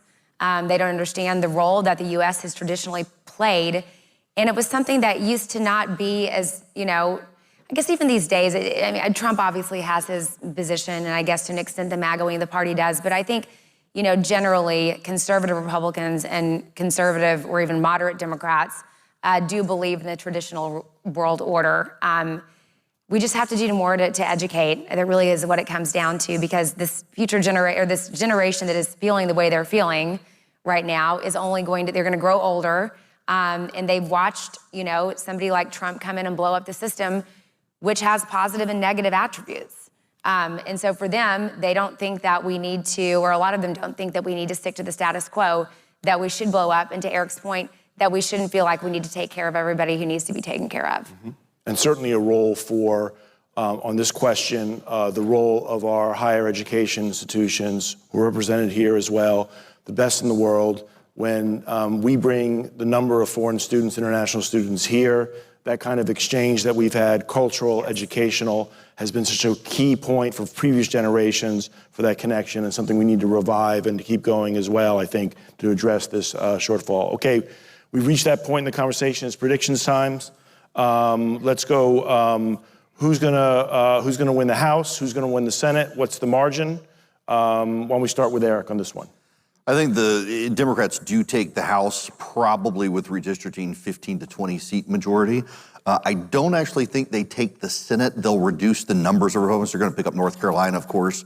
I don't think Republicans are going to beat John Ossoff in Georgia. But I don't actually think the Democrats will beat Susan Collins in Maine or replace the Republicans in Texas. So the path for them, Nebraska, Ohio, Alaska, Republicans might have a shot in Michigan, all things being equal, depending on the Democratic nominee. The Republicans, I think, are kind of smart to do what Democrats have also done in the past, to play in the Democratic primaries under shadow groups to try to get the worst possible person nominated. But Democrats, absolutely, they take the House. They're going to pick up some governor seats as well.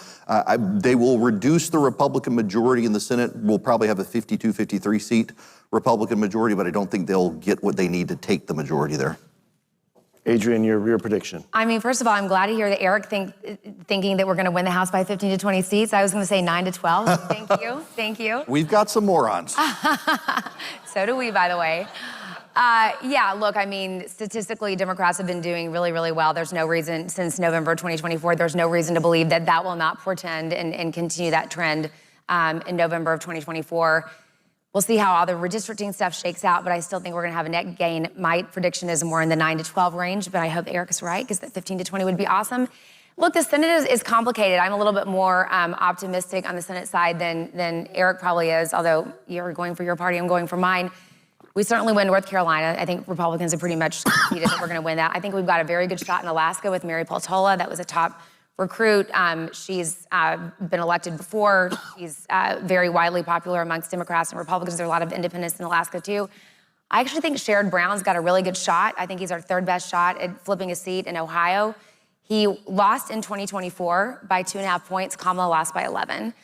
So I think that's our third best pickup. And then everything else, Texas, Maine, we'll see. I do think if McMorrow or the other guy in Michigan wins the primary against Haley Stevens, that Mike Rogers has a decent shot of flipping that seat, but we'll see. I think Haley's gonna win. So a House flip and Senate's sounds like a coin toss, but maybe leaning the Republicans' way.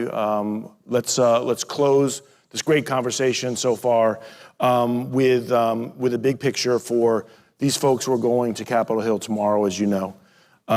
This is, in addition to the strategic case that we always make about this, we certainly heard throughout the day about the fact that Americans are at their core generous people. And regardless of the party, all of us want to live in a world where we care for the most vulnerable, where we save lives from disease and hunger. And at this moment when partisanship, maybe not in this conversation right now, but in general feels like we're so deadlocked, how do you make the case? How should our state leaders tomorrow when they go to the Hill make the case about how we secure that new era of American leadership that brings together Republicans, Democrats, independents in this common cause of the American vision of leadership abroad? Maybe we'll start with Eric and then close with Adrian. I would remind Republicans in particular that soft power is often cheaper than hard power. Helping fight disease in Africa is a lot easier than trying to root out jihadists who have moved into those African countries. A vaccine is often cheaper than a bullet. But I would also encourage you again as well to take a very firm stand against the anti-Semitism that's growing in both parties. That is a very unhealthy sign for society that it's festering on both sides, and a dangerous sign for us and our role in the world. But I think the biggest thing you could do, particularly when you approach Republicans, is to remind them that part of our role of leading the free world is also being there to assist our friends and allies. It's not as much a transaction when we are the world's bank and the leading economy in the world. Other nations do rely on us. I'm skeptical of some foreign aid, not all, but I also recognize that we go a whole lot further in the world with the dollar and soft power than we do with the hard power that's needed. So there is, for Republicans who are budget conscious, a path forward to not be penny wise and pound foolish. Adrian, to close. Everything that Eric said, and the final thing I would also add is, I mean, many of you have experiences throughout the world working in foreign policy that a lot of members of Congress don't have. So share your stories, talk about what you've seen. I was a chief of staff on the Hill for about 5.5 years, and some of the most compelling people who came in and presented a posture or an argument to me were the ones who actually talked about their real world experiences. So incorporate some personal storytelling into your experiences tomorrow as well. Adrian, Eric, you came, you saw, you delivered. Thank you very much. Please join me in a round of applause for our two great political guests. It's my pleasure and privilege right now to talk about our closing plenary. We're going to hear from two people who embody the American spirit of resilience and compassion that we have recognized throughout the day. Keith and Aviva Siegel were taken hostage by Hamas from their home in Kibbutz Kfar Asa on October 7th, 2023. After Aviva's release and Keith's 484 days in captivity, they have dedicated themselves to humanitarian work by supporting vulnerable communities around the world. Please join me in welcoming Keith and Aviva Siegel for a conversation with USGLC President and CEO Liz Schreier. Thank you again for all your time today.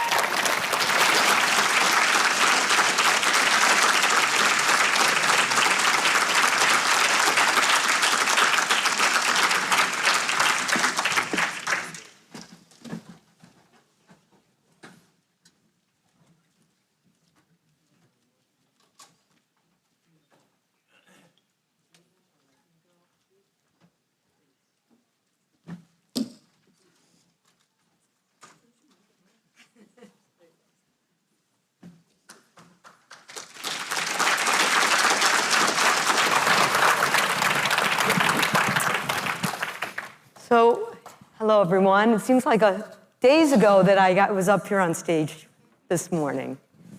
But we're going to close with you about to meet two of the most extraordinary ambassadors for peace in the world, who in their journey got there by taking a stop as hostages by Hamas. Aviva and Keith, this is an enormous honor for me to be with you. And what I want to start with is, I'll turn to you, Aviva, first, is to talk about life pre-October 7th. Because you grew up in North Carolina, Keith. Yes. You grew up in South Africa, as you will soon hear, a little bit of an accent. But you lived on this beautiful kibbutz, which I've had the honor of visiting, Kfar Aza, that is right on the Gaza border, and you chose that because the whole DNA of the kibbutz is about peace. What was life like as in the community? Just give us a little flavor of your family and the community of life before October 7th. Aviva, welcome. Thank you. So thank you everybody that's here, that's listening to us. It's very important for me to be here and special. I was born in South Africa. I came to Israel when I was 9 years old, and I always lived on a kibbutz. A kibbutz is a very small community. Everybody knows everybody. It's like a one big, huge family with so much love. I just want to say that living on Kfar Aza, so close to the border, people from Gaza used to come and work on the kibbutz. And I used to make them cookies. And I used to wake up early before I went to work to be sure to run and give them a cup of coffee before I go to work. And I like that because I'm a human and I'm just like everybody else. And lots of grass, lots of birds that wake you up in the morning. And unfortunately, on the 7th, it was destroyed. My whole neighborhood. There's so many people that are dead. There's so many houses that there's nobody to go back to. And Keith and I are the lucky ones because we're here sitting here, and we can talk and we can share the truth with you. I can't think about anything more important than that, telling the world the truth. The truth of what happened to Keith and I in Gaza, what happened to me when I was so worried when Keith was there for another year and 2 months, not knowing if he's alive, not knowing what they're doing to him, but I did know what they did to me and to Keith while I was there. So I shared that with everybody that listened. I met Biden 4 times, I met Trump 3 times, I met Melania 3 times, I met all the important people in the States. And I just want to say that I did everything I could. You did. For humans, for people that are suffering, just like I did. Thank you. Aviva, you spent 51 days, horrific and unfathomable 484 days for Keith. And Keith, I want to get to what you're doing now on humanitarian, but just maybe share for a moment, Keith, how you kept hope, if that is a thought of yours. I've heard you speak, so I know that is part of how you survived that, and resilience during that period of time, because it's so much a part of what I want you to connect with the audience of where your journey went from there. So just give a flavor of how you survived. Yes. First of all, I want to say thank you very much to all of you for being involved and being engaged and doing so much in order to save lives and help people in need across the world. I think the USA has proven that the importance in prioritizing saving people's lives all over the world in many ways. So I encourage you to continue your excellent job, your excellent work, and it's a privilege for me to be here. When I was the first 50 days of captivity, Aviva and I were together, and we were able to support each other and help each other in many, many ways. I'm so grateful to have had Aviva with me during the first 50 days, and then we were separated, and it became a new chapter. Some of the time I was 6 months out of my 484 days, I was alone, and the rest of the time I was with other hostages. And when I was alone, some of it I was locked up by myself in a room, and the rest of the time I was living with terrorists that were holding me. What gave me hope was knowing that my family are waiting for my return, and I knew that I must do everything that I can do to survive, not only physically, but also mentally. My family gave me a lot of strength, and I used to talk to my family. Figuratively, mentally, I would carry on conversations with my family, and I would picture their face in my imagination, and I would talk to them, and I would tell them that I'm okay, and they shouldn't worry. I was just hoping the message would reach them. And it did reach some of them. I came to learn after I was released. That gave me a lot of strength, and my faith gave me a lot of strength. My Jewish faith and my belonging to the Jewish people and my friends and my community. And then I prayed and I said blessings, which I hadn't done basically ever. I do that every day. And then I practiced mindfulness, which helped me a lot. And basically I promised myself that I must survive in order to return to my family, to bring an end to their suffering, because I was absolutely sure that my family's suffering was much, much greater than my suffering. So I don't know about the rest of you, but if I went through what they do, I would understand why you would crawl in bed and never come out. But that's not what the two of them did and have done. You chose compassion instead of bitterness, and let me now turn to the story of what they have done. They have become ambassadors, not just for peace and humanitarian assistance, but they connected to a group that I've known for a long time called IsraAid. It is an NGO. It's like what many of you are involved in, a humanitarian organization that is partnered throughout the world to help on humanitarian assistance programs, just like many of the organizations in this room. They supported aid into Gaza, supported, one of their focuses is addressing water, sanitation, food, nutrition issues in a place that some of us in this room have been to, one of the largest refugee camps in the world, the Kakuma refugee camp in Kenya, which now both of you have been to. I want to understand, Aviva, why, of all the things you could do after being in captivity, you chose this journey to go to the Kakuma refugee camp. And give us one story of who you met, and I have a different question for you, Keith. Why? And what did you see when you got there? It's a very easy question. I'm a human. I care about humans, no matter who they are, no matter what they believe in. And I will stand up for human rights as long as I live, wherever they are.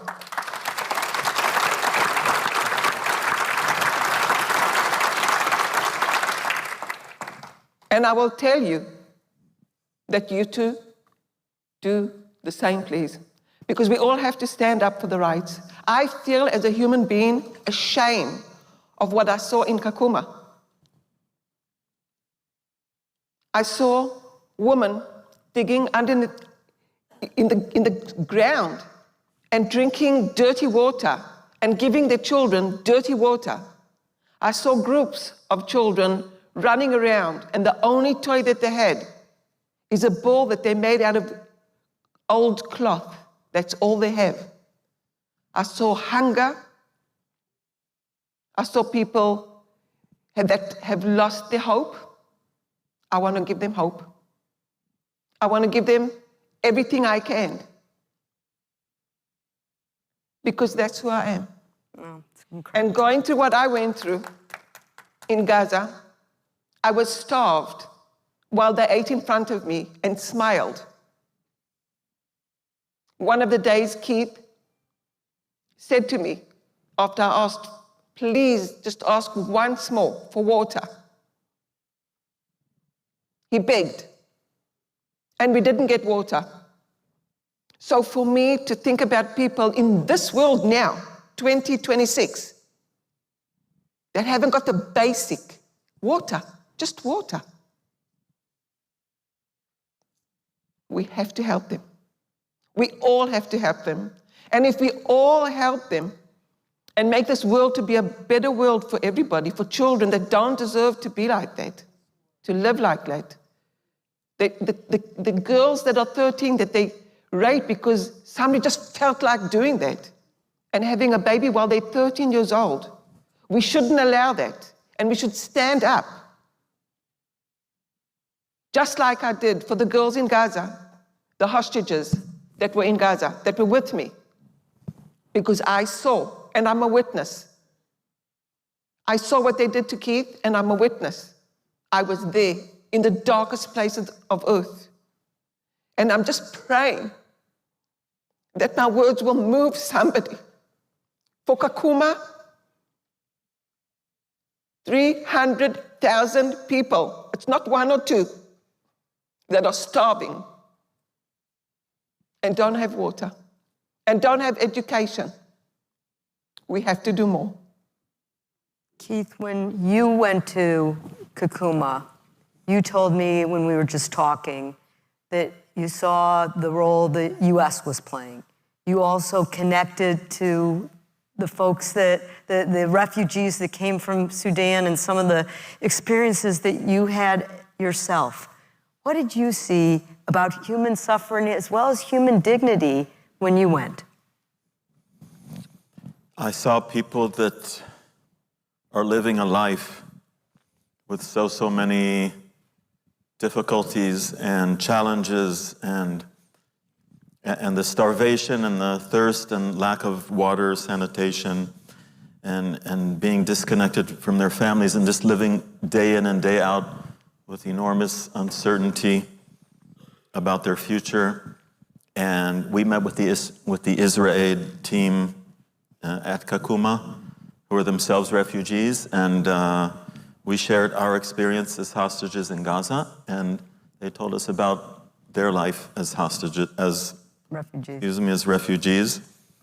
And it just was so powerful to connect with them and to understand that the suffering that we experienced as hostages in Gaza is very similar in many ways to their suffering as refugees. And I think it was very inspiring for both Aviva and I, and for the team there. And it gave us all a lot of mutual empowering and strength and hope, working together on behalf of people that are in dire need of help. So maybe we can end with both of you helping, as you can't do what you have chosen to do without being hopeful people. And that's what I'm so inspired by the two of you. You have 4 children. You have 5 grandchildren.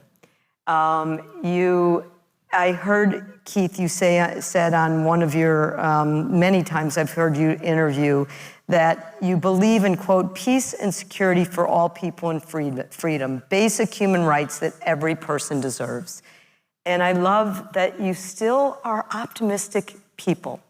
So Aviva, to you, what is your hope for the next generation? What is your hope for your children, their children, in this world if we get this right? If we get this right about making sure there's a humanitarian response in Kakuma and every other place of need.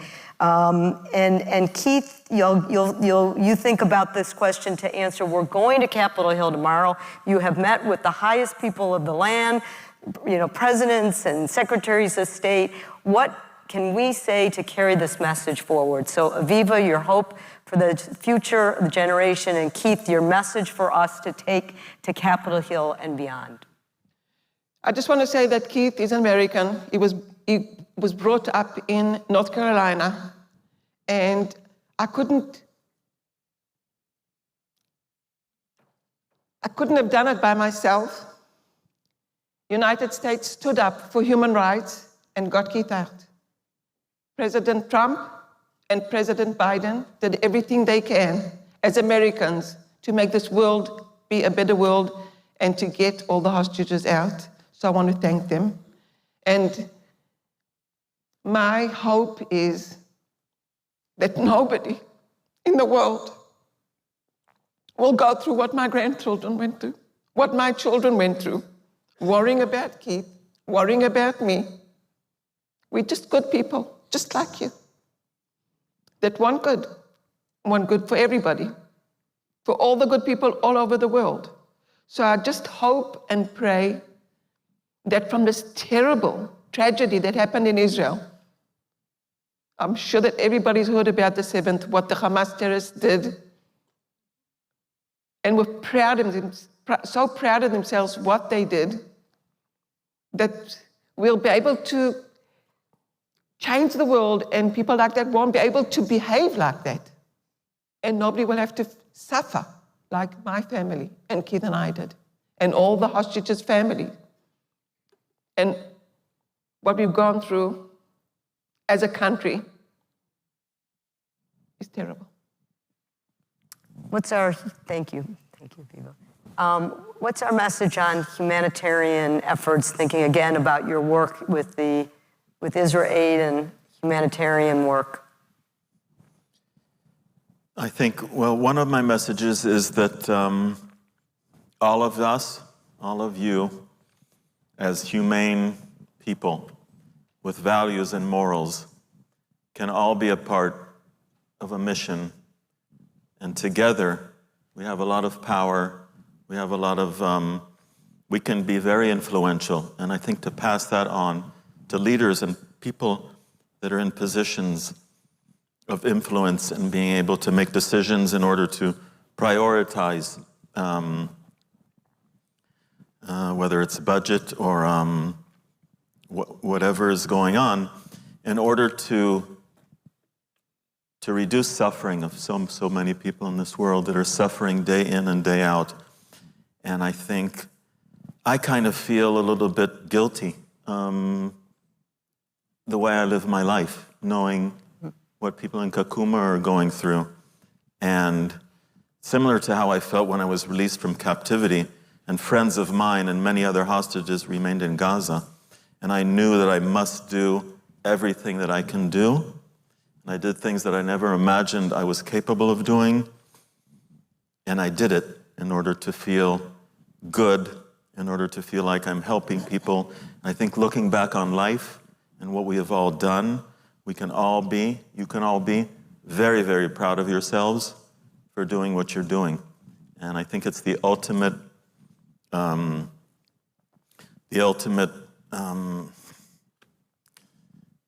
thing of humanity. I don't know. Let's all give a round of applause to Aviva and Keith Siegel.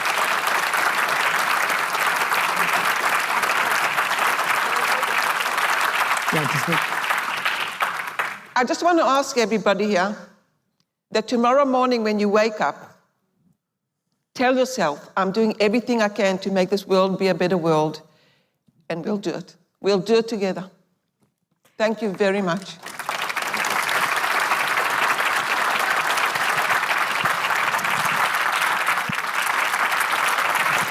That was beautiful.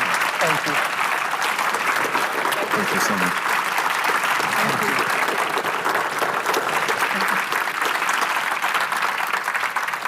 We're going to take one picture and hold on. Just put my... Thank you. They are extraordinary. I mean, it's just an extraordinary story that they have gone from captivity to trying to just keep making the world better. And to close out our program for the last directions for tomorrow is none other than our fabulous government relations director, my colleague, my friend, Ariana Rex. Aviva and Keith, please.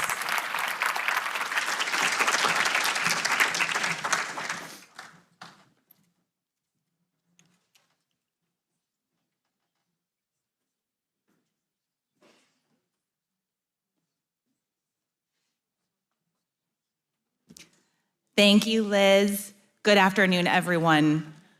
What a meaningful conversation to close out our session for today.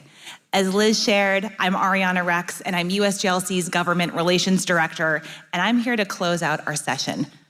I promise I will keep this short. I know you are all eager to enjoy our Impact Expo and networking reception that's going to conclude our day, but please just bear with me for a couple of minutes.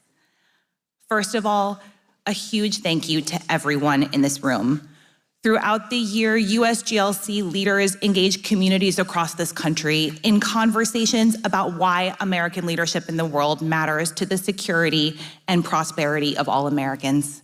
And each summer, we come together here in Washington, D.C. for USGLC's Impact Forum to reaffirm our collective commitment to America's role in the world and to demonstrate to Congress that there is strong bipartisan support in this country for our civilian tools of American power. So to everyone here today, thank you for your voice, for your advocacy, and your continued commitment to this work. As we close today's session, one message stands out above all. America wins when we lead with both strength and partnership. So today we explored the forces shaping our world, from conflict and humanitarian crises to economic competition and emerging technologies, and what American leadership requires in this moment. We heard from leaders in government, business, nonprofits, and the military that diplomacy and international assistance are strategic investments in our security, in our economy, and our values. From the main stage to the afternoon seminars, we heard what's at stake for global health, for food security, for economic growth, both at home and abroad. And we closed with the Seagull's extraordinary reminder that resilience, humanity, and hope can endure even in unimaginable hardship. So as you prepare for your meetings tomorrow on Capitol Hill, I hope you feel energized and empowered to engage with your members of Congress. Now, very last for some final logistics. You are all invited to join us for our networking reception and expo right outside these ballroom doors. And tomorrow, my domain, all about Capitol Hill. Doors for breakfast will open at 7:30 a.m. Please check your luggage with the hotel concierge upstairs before you come down to breakfast. Our program is set to begin promptly at 7:45 right here in this ballroom. You'll get to hear from me again, and we'll be welcoming 3 influential members of Congress who'll be joining us throughout the breakfast. Representative Michael Baumgartner of Washington, Representative Sharice Davis of Kansas, and Representative Nathaniel Moran from Texas. So please be on time. If you haven't downloaded our Hill Day app, please go to your email now, look for a message from Advocacy Associates, which will give you instructions for how to download and set up your account. And when you arrive for breakfast tomorrow, make sure you bring those Hill Day packets and your credentials. If you need any help, please go visit our Hill Visits desk at registration for help from my team. You'll hear from me tomorrow about the impactful day that we have planned for you. But for now, I hope everyone enjoys the reception and the evening. Thank you so much for being with us today.